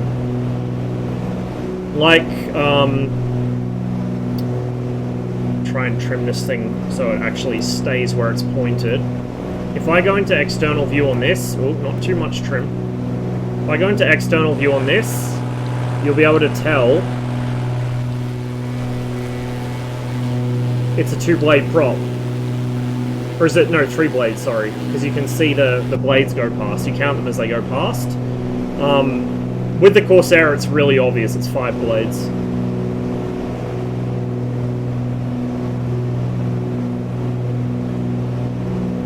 The more blades that there are, the easier it gets to count as well. So like 4 blades are really obvious, 5's super obvious. 2 and 3 is a little harder to tell apart because of the rate they go past.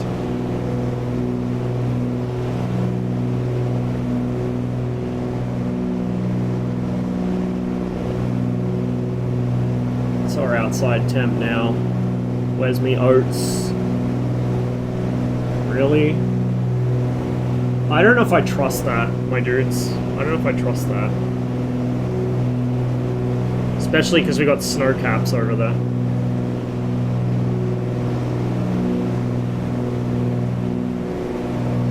Getting a little bit slow.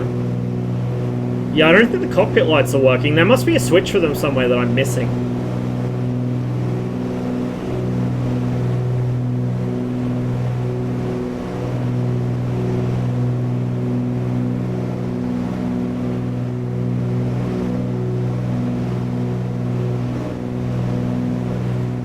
If anyone has any wisdom on this subject, please tell me. That's for the center console lights, I think. Yeah.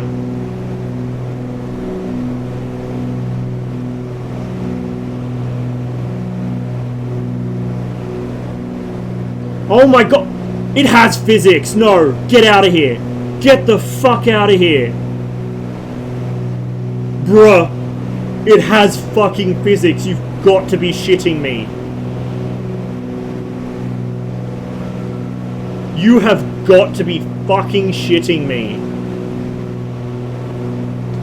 This is the best plane. Best plane in the sim. The 247 is fucking excellent and a close second, but this is the best plane in the fucking sim. Normally I'd scoff at shit like that, like, oh, you put a fucking moving physics-bound bottle in, but you didn't make a proper flight model, but they did make a proper flight model, mostly. That is... I am genuinely impressed now. Genuinely fucking impressed. Try some 0G. I bet I'm gonna fucking kill the engines if I do that. Let me get clear of the mountains, then we'll do it. What other crap we got floating around? Fucking sticky note back there. Fucking post-it note. Mod it to be a beer bottle? You probably could pretty easily, I reckon. VB long neck at 8 o'clock in the fucking morning.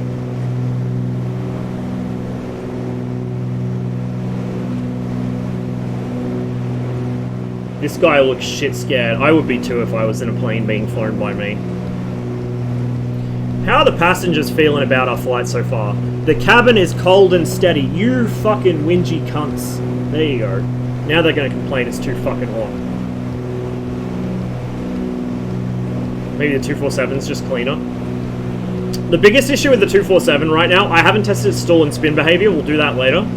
But the biggest issue I've noticed with the 247 so far is the engine oil temp and oil pressure they don't line up with what the manual says they should be, and it's really sensitive. It's really fucking finicky about oil, which in a way is a good thing because it'll teach you good habits, but in another way it's annoying because it shouldn't be that sensitive. Yeah, does anyone know where the fuck the lighting the master lighting rheostat is? Because I'll be fucked if I can find it. And it is dark in here. Like, I thought that these would turn all my lighting on, but apparently not.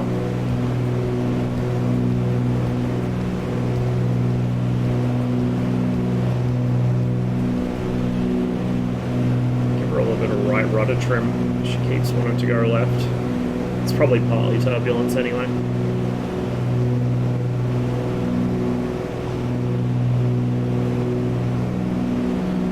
Army engines, temps look happy, pressures look happy, fuel flow is yes, which is kind of what we expect.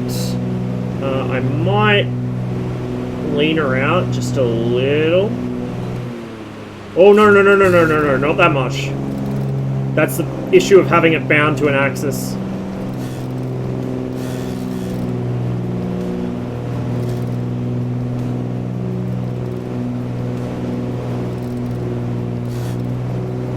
about there. We don't want the engines to run too hot. And we picked up a massive climb there because of the jump in power. I need to switch that axis around, I think. What I'll do is I'll take the flap axis off. I'll figure out a different thing to use for flaps, and I'll rebind that flap lever to my mixture. And then I'll do something with the little, the middle finger axis, because that's too easy to bump in flight. I don't want to cut my engine by accident when I go to move the throttle.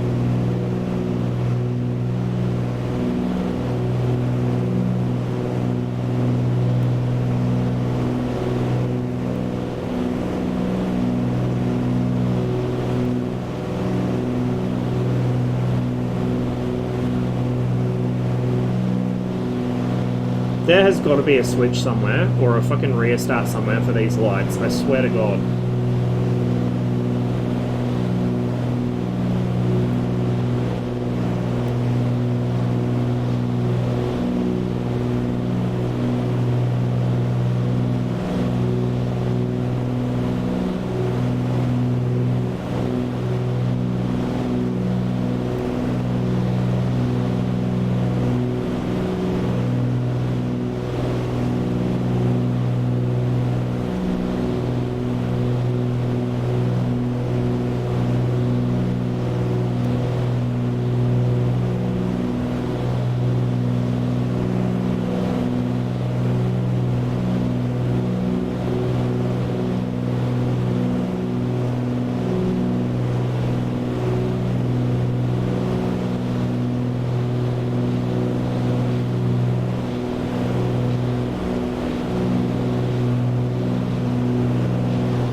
Yeah, it really does.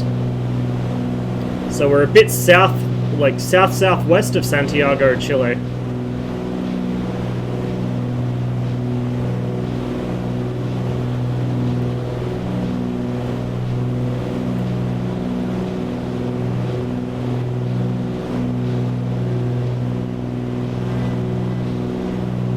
So I got the idea to fly around here, partly because we were talking about Chile last stream, or the stream before, so I wanted to do a flight over it.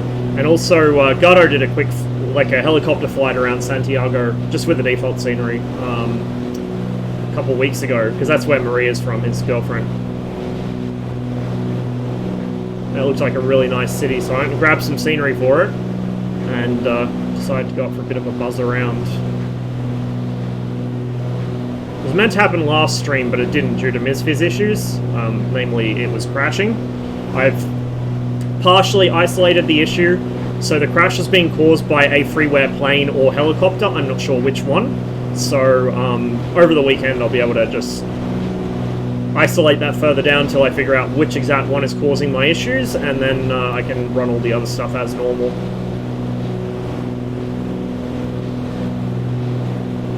Okay. Where's my water bottle? There it is. Okay, so... it's stuck to the floor. Okay, so it's not 100% physics obeying, but the fact it actually does roll around is pretty cool. I like that.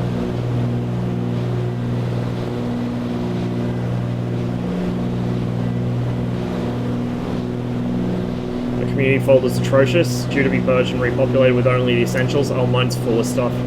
I never really purge mine either. Like I said, I'll deal with the long load times just because it means that once the sim's up and running, I can literally go anywhere or do anything. To me, that's, you know, that's worth the load time. But there are a few things that I don't really use, or they're not really as good as I'd hoped they were, that might need to go the way of the dodo. I'm in love with this thing, dude. I just wish I could find my fucking instrument lights. But I am absolutely in love with this plane. Yeah, the little lights don't appear to... Oh, maybe they are on. I wonder.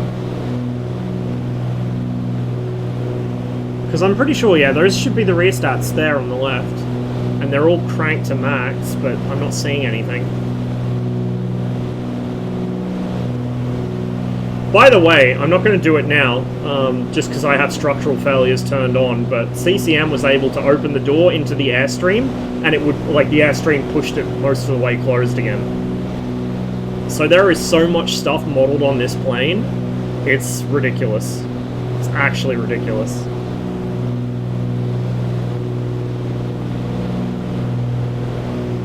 There's the Andes, looking very majestic.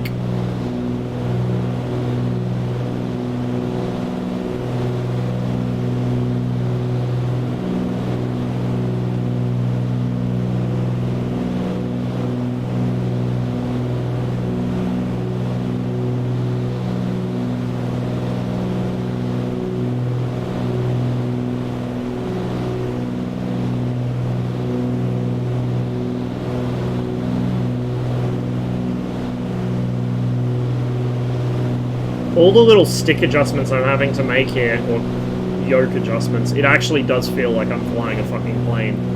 Unlike many things in MSFS, it feels like an actual fucking plane. And I have to keep making this point in Enigma's Discord, because a lot of people there kind of have the impression that this has a bad flight model, this sim has a bad flight model. It doesn't, it has a fucking phenomenal flight model. At least as good as DCS, possibly even better. The issue is most developers don't know how to use it, and Asobo haven't put the time into most of the vanilla planes. So a couple of the vanilla planes are really close to spot on. I think the vanilla 152 is one of the ones that's usually said to be basically almost as it is in real life, almost, except for some quirks during spins. But a lot of the vanilla stuff's really not had that much effort put into it, comparatively speaking, which is understandable. They've only got so much time they can spend developing planes instead of the core sim. Eagle Dynamics. And so that gives the impression, that plus a lot of the shovelware stuff, like all the mill jets, nearly all the mill jets, there are some good ones, that gives people the idea that the sim has a bad flight model, and it's basically arcadey, but it just looks really pretty. No. This is not arcadey. This feels like a real plane. This stalls like a real plane with CCM's mod. It sounds like one. Like, everything about this is really, really close. It's just a matter of how much effort the developer puts into the plane, how well they know the config files. Like, if...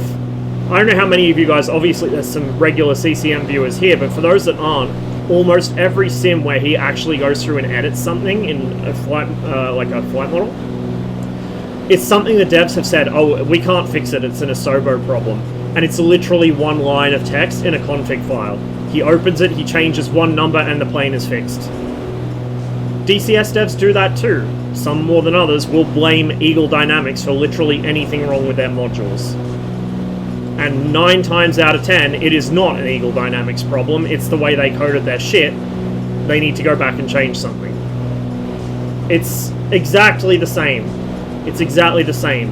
You get devs with huge egos in both sims and in every other sim who can't stomach the idea that maybe they fucked something up, or maybe there isn't an engine limitation, maybe they just didn't bother learning how to harness the power the engine gave them, you know? MFDs don't care if sim is unrealistic. Yeah. Yeah, like the tube liner guys don't care if the flight models are that good. I mean, the 146 at release, CCM's made a mod to fix it, but the 146 at release, what's a stall? Dunno. Don't ask the guys that made the flight model for that, they don't fucking know. But he fixed it with some fiddling in the config files for the flight model. Fixed, just like that. I guarantee you, if you could get into the flight model files for the like some of the modules in DCS, same shit. You'd probably be able to tweak 2 numbers and the plane would be fixed. All because, like, either the devs have a really high opinion of themselves, or the devs say they spoke to real-world pilots, and the real-world pilot either is rated on a different type, or doesn't have many hours, or hasn't flown it for 20 years. For DCS, that's understandable, but for a sim like this, with an aircraft like this, that, you know, still flies in large numbers, there's also Other people are trying to avoid drama. I don't have to. I'm known for drama somehow, so we're gonna run with it. There are people who stream a lot of flight sim stuff who are looked up to as positions of authority because they're real-world pilots. By the same standard certain big MSFS streamers are real-world pilots, I, a 50-hour student who has not touched an aircraft in 4 years, am a real-world pilot. You know, when somebody who doesn't have a multi-engine rating is making sweeping statements of how a multi-engine aircraft should handle as though he's a position of authority, or when somebody, you know, is kind of using their position within the industry, which is a non-flying position, to sound like they're an authority. Yeah, not a big fan of that kind of thing, hey. Especially because, and like this is the thing, anything I tell you guys obviously applies to the sim. If I tell you, like, do this in a fucking MiG-21, if you ever get in a MiG-21 in real life, don't fucking do what I tell you, do what the fucking instructor tells you. He's actually flown one, I haven't. But there are people on Twitch who act as though they're real-life instructors, and they will give instruction that people will take to be real-life instruction. Do not ever use Twitch streamers as a substitute for real-life instruction. Do not. Doesn't matter if they are real-life instructors. Do not fucking do that. You will fucking die or you will kill someone else. Twitch is not, will not ever be a substitute for real-world instruction. And yeah, real-world instructors fuck stuff up all the time too. Like, they'll tell you dumb shit. Like, turn the fuel pumps off as soon as the aircraft's off the runway. What? Why? It's dogma. Why am I turning the fuel pumps off at the most critical fucking phase of flight? What the fuck is wrong with you? It's dogma that's just settled into aviation training. You do not turn the fucking fuel pumps off as the aircraft leaves the runway, or on fucking final. You know, like shit like that, you do not do it in a critical phase of flight. And like I said, I just leave the pumps on. The pump goes on when I start the aircraft, the pump goes off when I shut the aircraft down. That's how I do it in real life, that's how I do it in the sim. But there's a lot of dogma in the industry, for sure, and a lot of instructors who are maybe not the best at their jobs, but that still doesn't mean you should ignore them because a guy on Twitch told you otherwise. Even if I tell you otherwise, like I said, I'm a 50-hour student pilot that hasn't flown in 4 years and only flew up to a max takeoff weight of 600 kilos. Day VFR only. Do not fucking take anything I say as instruction, for sure, but even from real instructors who do stream on Twitch, don't take anything they say as instruction either. And if you do something that you were told to do by somebody on Twitch, and it was counted to something your actual flight instructor told you to do, you're liable. If you do something and it fucks up, and your flight instructor told you to do it, they're liable. If you do it because you were told to do it on Twitch, you are liable. Cover your ass.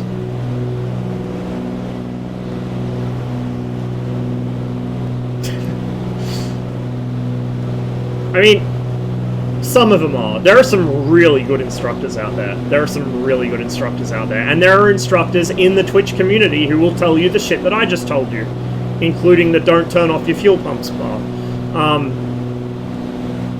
In fact, there was a whole discussion in CCM's Discord the other day about alternators, and you'll notice today I waited until the engines were run up to turn the alternators on. Usually I just all the switches before the engines are running, because most aircraft don't model that. It doesn't matter. But in real life, there are certain avionics that are very sensitive to that. If you put the alternators on before the engines run up, you could blow them. So the alts go on after the engines are running, and they go off before the engine shut down. In certain aircraft, it doesn't matter, but it depends on your avionics fit, because that's what the issue is. It's the avionics that may burn out from it, and the circuit breaker won't protect them from it. It'll undervolt or overvolt them.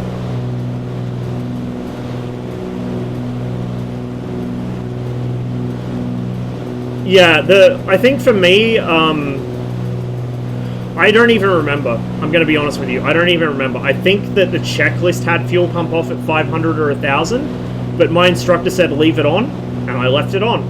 Because to me, I will trade off a tiny, minuscule amount extra fuel burn rate for the added safety of having the pump running. The pump is there as a safety feature. I don't know why you would turn it off. Like, this isn't the airline industry. We're not doing precise maths to figure out exactly how much fuel we have on board, how much weight we have, how much range we have, whatever. If I'm taking a Jabiru or a Bristol or something, or this, up for, if I was rated for this in real life, up for a fly for an hour, do a couple circuits, whatever, I am not turning that fuel pump off, come hell or high water. I don't care if I burn an extra, 20 pounds of fuel. Who cares? Like, the fuel pumps going off as you climb out thing is dogma. There's no actual logical reason for it, besides worrying about fuel burn. And if you're that worried about fuel that you care about the tiny amount extra the fuel pump runs through, like, what are you doing? What are you doing? Let's see if I can dial this back a little. No, the stick's not going, the throttle's not going to stay there, so I can dial it back to about 27 inches of manifold. Oh, no. I'm just doing this by ear. It's too much.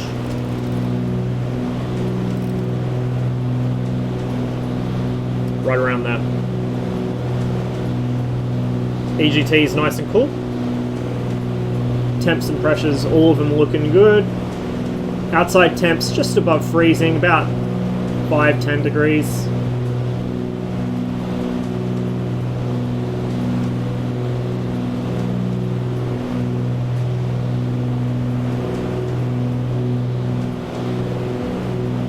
Once you get this thing into the cruise, it handles so nicely.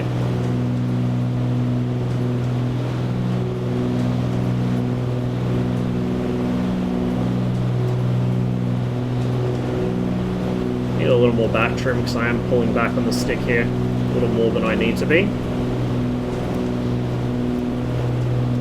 A little bit more, like half a click. It's a little too much. The trim's really sensitive in this. It takes me very little input to run the trim out a couple clicks, so just using little amounts.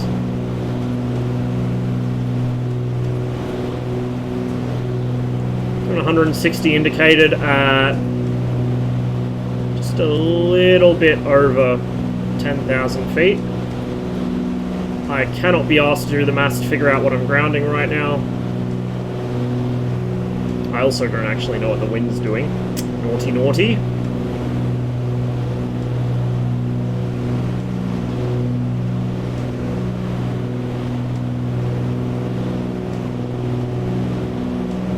Nice little river there. Let's follow it.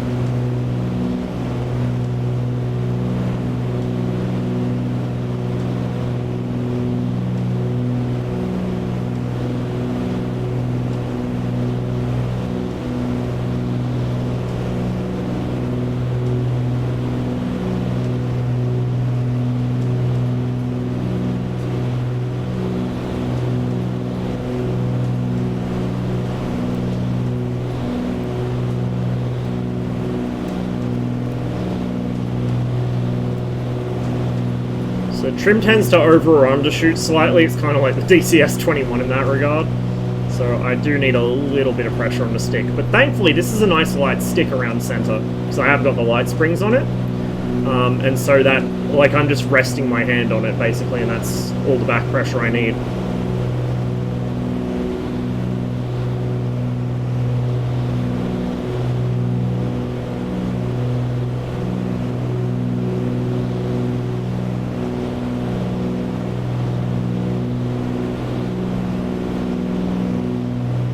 Fuel quantity's still looking good.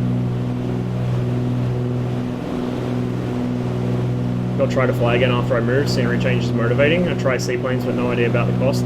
Now that I actually have a steady job again, I'm going to have to start saving up. I got a rifle that's being worked on at the moment. I'm expecting that to be at least $1,000, which is going to be funny because that's more than I paid for the rifle.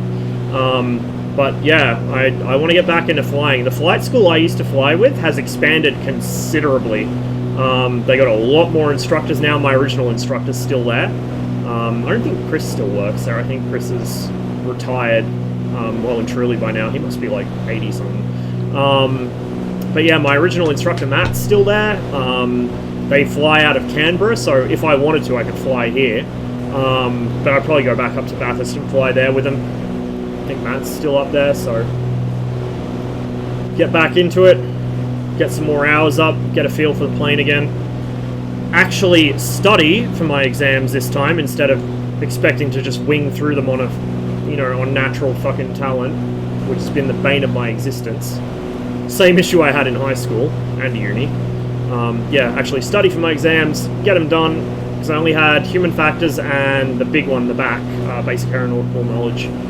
Those are the only 2 theory exams I had left, and then check flight.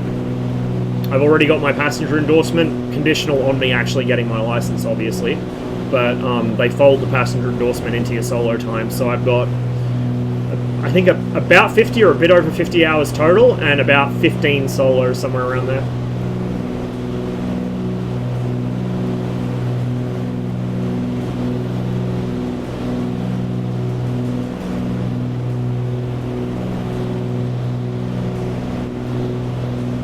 Hefty, I assume. Yeah, it's probably going to be pricey. So it's a fucking 9130. It's nothing fancy. It's not like some fancy ticker rifle I'm getting blast bedded or whatever. It's literally a 9130. Those aren't $80 rifles anymore, my dudes. That stunned me to hear they're almost in the 4 figures range. The fucking Mosin of all things. 4 figures almost. But yeah, like Mosins here have always been more expensive because they weren't imported in large numbers. When I bought it, infantry rifles were $300, and X-snipers, which is what mine is, were about $550. So I've got my X-sniper Mosin, I've got a PU scope, which it's not the matching one, I wish it was. It's from the same factory, same batch, same year, it's a couple tens of thousands of numbers out, so it's not serial to the same rifle, but I'm going to get that remounted. Because buying an actual unfucked with never refurbed 9130 PU here is like drug money. So I bought the X-Sniper and bought a matching scope so I could get the experience of owning a 9130 PU without the bankruptcy of owning a 9130 PU in Australia, a country where practically none of them were imported to. Import bolt, yeah. So a couple of my rifles were imported, because Dad had to bring them in from Canada. So my little bolt action 22, my BSA Sportsman, that was imported. It was built, the BSA, yeah, it was UK, it was re-imported to here. It came from here, because it was my grandfather's. So he bought it here in Australia, then Dad was given it, it went to Canada, then it came back out here, so that got re-imported. The Slazenger, which was built at Lithgow here, that was re-imported. His Winchester 70 he brought back in. He was going to bring his Winchester 1200 back in, but Customs had a hissy fit because the plug was missing out of it, because my uncle probably took it out while he was hunting and didn't put it back in. And even though by New South Wales law it was legal, by Customs are a law unto themselves. And so even though there was 0 legal issues to getting that shotgun into New South Wales, Customs decided, oh no, it has too it has too high a capacity. Like, bitch, it's fine by New South Wales law, it's coming into New South Wales. But no, so he just said, fuck it, you have it then, because it was stainless steel, so they're probably sending it out on a fucking border patrol boat something now. He was really pissed off about that, really fucking pissed off about it, which I don't blame him for. But yeah, you can import bolt action stuff here. I mean, if you have the right category of license, which is extremely difficult to get, you can import semi-auto stuff. But semi-auto here, it's not functionally illegal, but it's basically, like, you can't own it. So semi-automatic centerfire rifles come under Cat D, and to get a Cat D license, you need to have a job reason, as in be like a professional rue color, or work in some pretty hefty security shit. to have a semi-auto centerfire rifle in this country, and if you lose that job, you lose the license too. So I have a Cat B license, which is anything up to and including centerfire bolt action.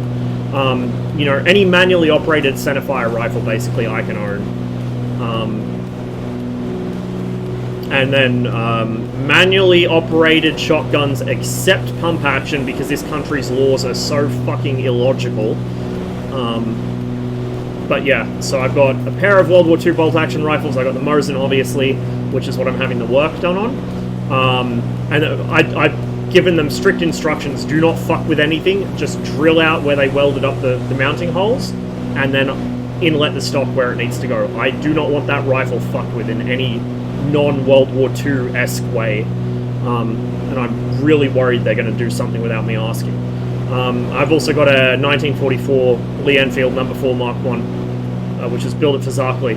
My Enfield was probably a cadet rifle, because it was a mixed master when I got it. Like, all the serialized parts match: the barrel, the action, the bolt, they all match. But the stock was refinished. It was beautifully done. Like, you can signal passing aircraft with that rifle stock. It's gorgeous, but it is refinished. It had brass fittings, when typically that late in the war they would have parked steel, like parkerized steel. And it had the rear sight, the fancy Singer rear sight, off a fucking No. 5 carbine, instead of the probably it would have had the stamp steel ladder sight originally, or maybe the stamp steel ladder sight. The 2-position I think was Savage. So I had to get a new rear sight for it, because obviously the rear sight was slightly out of whack, being from a carbine. And what I reckon happened is, after the war, either the cadets or a previous owner decided to pretty it up, so they got all the brass fittings for it. They got the original Mark 1 sight, which was the fancy milled one, not the sheet metal stamped one that you just squeeze and slide. This is the one with the micrometer dial. I think that's what happened, is then they refinished the stock and made it all pretty, so it would look really good on parade, but not as it would during World War II. Obviously, during the Second World War, having a bright, beautifully refinished, shiny stock would get you shot very quickly. Harder to get a semi-auto there than it is to get a machine gun here? Yes. New Zealand's much looser. New Zealand took a bit of a hit after Christchurch, because everyone knew that was going to cause a big knee jerk. But New Zealand, to my understanding, is still pretty nice. Like, I know people that live there that have a lot of machine guns, just as collectors, and they can actually shoot them. Here, if you want a collector's license, it's DAC shit. Unless you get a special exemption from the Attorney General's office, I think. So Lithgow Small Arms Museum has an exemption, which they are desperately trying to hang on to. That they could lose that at any moment. And then they'd have to destroy their entire collection by permanently deactivating it. And permanent deactivation in this country is really onerous. It's like weld the bolt shut kind of bullshit. But yeah, you can get an exemption, but they're extremely rare. I mean, even if like a former state-owned small arms... Oh!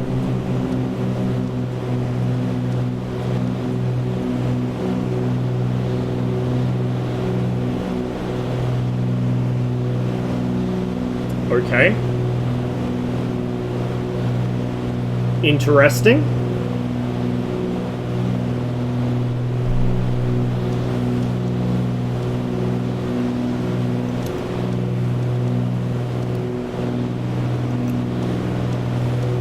Wonder if that was the Orcs tanks emptying.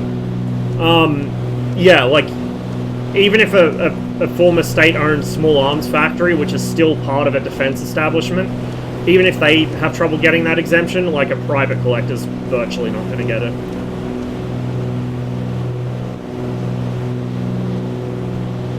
That was very interesting. Yeah, no, I'm reasonably familiar with American gun laws. Fucking 922R. Blatant trade protectionism. Gotta love it. Gotta fucking love it. Not that they actually charge you with it unless they're gonna get you on something else. Kind of like constructive intent. They only get you with that if they've got something else on you that they want to hit you for.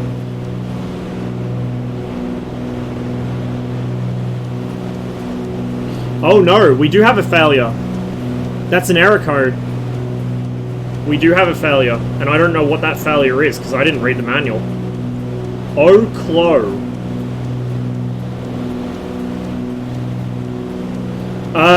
You could, I think a Prohib you could get automatics chocolate, but Prohibs are really, like, nearly impossible to get now. I think they did grandfather them in, but they're really, really fucking hard to get now.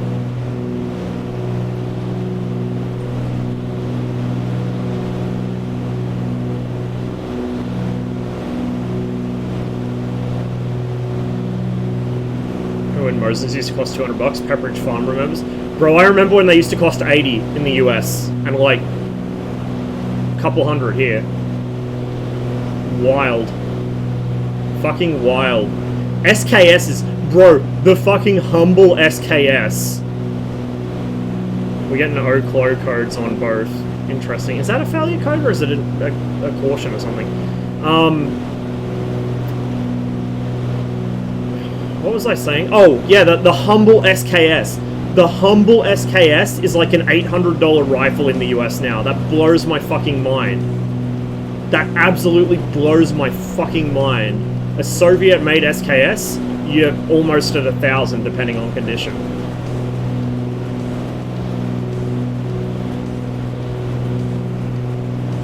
What are SVTs going for in Canada? Because one of my mates got his PAL about 5-10 years ago, actually 5 years ago I think, and when he got his PAL the SVTs were still like $300-400. Oh, there goes the, I think that's the AUX tank emptying. I reckon that's what it is. So it would have got a bubble in the tank or a bubble in the fuel line.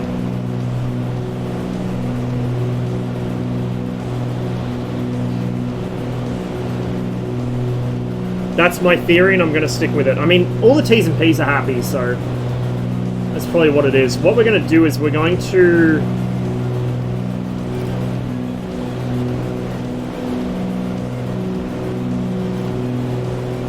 My fuel consumption's going up a bit. I'm getting some more power out of it, though. We'll lean her out a little more, because we are reasonably high up. No more surplus, there are 1,000 plus for the SVT? Jesus. Yeah, that's rough, dude.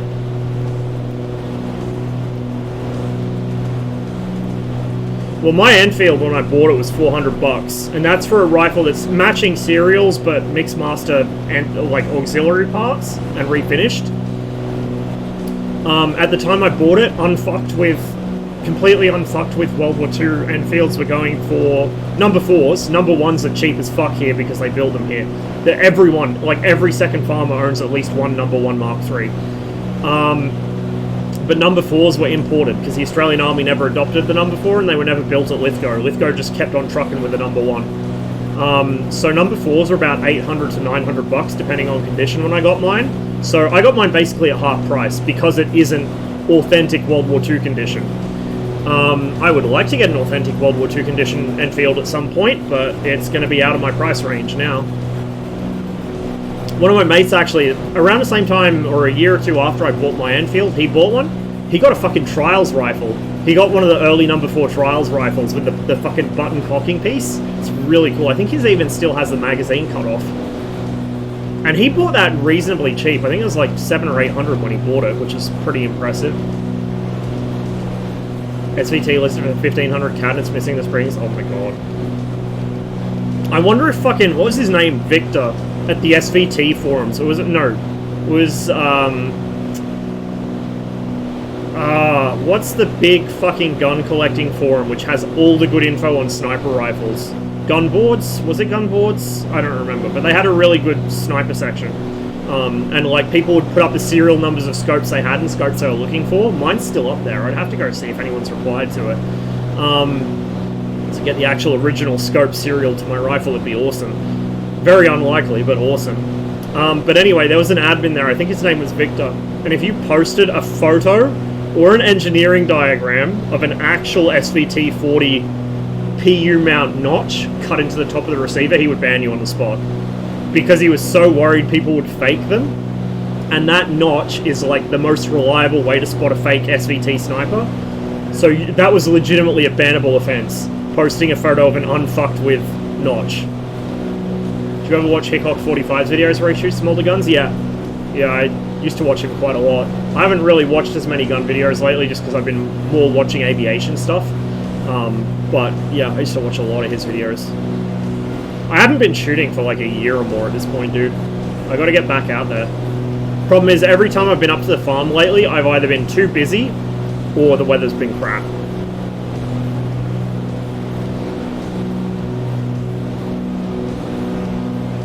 These World War II guns get expensive because they're finally getting relic treatment or because taxes go burr? Mostly because the surplus is dried up. Mostly because of the surplus. Some of them, yeah, they are going into curio and relic. So in the US, if you have a CNR license, which is very easy to get compared to any other kind of license, you can get a CNR gun basically mailed to you. It's much easier to do, much less hassle than getting a gun normally. So once something hits curio and relic, they're fucking easy to get. Colt SP1s are now CNR eligible. They have been for a couple of years now, which is fucking awesome. I would do such dirty things to be able to legally own a slick side M16 with a three-prong flash hider. I would do filthy fucking things for one of those rifles. Or even like an SP1 or an M16. Obviously the M16 would be more fun because giggle switch, but even the semi-auto, I would love one of those rifles so much. Just lost an entire fucking squad in XCOM because of a rocket launcher. My condolences. Rest in peace. I hope they're... This is going to sound terrible. I hope they were all rookies at least. I hope they weren't like an actually good squad.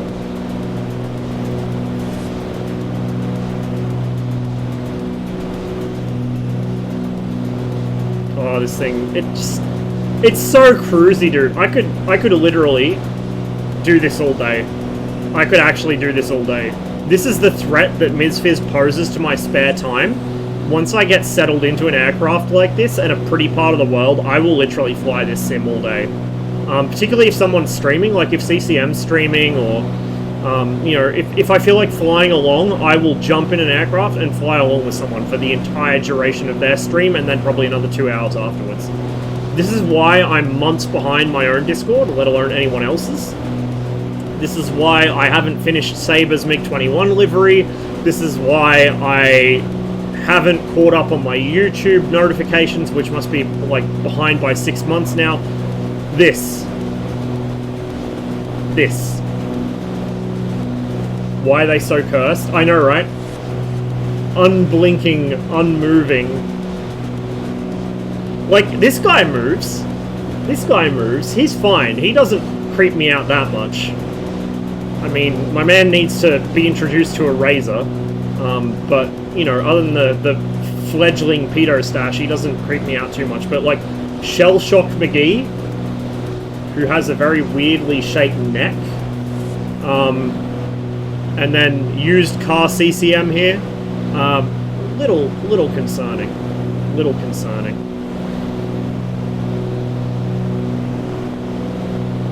Face when you're crazy enough to tattoo a clothes hanger auto seat with correct angle, degrees, and lengths. So my sister's got a couple of really nice tats. That's her thing. You know, her way of coping with her mental issues is to get tattoos and piercings.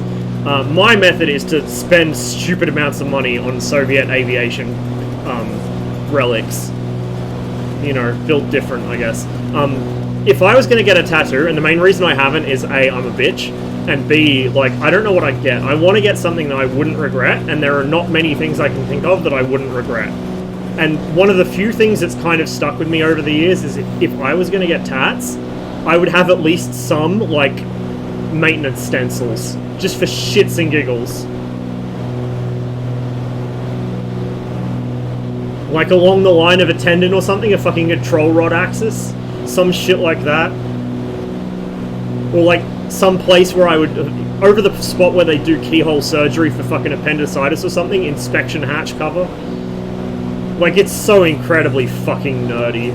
But if I was gonna get something, it would probably be that. Probably that.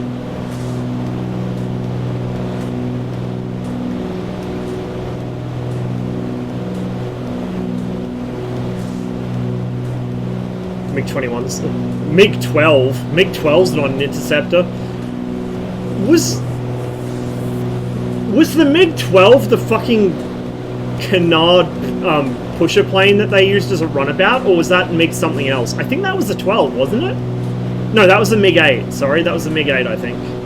I can't remember. It's so obscure, even I don't remember it. Not a big fan of tats, personally. They're mostly on myself.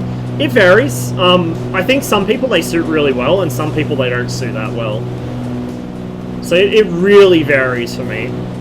On myself, I don't have strong feelings either way.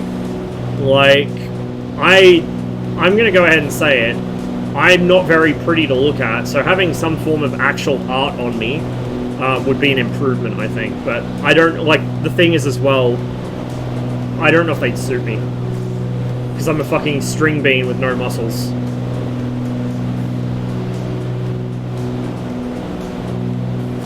If I ever got one, my parents would disown me. Me and my sister were told if we ever got tats, they would be rubbed off with fucking high grit sandpaper. Lo and behold, my sister gets a new tattoo every couple of months. And my parents have just given up at this point. Like, when she first came home with one and like her fucking septum pierced, boy, that was a shit show. But, like, Mum doesn't care anymore. This isn't pressurized? I don't know. I don't believe so, but... I'm not seeing a cabinel indicator, so yeah, I'd say it's not.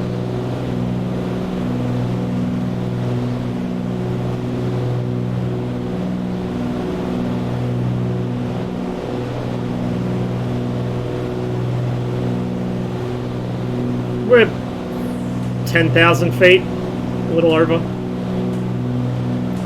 12,000's really where you start need to worrying about hypoxia. I mean, 10 you probably shouldn't for extended periods, but 12 and above is where you need to worry about hypoxia, like, for reals.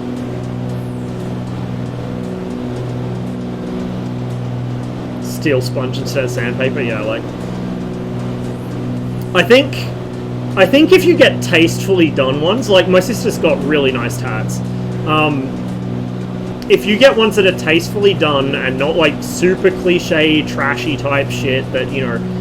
I think that's probably what most parents are thinking of when they're like, how dare you get it? Don't you ever get a tattoo? I'll fucking scrape it. Like, if you don't get a really obnoxious tramp stamp, I don't think they'll care that much.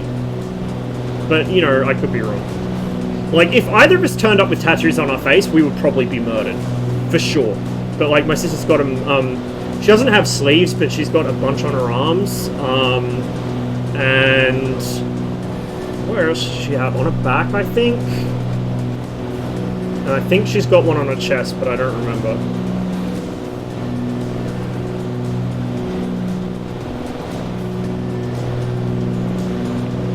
A few years fast forward, my mum's got one.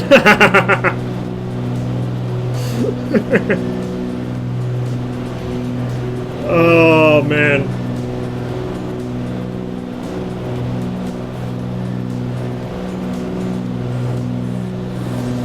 Yeah, like, for me, it depends on the person. There are some people I think that, like, oh, if you got one, I don't know about that, but there are other people it's like, oh my god, you look amazing. Like, it's just, some people they suit, some people they don't. I think it depends as well on, like, if it's actually a thing that matters to the person. You know, if someone gets a tattoo just for the sake of having one, it's probably going to be shit. If someone gets one because they actually want one, and they have an idea, it's something that they care about, then yeah, it's probably going to look better. Oh, so it was the 8, yeah. It was a research aircraft, and then they end up using it as a company runabout. Think you need to go all out? I disagree on that. I would disagree on that. I think that depends on the person too. Some people, all out is the way. Some people just one or two little ones. That's all you need.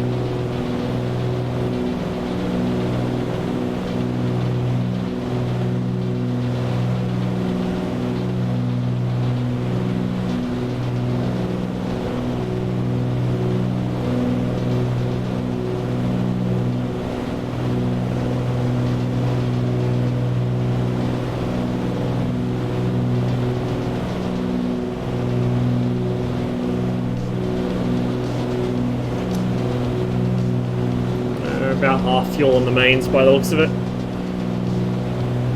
So we got quite a bit of flying time in this. Like, I'm running at a reasonably high power setting. Bearing in mind this is turbo normalized. So we're playing with a little more power than the default 310. But we got some decent playtime on this up at this altitude. Not bad at all. Not bad at all.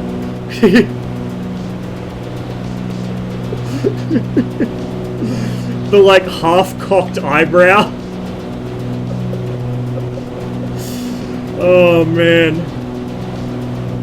It's gonna feel like hands on my shoulders any minute now. Don't be afraid. Turn off the radio.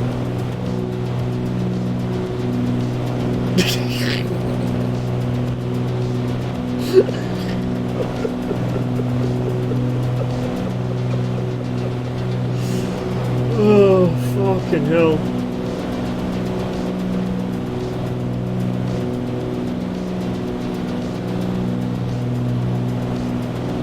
We're indicating fucking...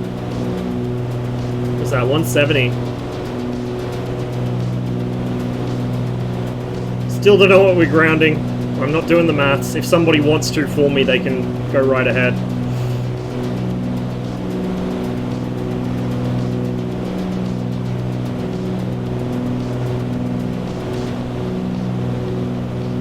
By the way, reference the earlier discussion about turbulence being way too low. So is icing. That's something else CCM fixed in his mod. He turned up icing by a factor of 8, I think? So icing is actually scary now. Icing will actually fuck you up.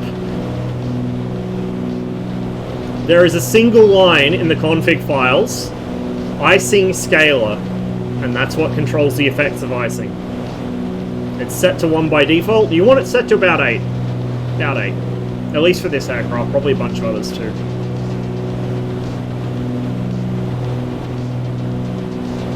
Just chilling my feet off the pedals at the moment. This thing is really pleasant to fly. Really, really pleasant.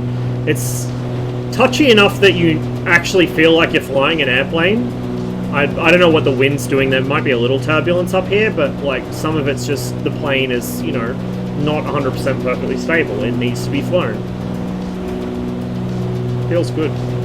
Feels really, really good.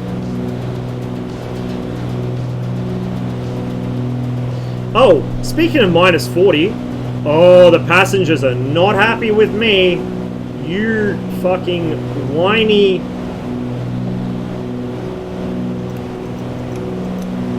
motherfuckers.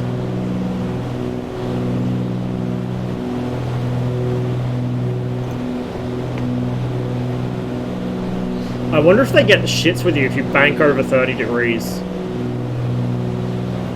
Maybe we'll find out when we go to land.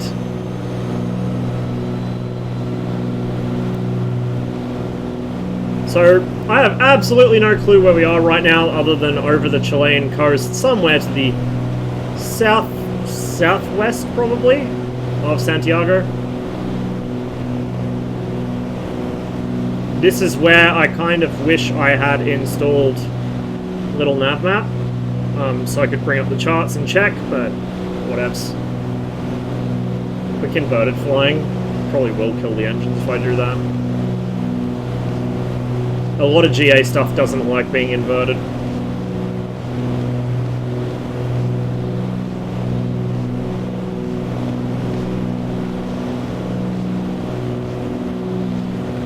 Does have an autopilot, by the way. I think. Oh, actually, does it?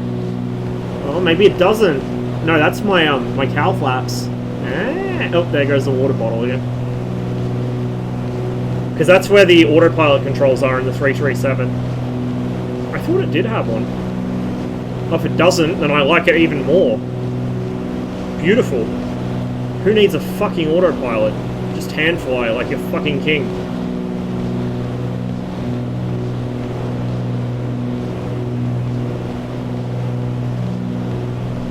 Let's see.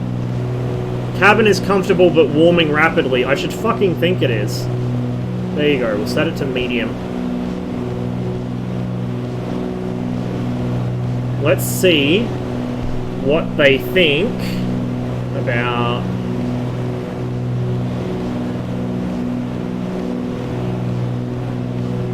oh, they do not like that. They do not like that at all. Cowards. Yeah, there is. There is. Big Radials made the Newport 17. I actually have it. I've flown it on stream once, I think. We took it out for a flight to Hashima Island and promptly crashed it trying to land on the seawall.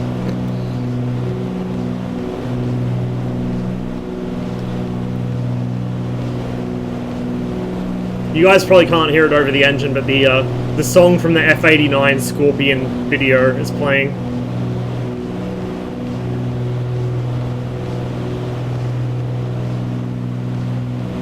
These little dots through the hills. What those are? I mean, obviously it's an access road for something, but I wonder what all the dots are. Clearings for something.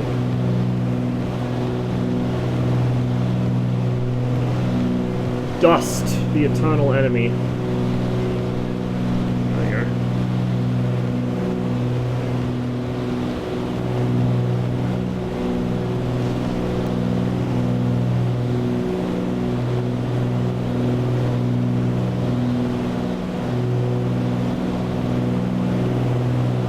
We can actually cheat to figure out where we are by using the inbuilt VFR map. So we haven't hit the fjords yet. We got a fair ways to go before we do that. And we started somewhere up here, I think. We've been flying for a fair while.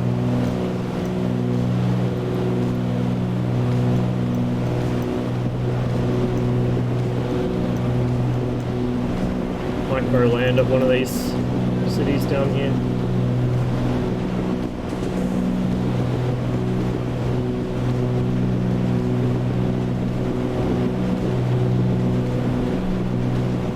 Oil! Oil! Oh shit!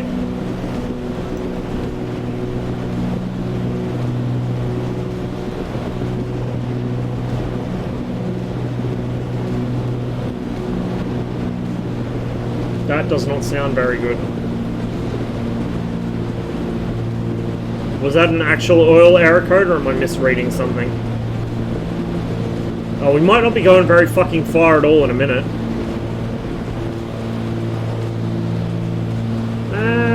T's and P's look okay, but if it's giving me an oil warning, maybe it means I'm low on oil. Because you do deplete it during flight in this. Remember, it's persistent state saving. And I can hear like a chopping sound, which doesn't sound very good. It might just be the music interacting with the plane sounds, but... Do you hear that, my dude?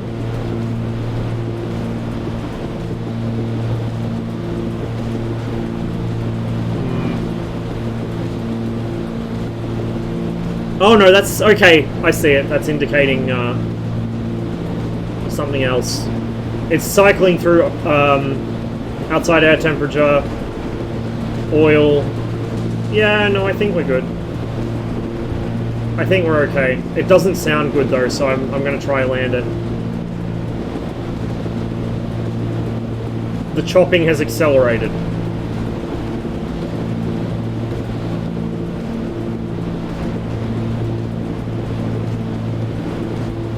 I've been running the revs pretty high, so maybe it didn't like that.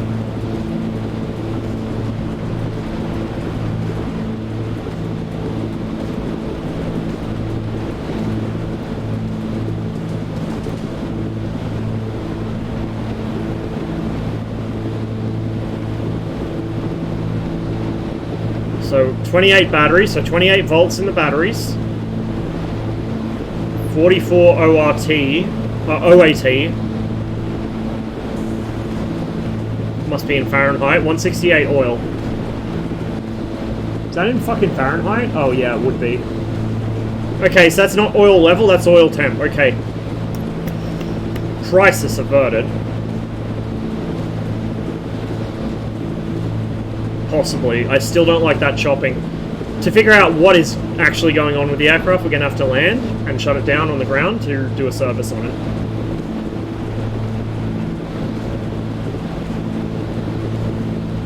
About half fuel.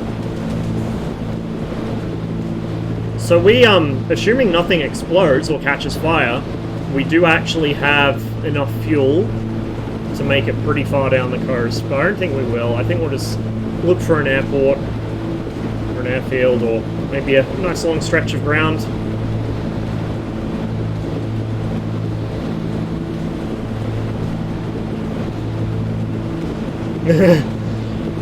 I mean, if you get into a fucking charter flight being flown by me, you better know what to expect. You had better fucking know what to expect.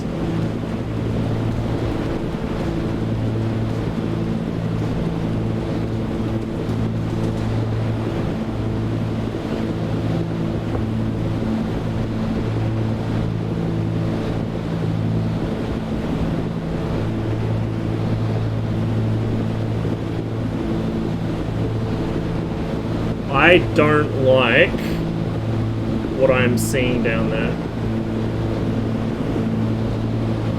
Cylinders. I think that's what that is. Cylinders are having a shit. Compression's gone in them or something.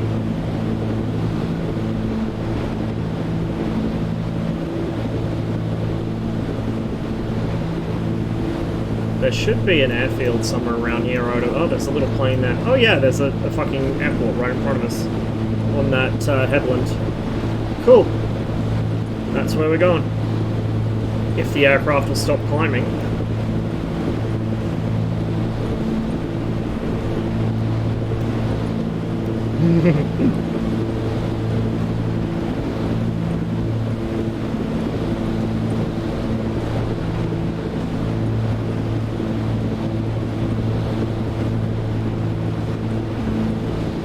Once I land this, I'm going to take a short break because I need some food in me and another drink. And then after the break, we might take the 104 up for another play. And then we'll do some stalls and spins in the F4U and the 247 maybe. Oh, wrong button. Or wrong axis, I should say.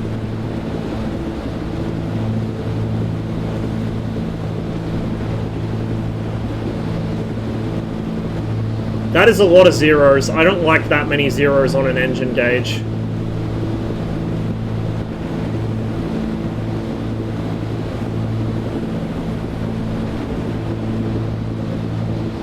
Fucked up 104 pretty bad. It seems okay to me. I mean, maybe Sim Update 9 broke it, but last time I flew it was just before Sim Update 9. It was okay. It's still... it's too slow.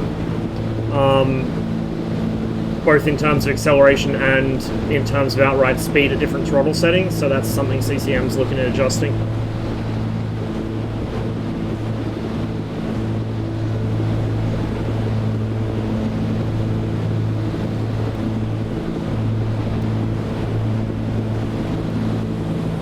Weird. That is bad no-no. That is bad no-no right there.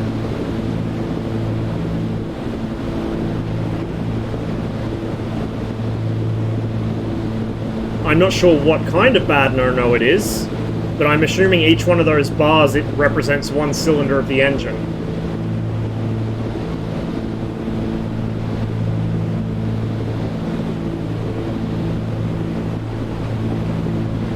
Okay, we'll have a look at it, and if it's like unflyably broken, we'll jump straight to the Corsair. Something is climbing rapidly. And it's not me.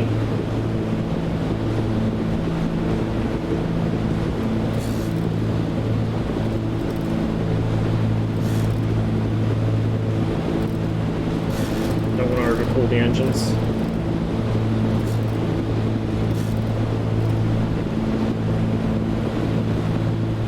Can someone who has a fucking manual open at the moment just check what these gauges are for and what it means when they read 0 across the board, please? Like, how fucked am I? Make sure the 104 is updated before you try it. Ah, it probably isn't. So yeah, maybe we'll skip the 104 today. Do a next stream or something. What plane is this? This is the Milviz Cessna 310. That number, whatever that number represents, it's going up really fucking quickly, and I don't like that. Because numbers going up that quickly are not a good sign.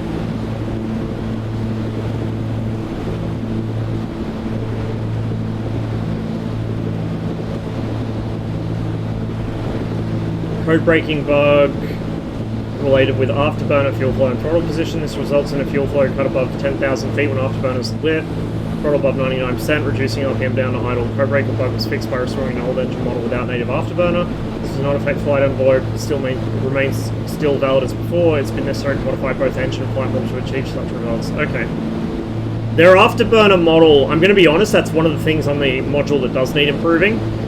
Purely because, and maybe it was because of the way I've got the native afterburner set up, I don't know.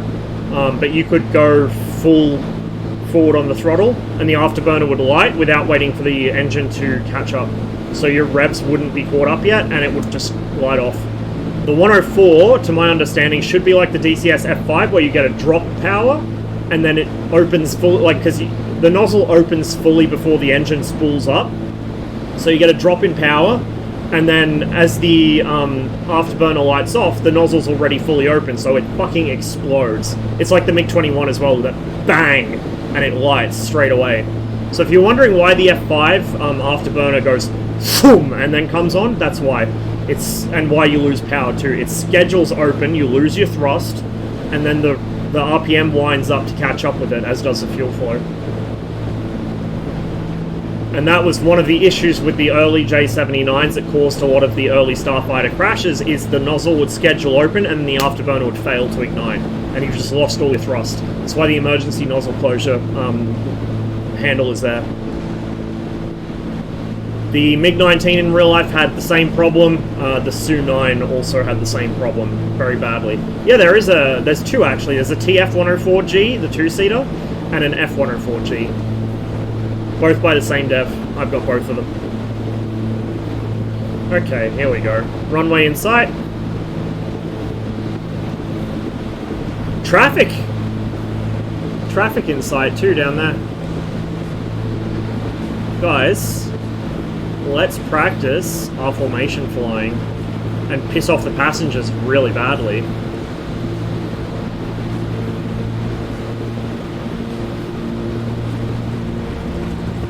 Oh. Is that... No, that's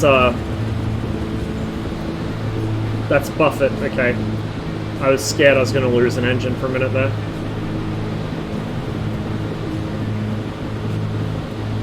Let's do a couple S-turns to bleed off some altitude without getting too far ahead of our little tube liner buddy down there, who I've already lost visual on. Probably behind and below.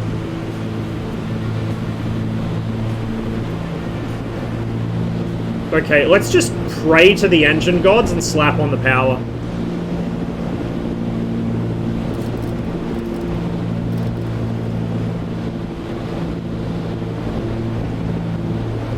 Oh, they're gonna hate me. They're gonna hate me. Where has our traffic gone?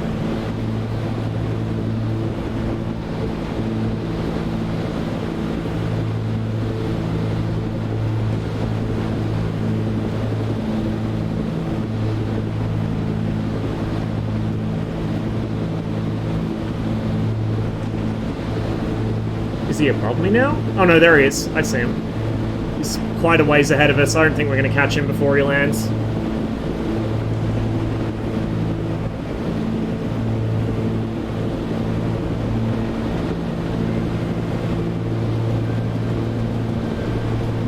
Yeah, let's not. Let's not.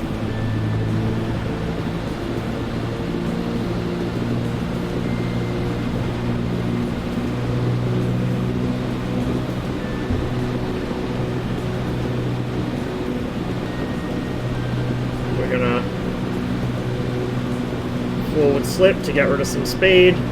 It's another thing CCM edited because he does a lot of forward slips to slow down.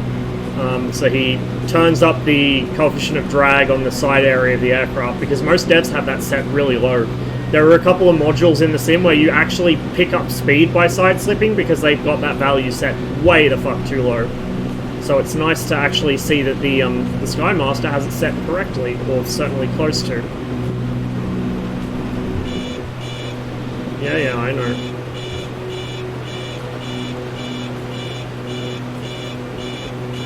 We're way fast.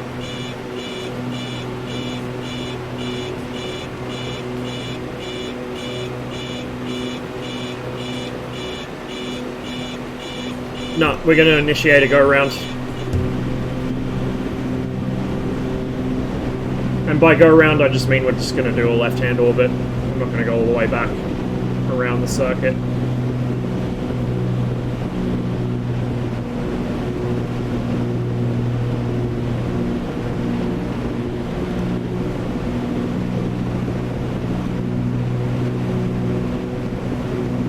Bar graph of EGT for each of the 6 cylinders.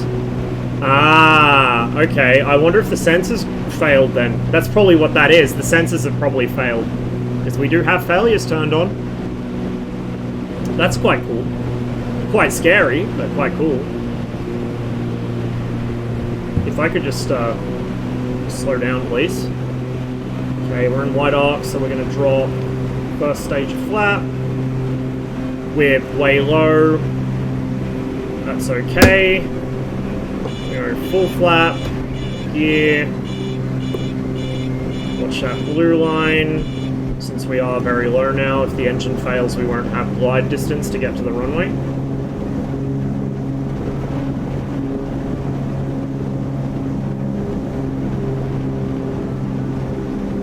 World's shittiest approach. I still don't like that chopping sound. I feel like I've fucked up something on the engines. We're going to find out soon enough.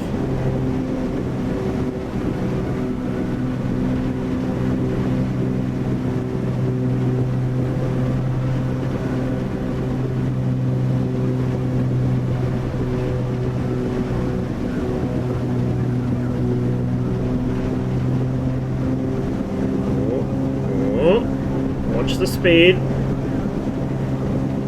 Get dangerously close to that red line there.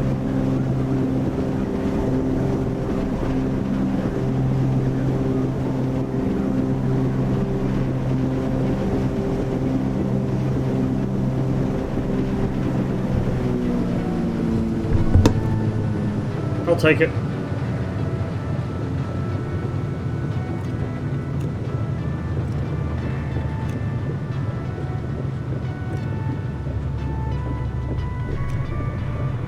Flaps in.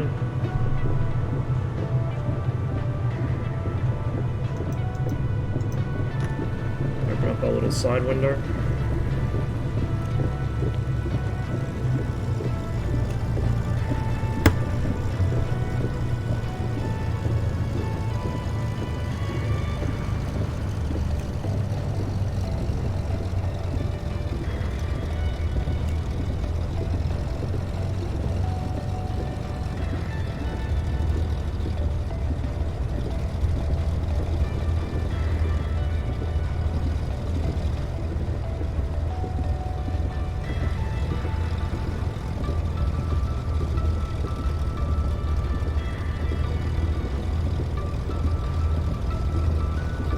Sounds like one of the engines knocking a bit.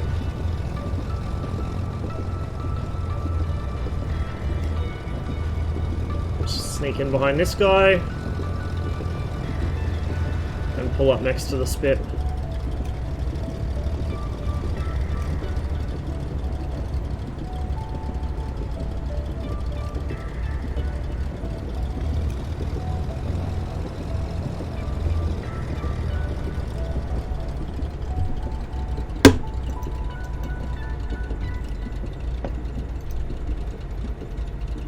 Oh, they're complaining about it being cold now? Really?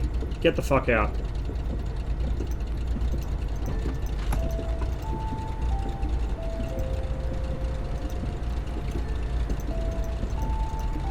Oops. Get the fuck out of my plane. Be gone! Foul creatures.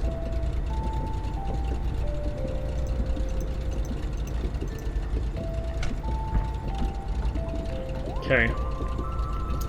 We are going to now shut down. Oh shit, I need to move the control lock so I can actually see shit behind it. That can go off, that can go off. Oh, just use the fucking crash bar, dummy. Tommy. Yeah, I just want to make sure I don't have anything on that needs to be off before I hit the crash bar. I don't think I do. You can hear the gyro, which is quite cool. Yeah, let's go ahead and... Crash bar. Crash bar. Hey! Well, we survived our first flight in the 310. It's quite a long flight, actually. It's a fucking water bottle. Those little fucking cretins leave any more shit in my plane? I bet you they did. This guy, he was right shifty. He would have left some. Okay, yeah, they did. They did. I might actually fly it today as well. Since they shot out an email for it, I think yesterday. I downloaded the update. I haven't flown it since. Let's put all this shit back on. And then let's check. We'll refill the aircraft now. Actually, no, we'll leave it... Oh, my aux tanks were still full? Holy fuck. Okay, I had shitloads of fuel left. Options shouldn't have changed. Yep, status. Inspect. The moment of truth.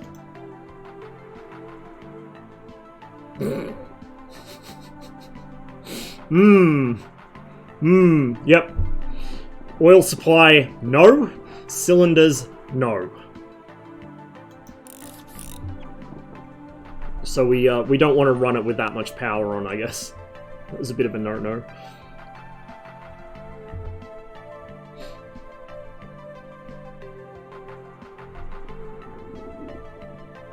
We would have been very close to our max takeoff weight with that full load of passengers before. So yeah, no wonder we didn't make the short runway. I really like this thing. I really, really like this thing. I think I'm going to spend a lot of fucking time flying it. Like, it's just, it's so nice. So nice. It's going to take him a little while to replace the cylinders. I mean, at least it didn't throw them through the crankcase. That would have been real fun. Oh, there's a yak then. Where the fuck did he come from? That TBM was there before. Man's just appeared.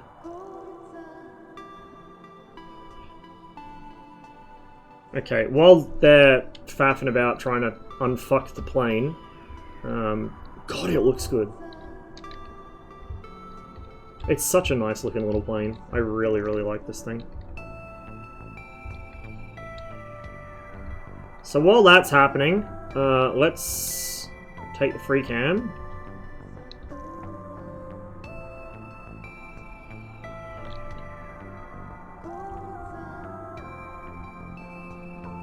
Excuse me, what?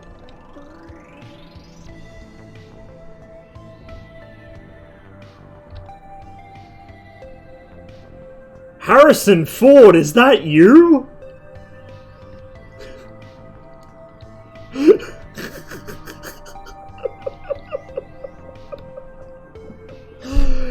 Oh my god. Put the brakes on runway incursions by landing on a taxiway. Fucking hell. Let's have a little look around. So there's the actual terminal. Oh, this is a nice little town. Is this Ushuaia? Or is that further south? Ushuaia's further south, isn't it? I don't know where I am. But it's pretty. I like it here.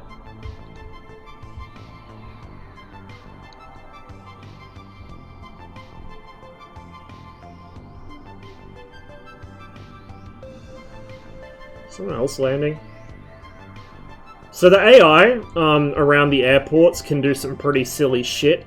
They routinely taxi around flipped upside down, just for kind of reference of just how silly we're talking. But it is nice to have some sort of feeling that the airports are alive. I just wish that the AI were a little less dumb. Oh, he's going to taxi right through that. Bonk. His wing's probably inside the hangar as well. Oh, not quite. Oh, now he's going to park inside the Spitfire.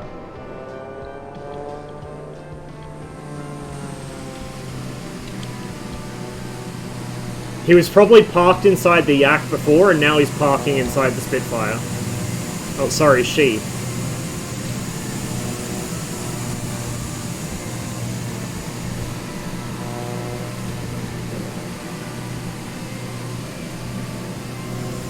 This is such a nice little plane. I am really happy about my purchase on this, guys.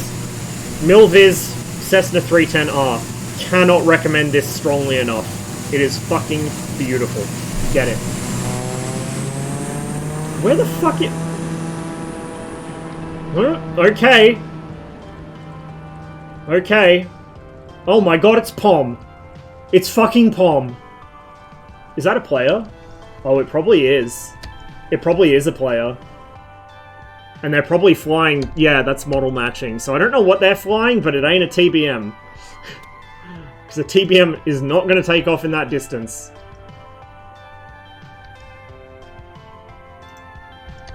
My labels aren't showing up though, so... Oh! Oh, it's Rob! It's fucking Rob! What are you flying, man? I'm gonna say, that's a fucking short takeoff for that thing.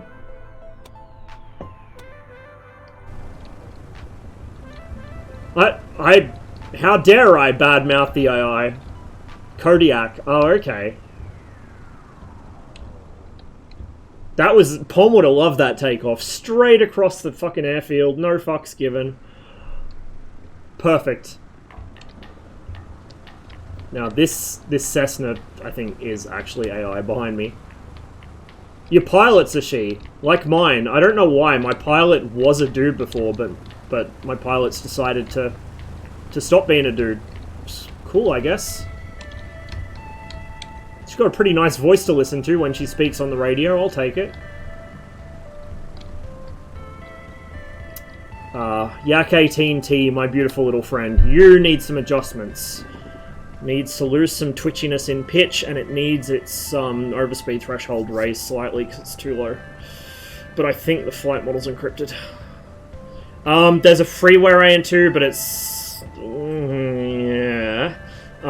I think there's an official, like, a local Legends one planned, but I don't know if/when that's happening, especially with things going on now in Ukraine, unfortunately. And then I think Octopus G was possibly working on one, but I could be wrong there. I could be wrong. Oh, it's a Pilatus? It shows you how good I am with civvy aircraft. I called a Pilatus a TBM. It's a turboprop single engine with passengers. It's... same thing, right? Anyway, guys, I am going to take a short break. I will be back in probably about 10-15 minutes. I'm going to get something to eat, going to get a drink. I might be on and off the mic as I sit here waiting for the kettle to boil and stuff, but we will be flying out in probably 10, 15, 20 minutes, something like that. Hope you all enjoyed the flight more than my actual passengers did.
I could totally get behind a DCS C-47.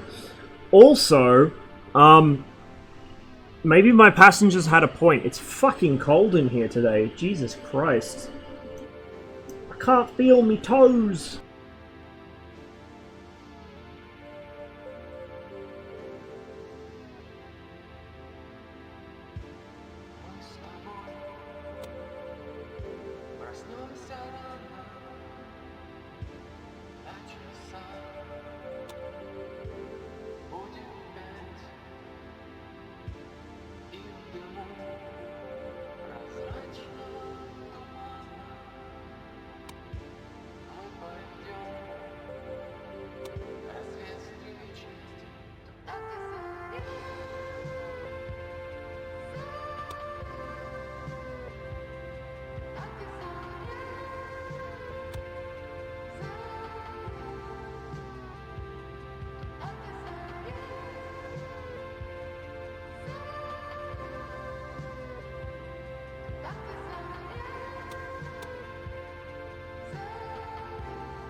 Bro, what do you mean winter's coming? It's been winter for like a month. I might be slightly longer than expected because I forgot to factor in the time it takes to actually, you know, make the food that I need to eat. Man, these guys are really dragging their feet on this repair.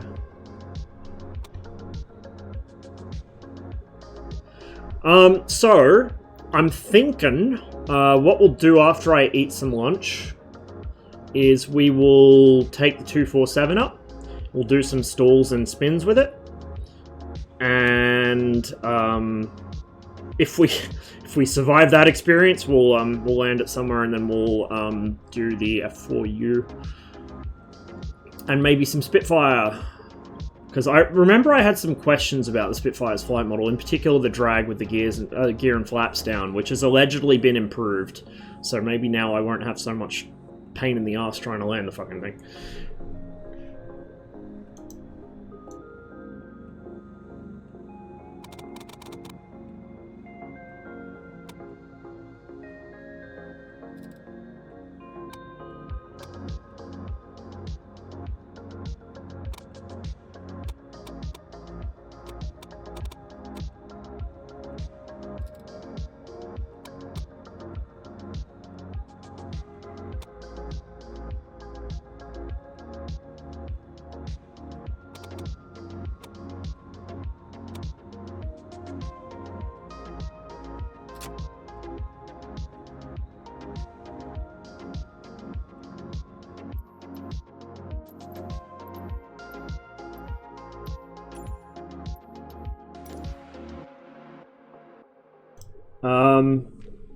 Start of winter was like, oh, maybe it was this month? I think it was this month, because yeah, like next month's the middle of winter usually. I don't know, when do seasons change? When it gets fucking cold. Good enough for me.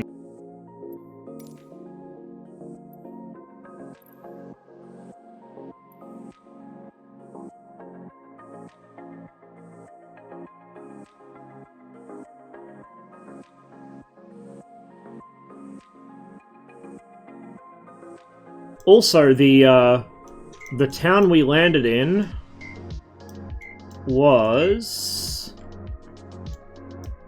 Concepcion, apparently. So yeah, Ushuaia's way fucking further south. Way, way further south.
Oh, whatever, bro. Whatever. It's close enough to fucking winter.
I have returned.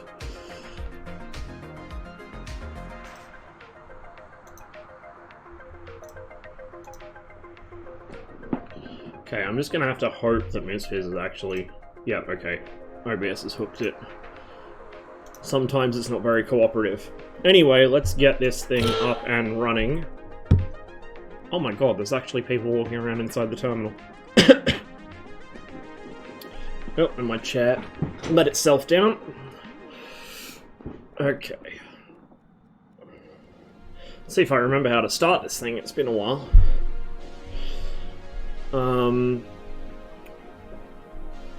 We will bring up the checklist first, because I've got a bunch of shit I want to do. Wheel chocks can stay on for now. Full fuel, fill up the oil a little. We probably don't want passengers for what we're about to do, but we'll chuck some weight in the aircraft.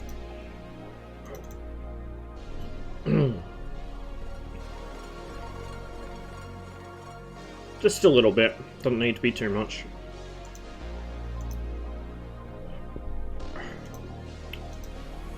And then that can go away for now. Battery on. Mags.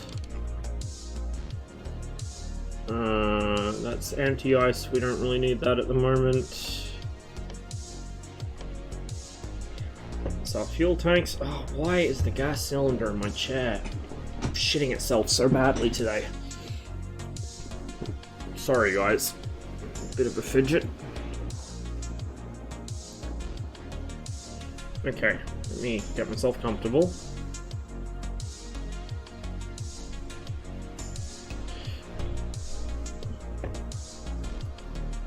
Angle that view up a bit for once we get off the ground. Okay, we won't bother with any of them yet. You can go on.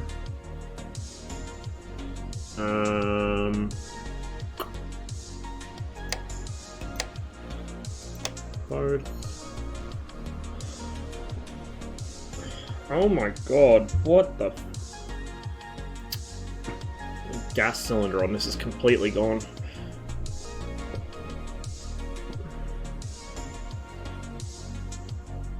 Start the left first. Get that on, we'll get that on. One moment, chat. Whoops.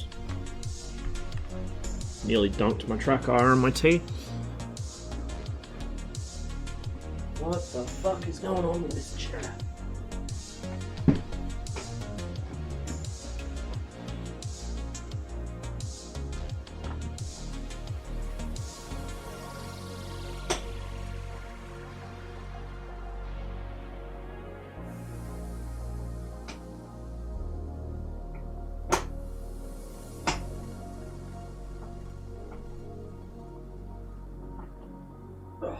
I think it came unlocked.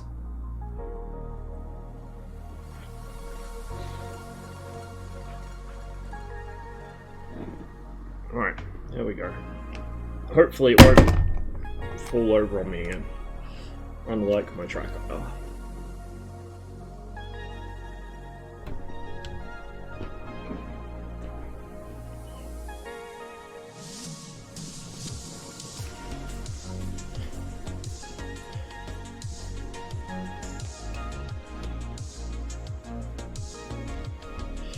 Okay, so that's all done, that's all done. We should have fuel now. So, we want to get both of these up. There's our mixtures. Oh my god, it's already settling. Fucking seal on the gas cylinder on this chair must be gone already, which is impressive.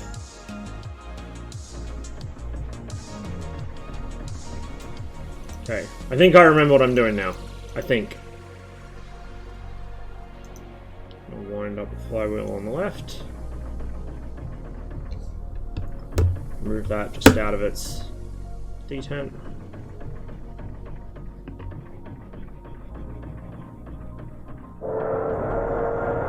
My glass is basically on the floor at this point.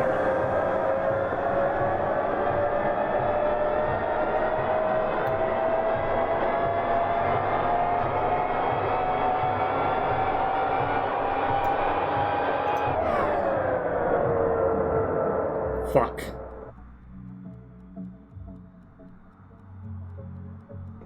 Well, that didn't go so well. Why did it not go so well? Oh, come on, dude. I think... yeah, everything should be... oh, I'm a dumb fuck. I forgot to prime the engine. That helps, generally speaking.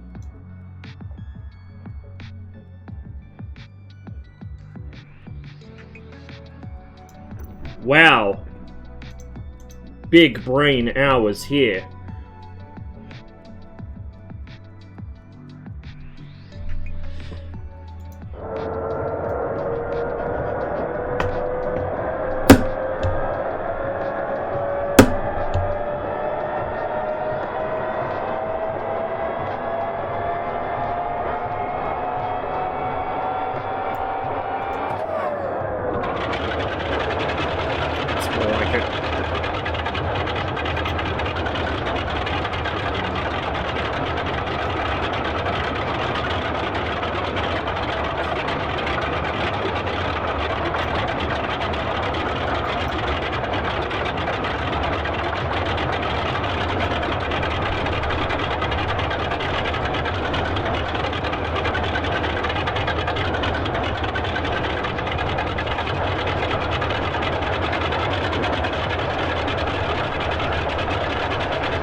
Two happy engines.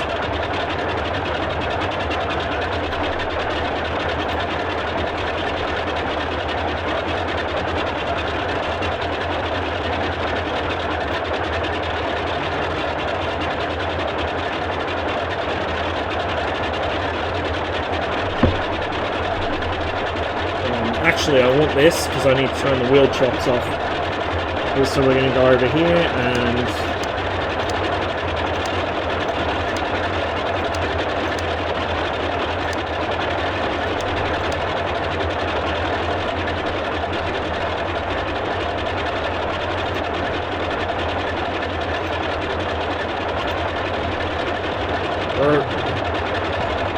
I don't know what is going on with this chair today, but it just keeps sinking out from under me.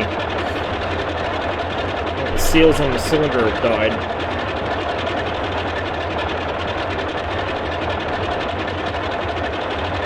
I was jamming out to a really good playlist last night. Obviously that was a mistake.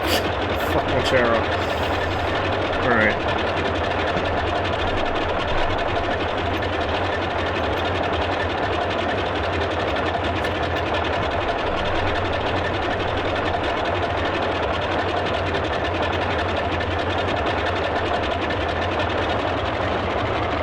I hope I have enough clearance for this. I'm not sure if I will.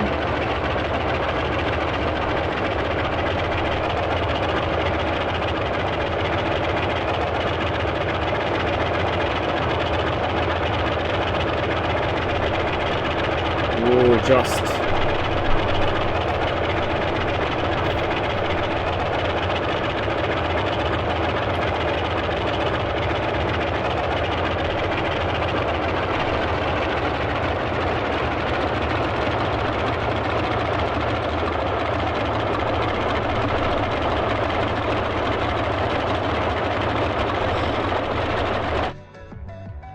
Sorry, chat. 1 minute.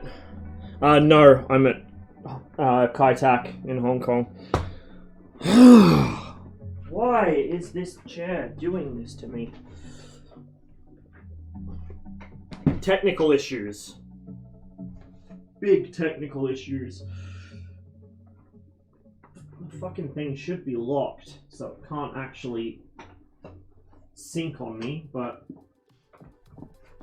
it's... yeah, I don't know what it's doing.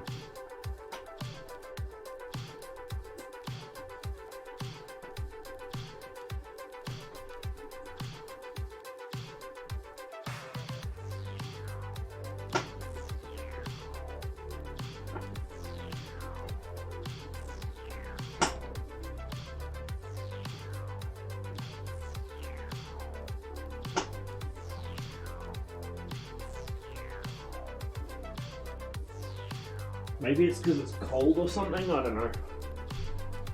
The gas pressure keeps going out of my chair, so it keeps sinking and making me feel like a fucking gnome.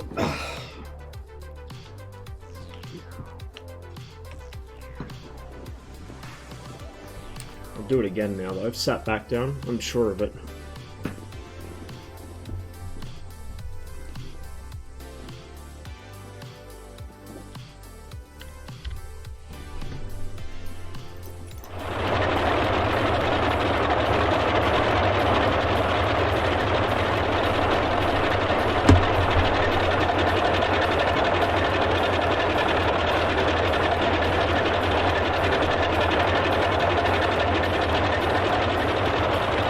Taxi onto the infamous runway 13.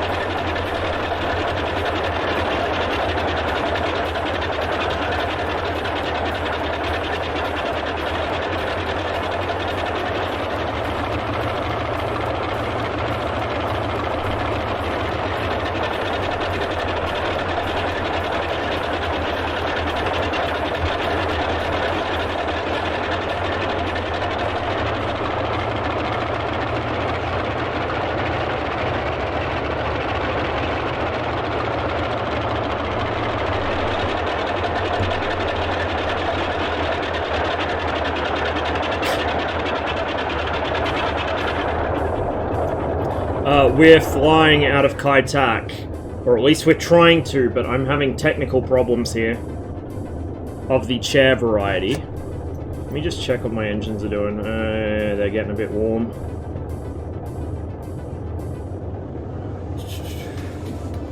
Open the oil shutters a little.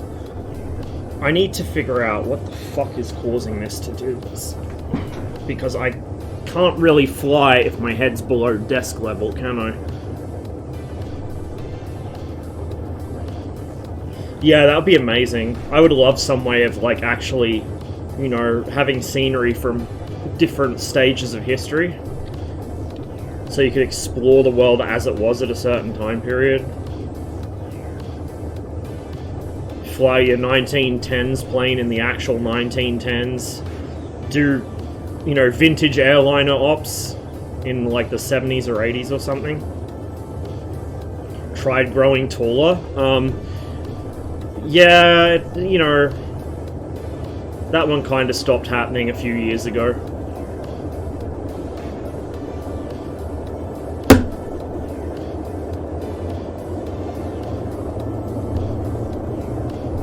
Parking brake.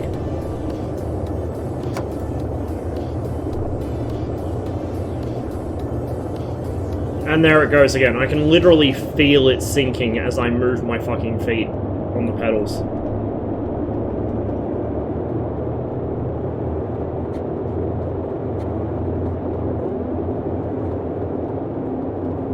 Hey, Cracks.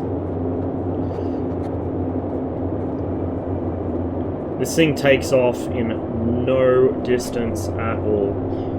Okay, gear coming up. If my chair's gonna sink, I may as well at least fucking budge over a bit, so I'm more comfortable.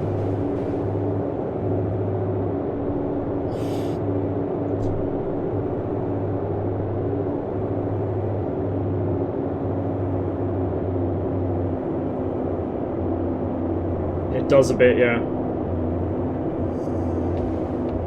Really need to adjust the friction on that right throttle, it's really loose. We are in Hong Kong. We just took off from Kai Tak. The infamous and now sadly closed airport. What's that open for?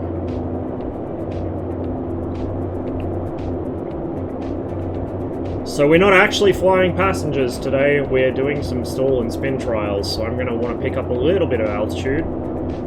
Yeah, this is free scenery from FlightSim.to. It's Ali's Kai Tak, I think. Bro, this fucking chair. Oh my god.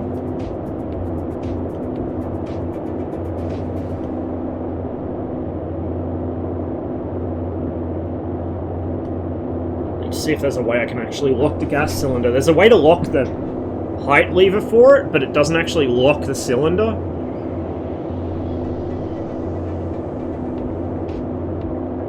Like, this is the height it should be at. But it's just gonna sink again.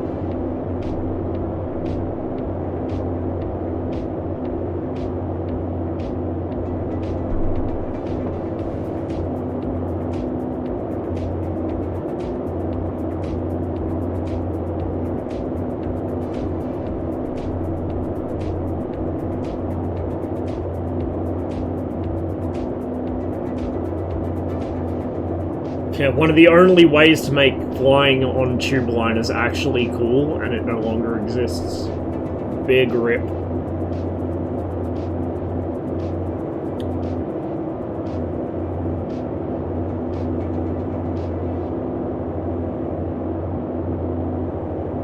This will be a short flight for the 247 today. We're not going to be doing any long haul stuff in it. Not this stream. I just want to test out stalls and spins, because I haven't done any in it. Well, maybe not spins. Maybe it won't spin, I don't know. But I definitely want to stall it.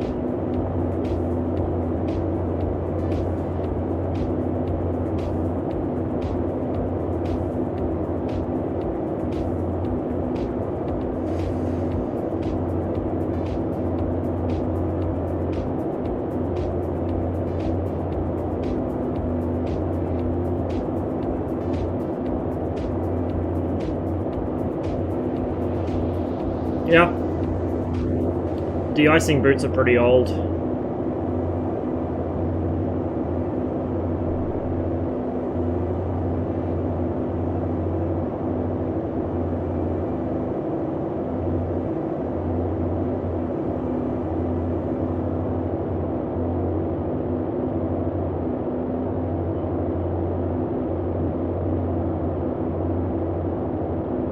Okay, we have some altitude. So, cockpit lights on? I thought they were.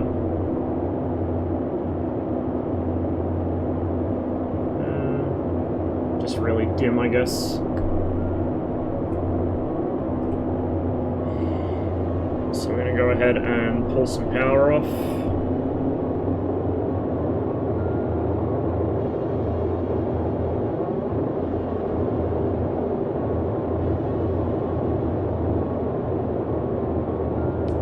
Stop climbing.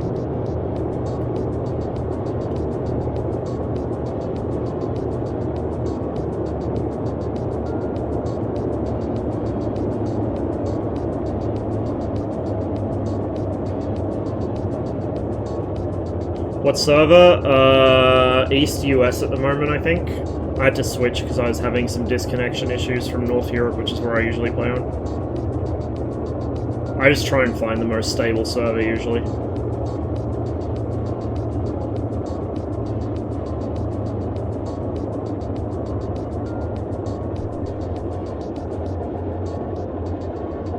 It stalls.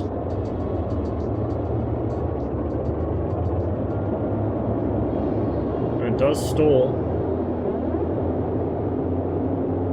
It's got a fucking massive wing though. Like, this thing doesn't even have flaps. It doesn't need flaps. Its wing's so big. So, not really surprising that it gets really slow before it finally noses over. Let's see if we can attempt an accelerated stall. It's not really designed for hard turns, but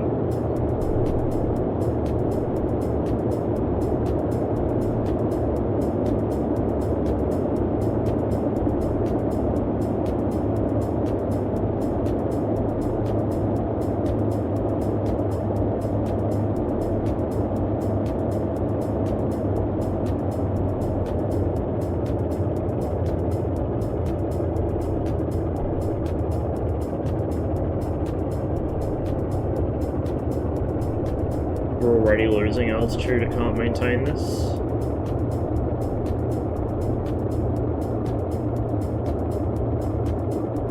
I'm full back stick at the moment. We're in a spiraling descent. It looks like it's not gonna... Okay, interesting. Try one more power off.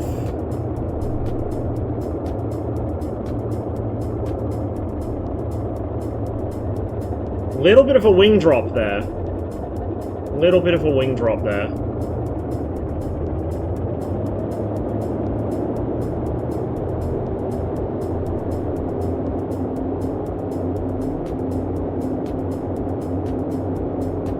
Certainly better than a lot of modern modules are. Anyway, with that done, we can do some sightseeing.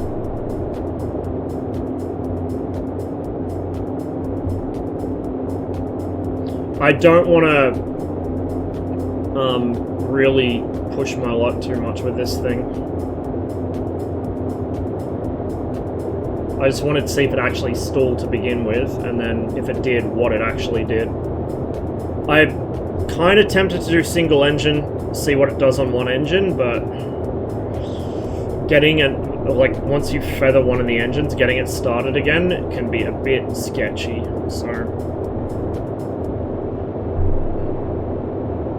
might leave that for another day, and I'll do a air spawn or something when I test that, so I don't have to worry about starting it up and getting it off the ground. We'll just do a bit of a quick sightseeing tour, and then we'll hop over to the F4U. I'm also thinking I might not do squad this stream. What I might do is I might play with the gang tomorrow, and then I'll probably stream at some point through the week, especially if I get a day off work during the week, and that's when I'll probably stream it, because around that time is when people will probably be on, oh hello, we got a friend.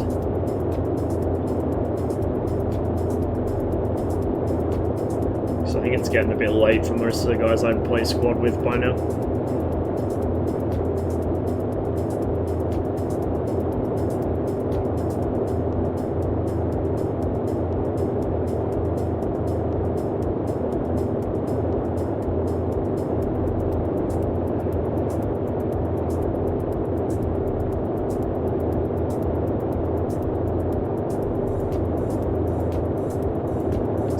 Down there as well.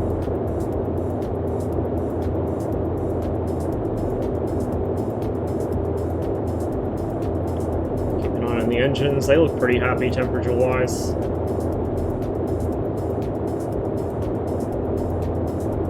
Max players on a server? I have no idea. Absolutely no clue.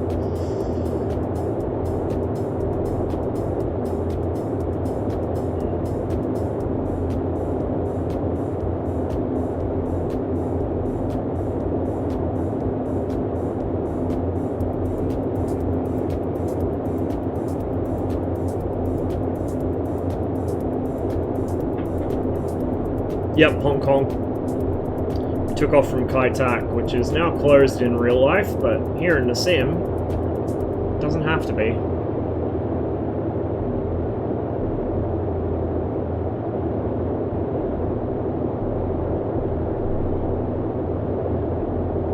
It would be, yeah, for sure.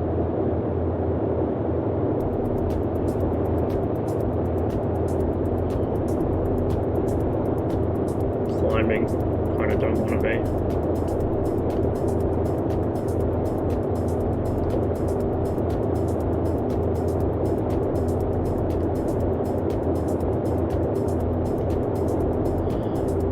Yeah, I remember when the sim was still pretty new, like not long after it come out, I was watching Trip fly and he was buzzing around Manhattan, and there must have been at least 50 odd people on screen. So it's quite a lot.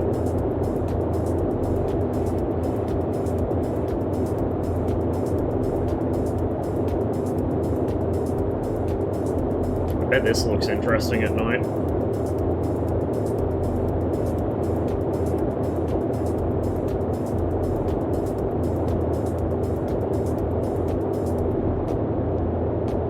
There's a checkerboard.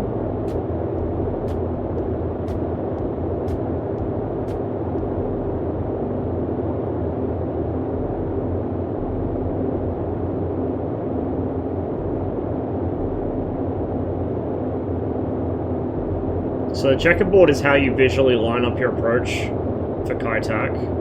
You look for that, and And then once you get a certain distance from it, you hang a right turn onto the runway.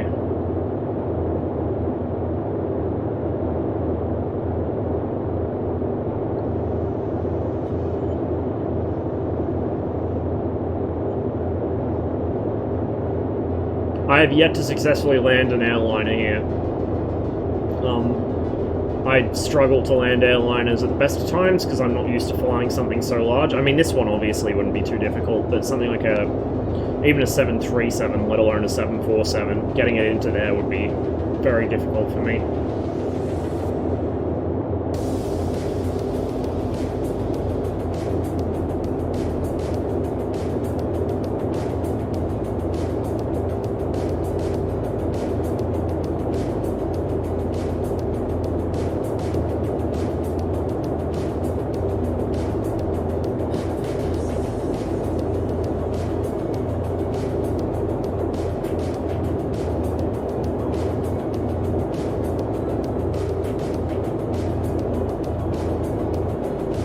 Not sure. I think it does, but I'm not sure, because like I said, I don't know how to fly airliners, so... When I tried it, the one time I did try it, it was all just visual.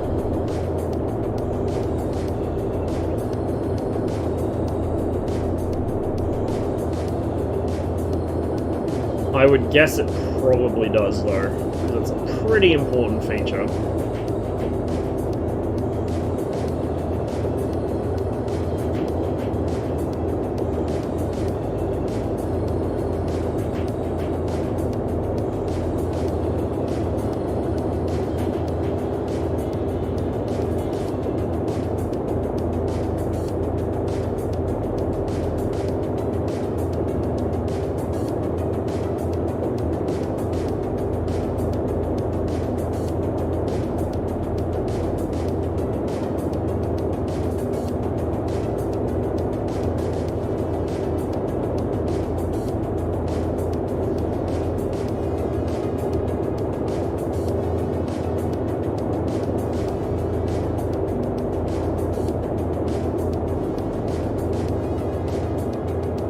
Pressure's still looking good.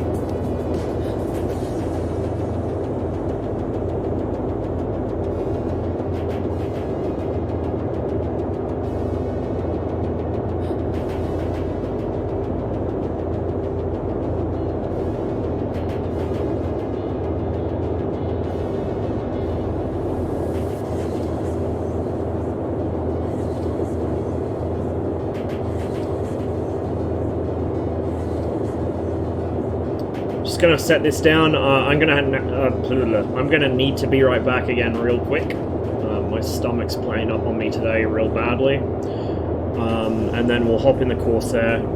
Probably fly from here as well. Gives us a little better visibility, a little faster exploration, and we can test out its stall characteristics while we're at it.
What the gear lowering speed is. I'm gonna give it a little bit crap.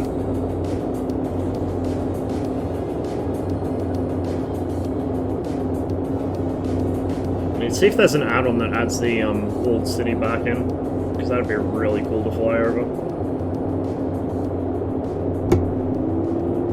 We're just going to hope that the gear speed is 120. the scenery pops in and out like that. Not sure why it does that. We're a little off angle, so we're coming in from too far to the right. But we can correct that pretty easily in this aircraft. If we were in a 747, we'd be screwed at this point. We'd have to go around.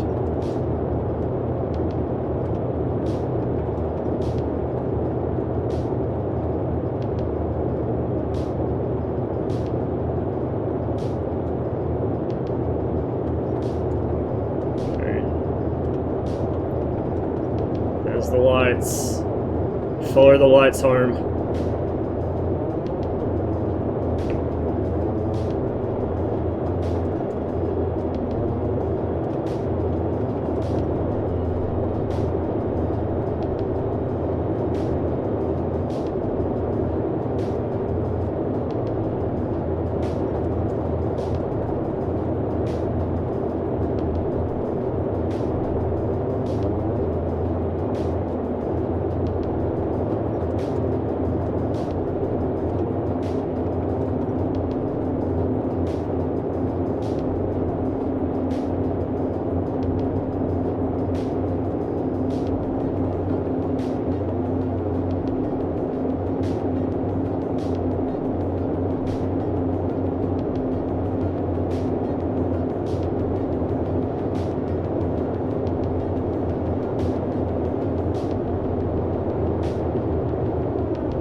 We're going to be fast on this, so we might need a little bit of forward slip action. It's fucking Kai Tak, so there's going to be a crosswind anyway. There's always a crosswind here.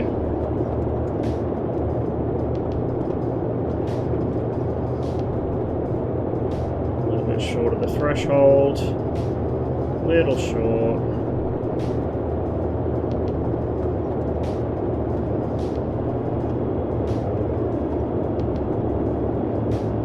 Oh wow, yeah, there actually is a crosswind. There actually is.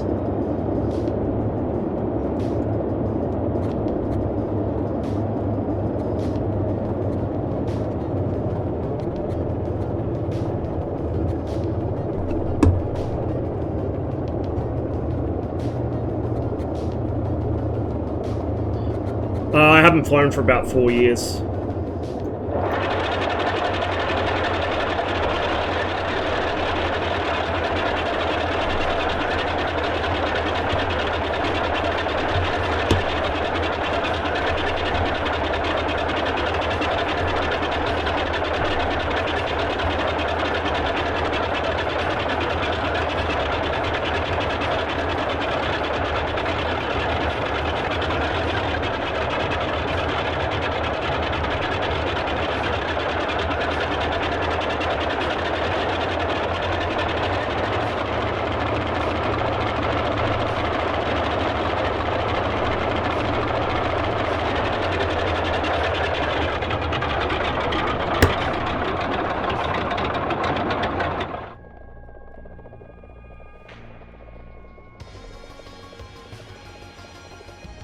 I don't remember asking you to do that. Interesting. Did I break something? I might have broke something. We're just gonna turn everything off so the aircraft state saves properly. And then we're gonna figure out what the fuck just happened. It's good timing though. Off. No, that off, that off, that off. Apparently I must have. No, I might have maybe let the engines get out of their happy temperature range. I did check them not that long ago and they were pretty happy, but... Oh, I think I know what it was. I bumped my fucking mixture. I need to unbind that. That's gonna be a real problem. Oh well. Crisis averted, I guess. It wasn't anything really bad, it was just... stupid.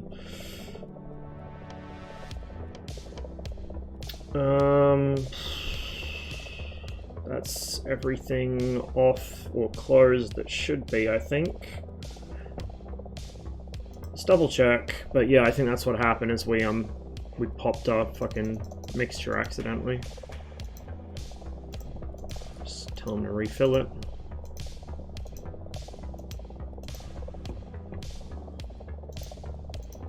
Oops. Come back.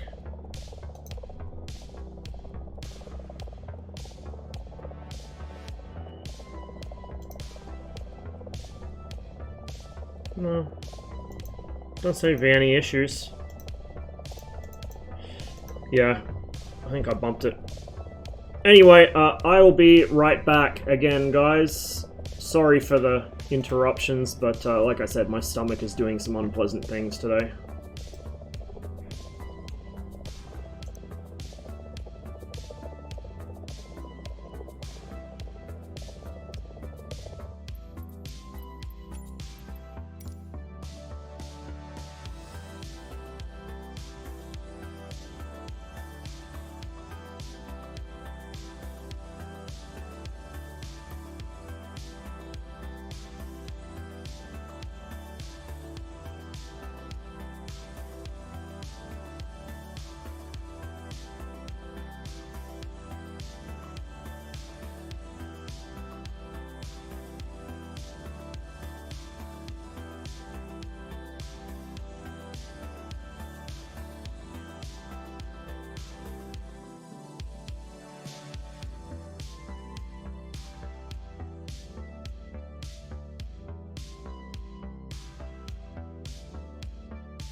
You're right. Sorry about that.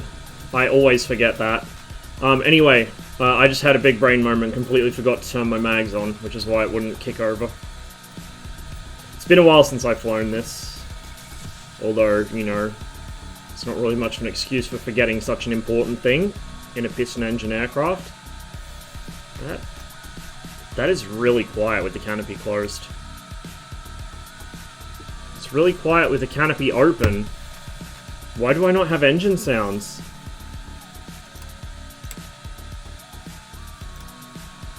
Oh, because the engine wasn't actually caught. Okay. Well then. Apparently.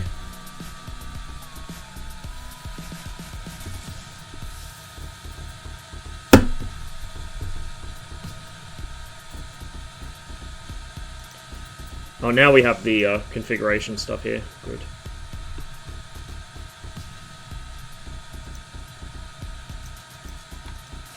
Yeah, we'll load up that.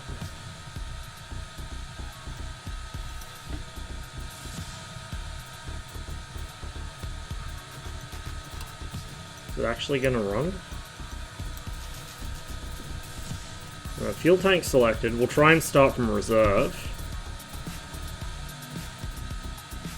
Mags are on both. So it should go. Theoretically.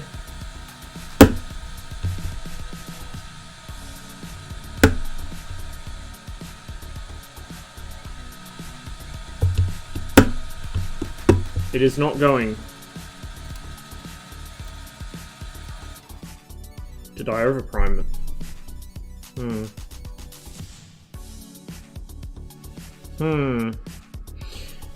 Let's reset the flight. Because I fucked something up here.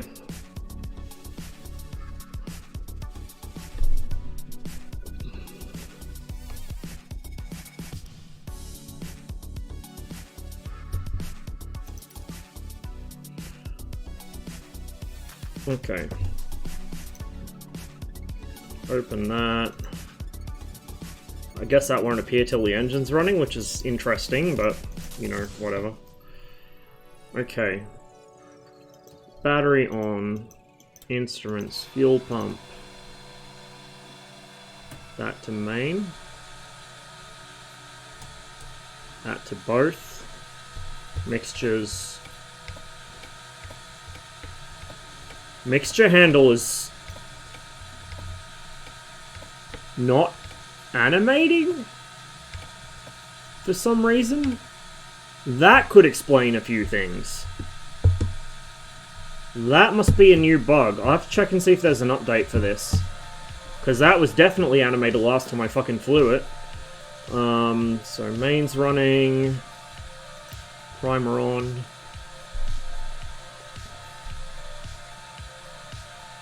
Should be enough, one would think.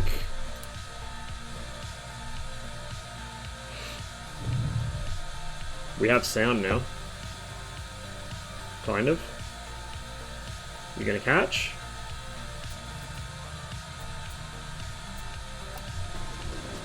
Yeah, there we go. She caught that time.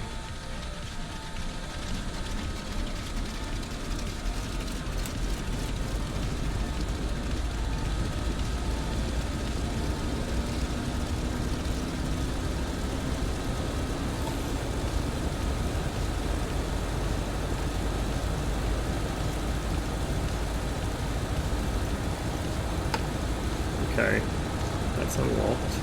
That's locked.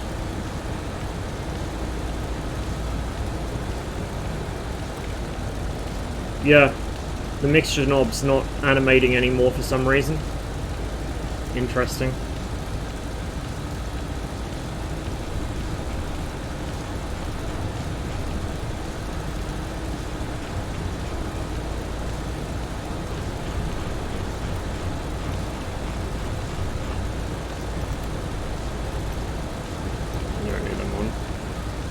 Steady. 7 and dim. Normally have them on bright and daytime, so people might actually see them, but there's not much point. Steady.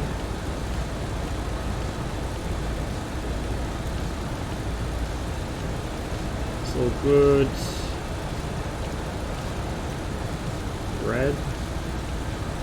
Green. Where?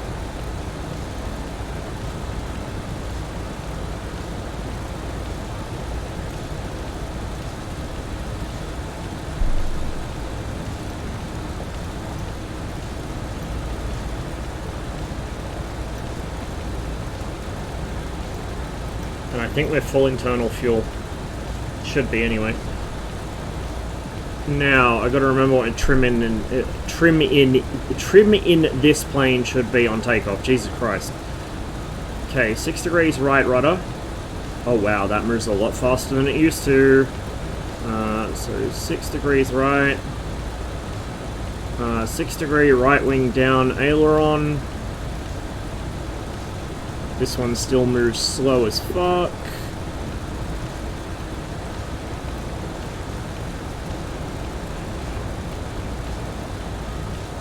And 1 degree nose up. Okay, there we go. Okay, wings are spread locked.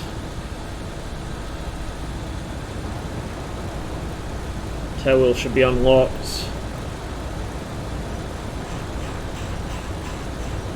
The normal oxygen valve doesn't work, but that does somehow. I don't know what. Oh, actually, never mind.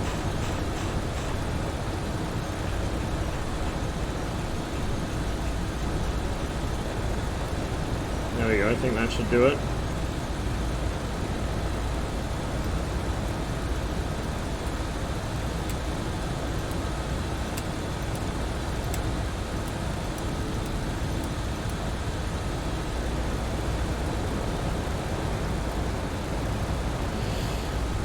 Okay.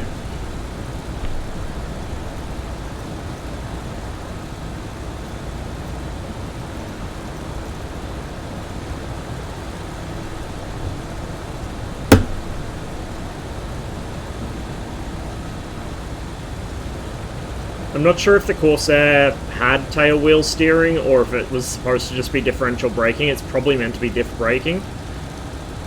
But actual proper differential braking steering doesn't seem to really be a thing in MSFS. I'm not sure if that's actually for Asobo reasons or for let's blame Asobo reasons. Oh shit! Robbo, cheers to the raid, man. Hope you had a good stream. Welcome everybody. We're doing some extremely scuffed flying ops today.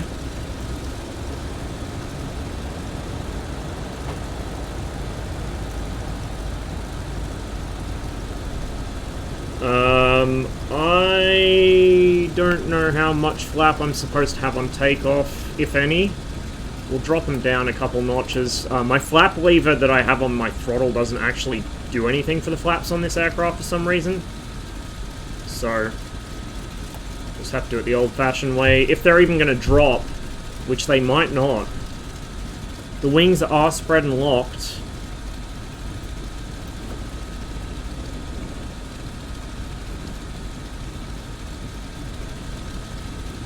And yet the flaps aren't dropping. I think something do be broken. Okay, we'll just fly with the flaps up.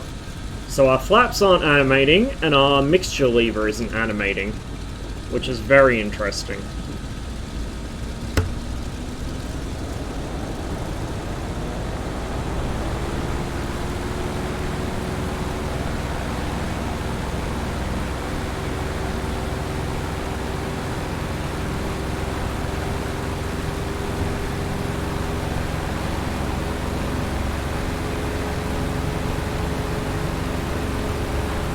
Quite a vicious nose swing as soon as it gets speed up. Whoop. Wing tried to get away from us there.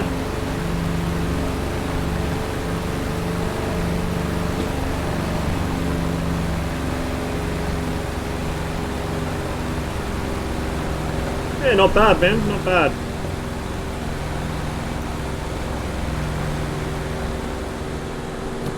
DCS didn't go so great for me today, so doing something a little more relaxing.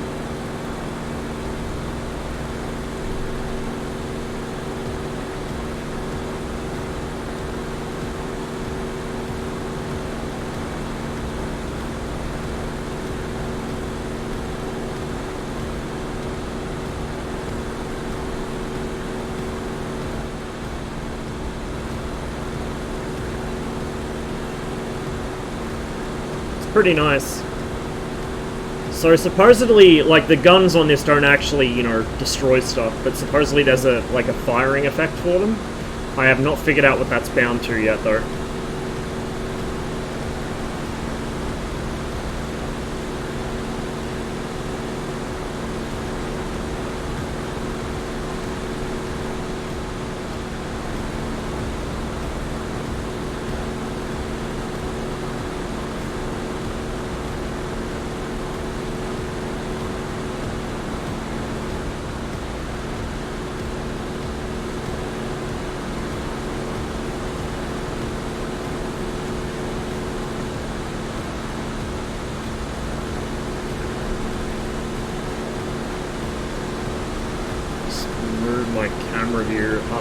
Touch. Yeah, this is well, it's an FG1D, but yeah, it's an F4U. The FG1D was built by Goodyear under license from Vought.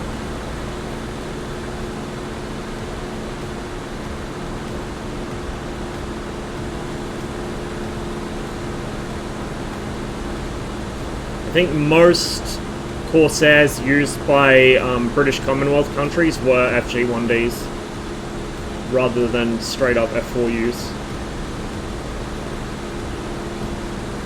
Okay, let's get out over the water here, and we'll see what she'll do power off. See what I mean about the 5-bladed prop graphic? When the prop's actually turning, it appears to have 5 blades, although it's only a 3-blader. Not sure why that is.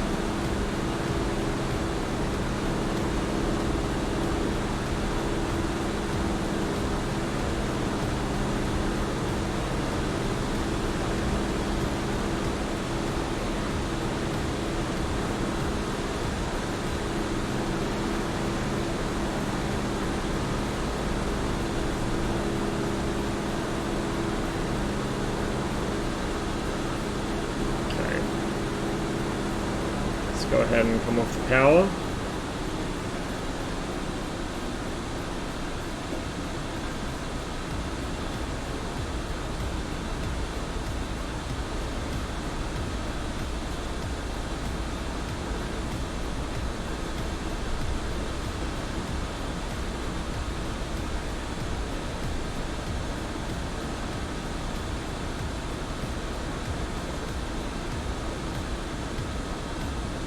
Speed's pretty slow to bleed off, because I'm not throttled all the way back, really.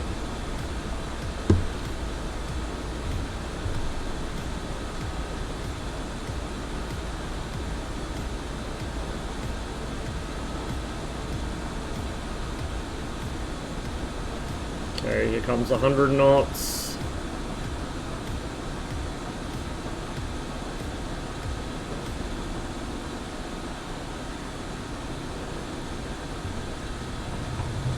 There's the warning. Quite pronounced buffet. 80 knots. She's mushing forwards, but there's a wing drop. Okay. Well, that's something.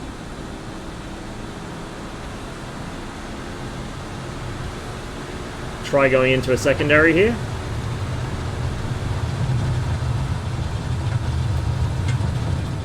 Over she goes.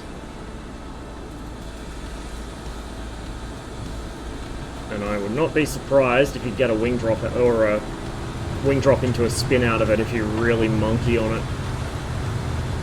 Let's try an accelerated stall.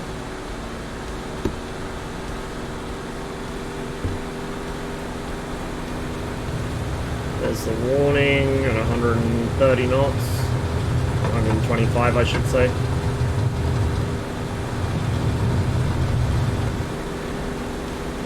Stop pulling and it recovers. So yeah, it definitely has some stall behavior, unlike many things in MSFS.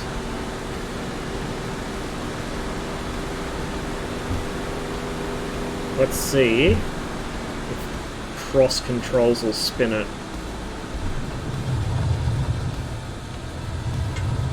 It's definitely not happy about it.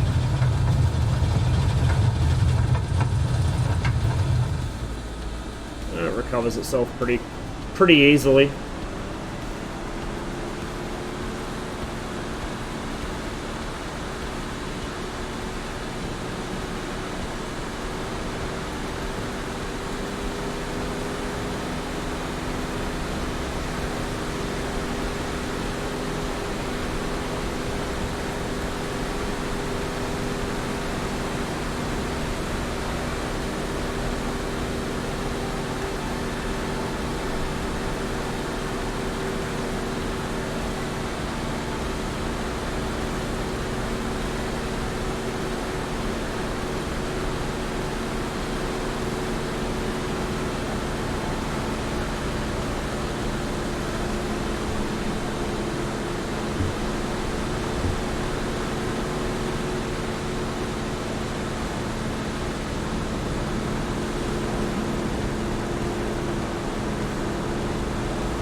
The scenery around this part of Hong Kong's a little fucked. Doesn't even realize that whole marina there is water. This is a combat flight sim when? I know, right? There's actually a free add-on on flightsim.to for Wake Island as it was in 1942. I don't think I have it installed at the moment, but I do have the add-on. I'll have to do that sometime and fly this and the Grum and Goose around.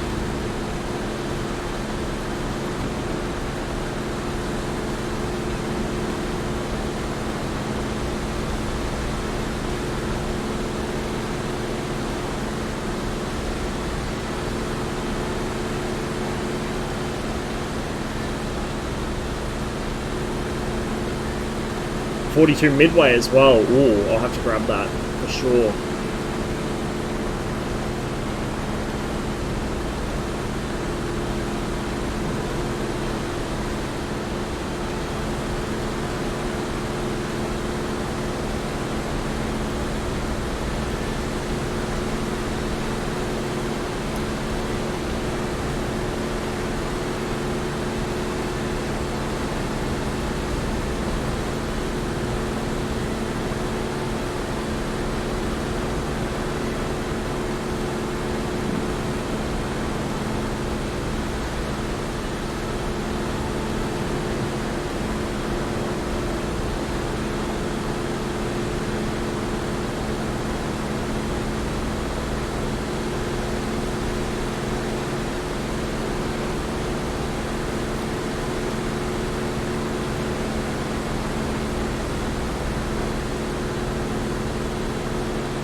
A little bit of stuttering there. Okay, a lot of bit of stuttering.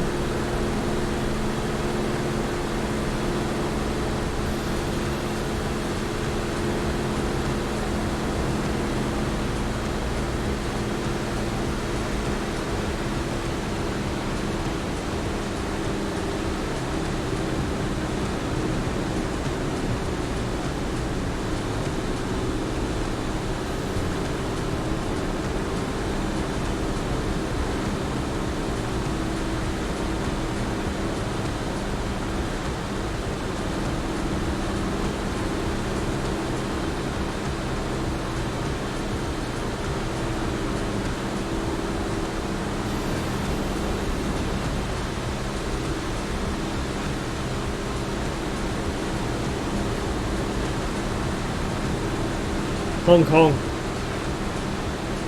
That, isn't that where the walled city used to be? In fact, that might be supposed to be the walled city down there, I can't quite tell. I'd love a proper scenery add-on for that.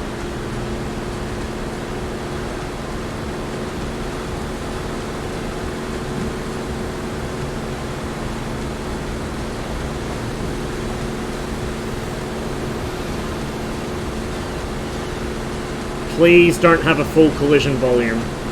Please do not have a full collision volume. Please also don't freeze on me. Oh, do not freeze now. Oh, it had a collision volume. Although it only took my prop out somehow.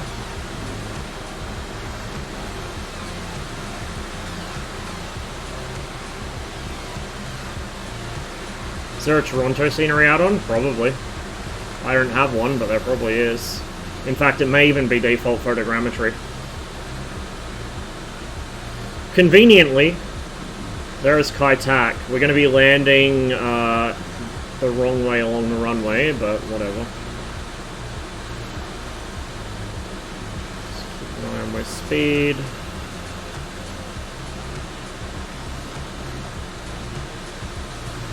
I'm still very fast, so we're gonna forward slip.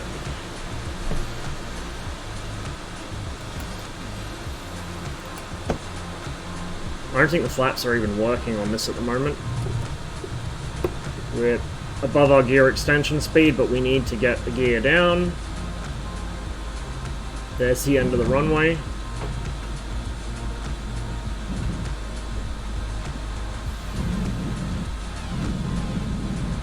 Ah! Stood on the brakes too hard. So I'm curious if I actually caught the building with the prop, or if it just decided that I got too close to it and broke the prop.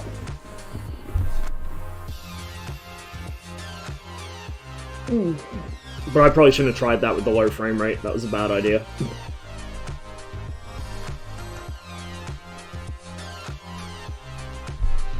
So we've established that stalls and spins reasonably well. It stalls reasonably well. We didn't get a spin out of it, but you probably could if you really tried. There's the Noop 17 I was talking about, by the way, earlier. Where is my Spitfire? This is a freeware plane. I haven't tried it yet. I might try it later on off stream. Spitfire, hello. Where are you?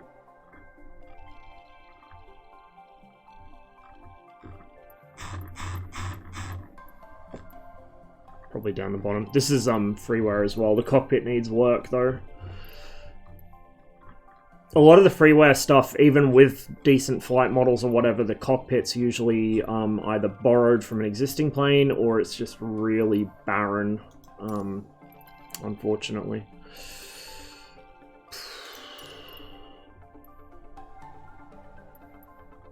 A few of these liveries should be fixed now.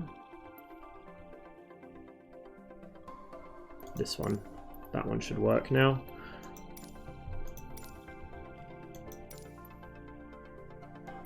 We'll take full fuel. Except no external tank. And we will start. We'll just stick with Kai Tak, I think. Actually, you know what? We've done a bit of flying around Kai Tak and Hong Kong in general. Let's go elsewhere. Try the 145 action pack? No, I don't have it. Might get it at some point, but don't have it at the moment.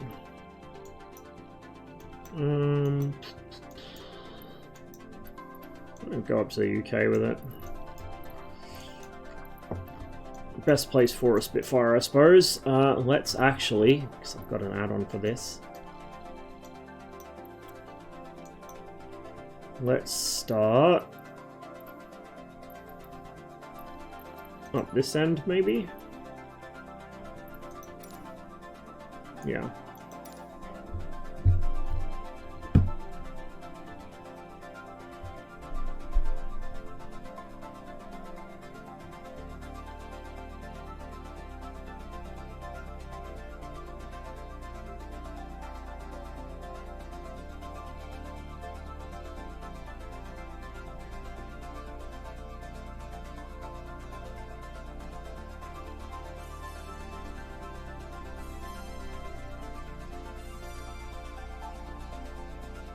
So this got a pretty big update just yesterday. May have fixed some of my issues with the flight model. We will find out.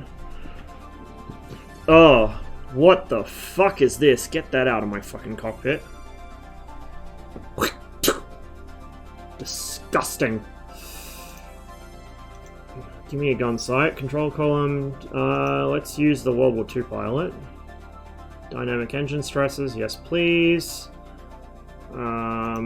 Autopilot. Nope. Don't need it. Cool. Alrighty. Close that. We won't fully lock it yet. Throttle forward to turn on the battery. Then we will open the fuel cock. Oops. The click zone on this is kind of finicky. 1, 2, 3, 4. Now we lock it. Put tank pressurization on. Go ahead and open that now, although we're not going to turn it on just yet. We'll leave the regulator off. Okay. Crack that a little. Props fully forwards. We're going to hit the electric pump so we don't have to worry about the wobble pump. Wait, those are already on? Oh no, towards you is on in British planes because of course it is. Fuel pressure warning lamp should go out. Okay, no, the fuel pump was already on. That's really bizarre. But we can live with it. We'll turn our navs on. Hello, there's people there. Okay. Mags help, of course.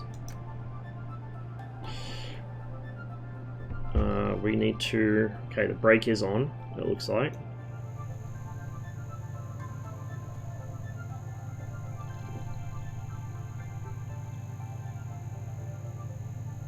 Is it not gonna...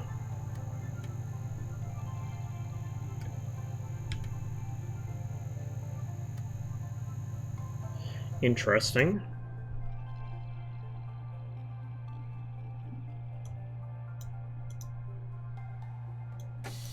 No.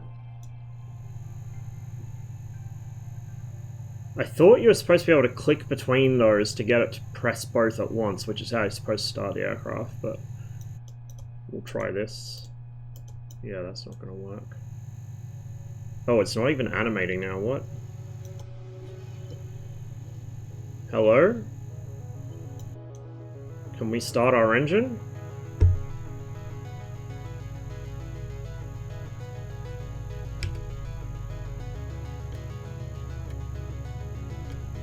Really doesn't want to go, huh? Fuel cock's on. We did prime it. It's got fuel in it.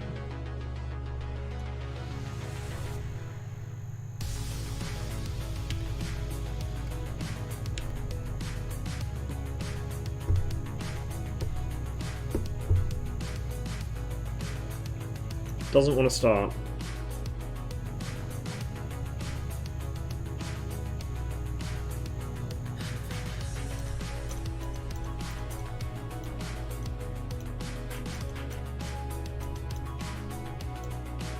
Click zone on this is really sketchy.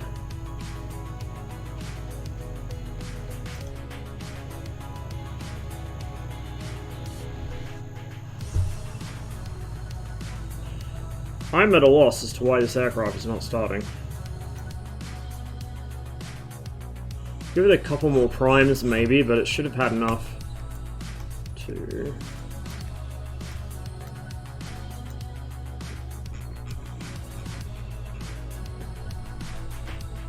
And it's definitely got enough in the lines because the fuel pressure light's out, but we'll try that anyway.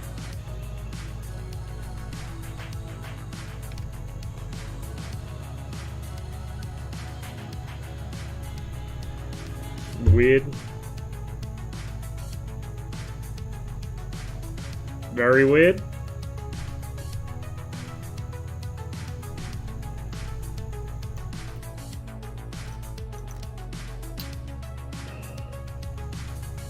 You know what? We're just gonna control it. It should have done that already, but whatever.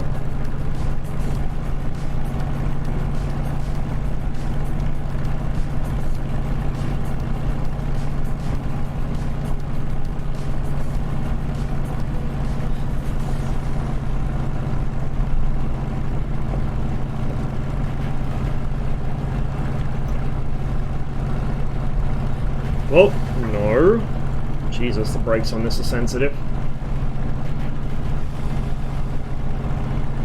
It still steers as though it's got a steering tail wheel, so they haven't fixed that. I don't know if they can, to be honest, but they haven't, either way.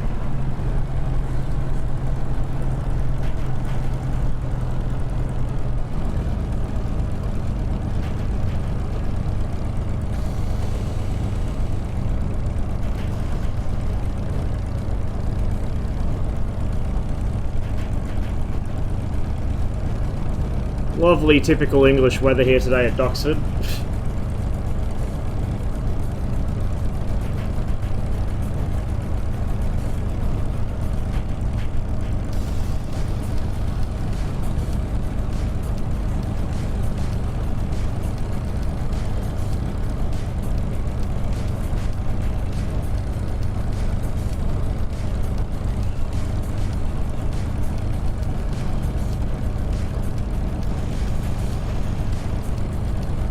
It's a very interesting place for a DOJ. Not sure how he's planning to get out of that one.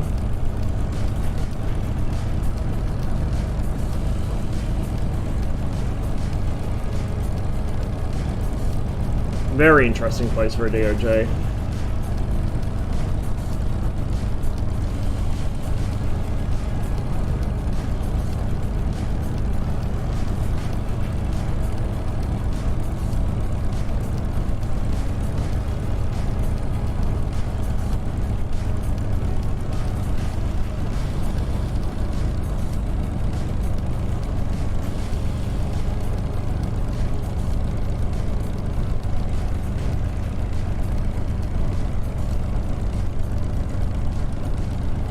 Oh, he's starting up too.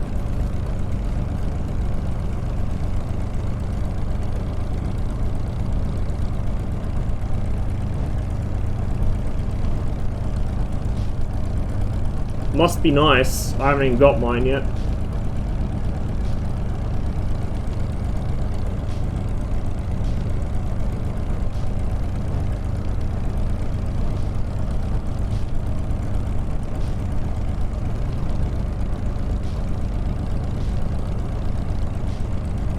I missed Oxford. Gotta get back here one of these days. Yeah, this is free scenery. It's on flightsim.to. There's a non-airshow version and an airshow version. I like the airshow version though.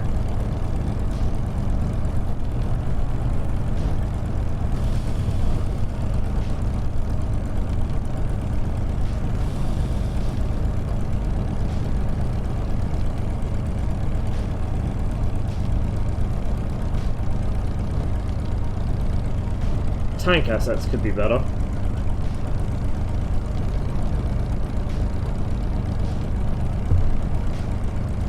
It's meant to be an Abrams, and I think that's meant to be a Leo too.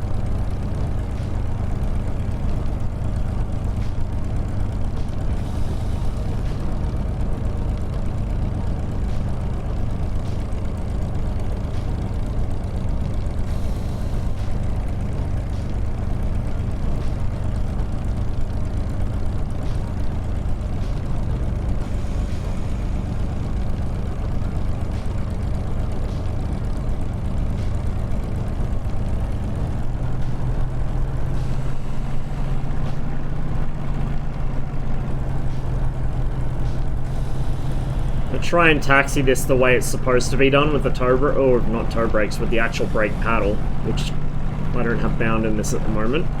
But it's really twitchy, like it doesn't like steering like that.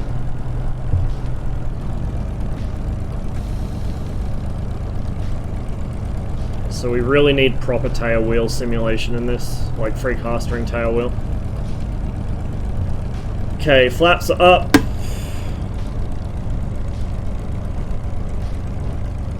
Everything looks happy temperature and pressure wise.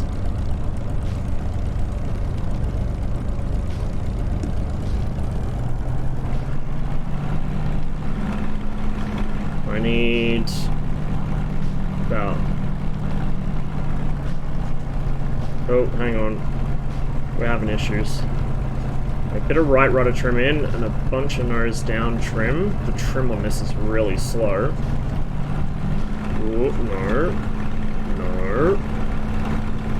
Ground handling is still questionable. Very questionable.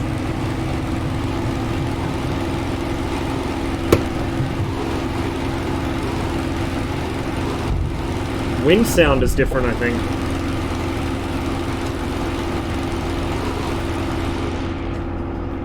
There we go.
Pretty sure flying towards a crowd like this is a big no-no these days, but whatever.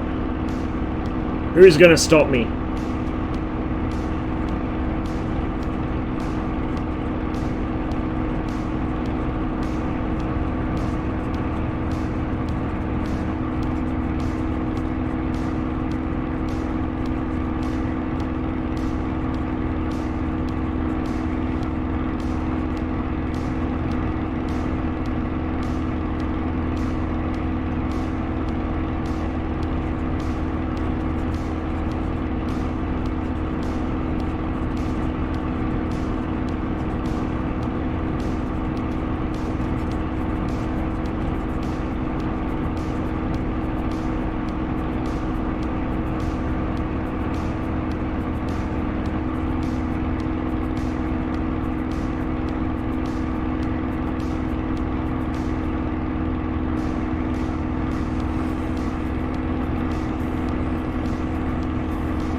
Don't freeze.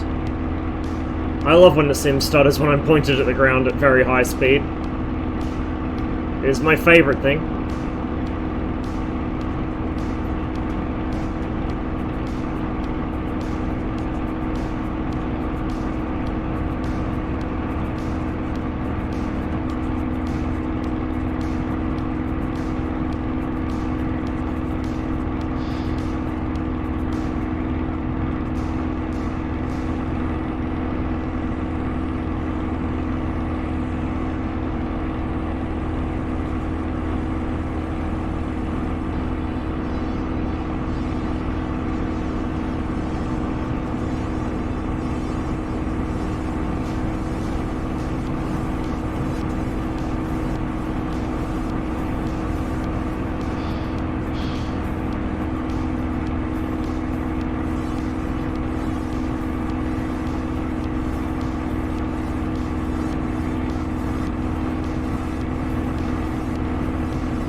Oh, come on.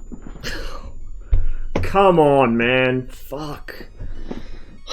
Sim stuttered, and my wingtip kissed the ground. You know what, guys? I think that will do me for the stream today.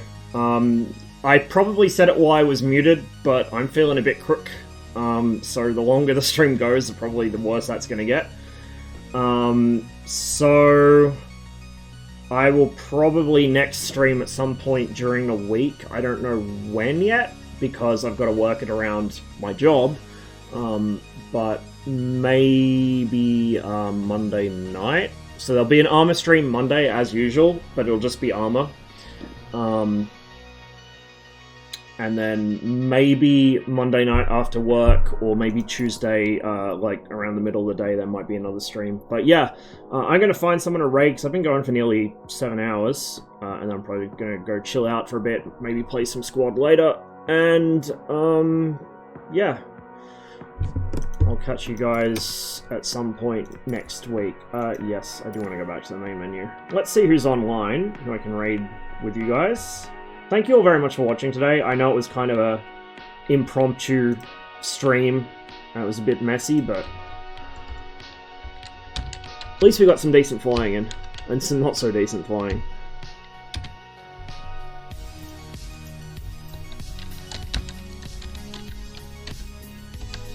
And I didn't get a chance to see if the Spitfire lands better now, which is kind of annoying, but we can do that next time. It looks like CCM is still flying the Trilander, so I'm going to send you guys his way. And I'm going to hang out in chat with you and watch as well.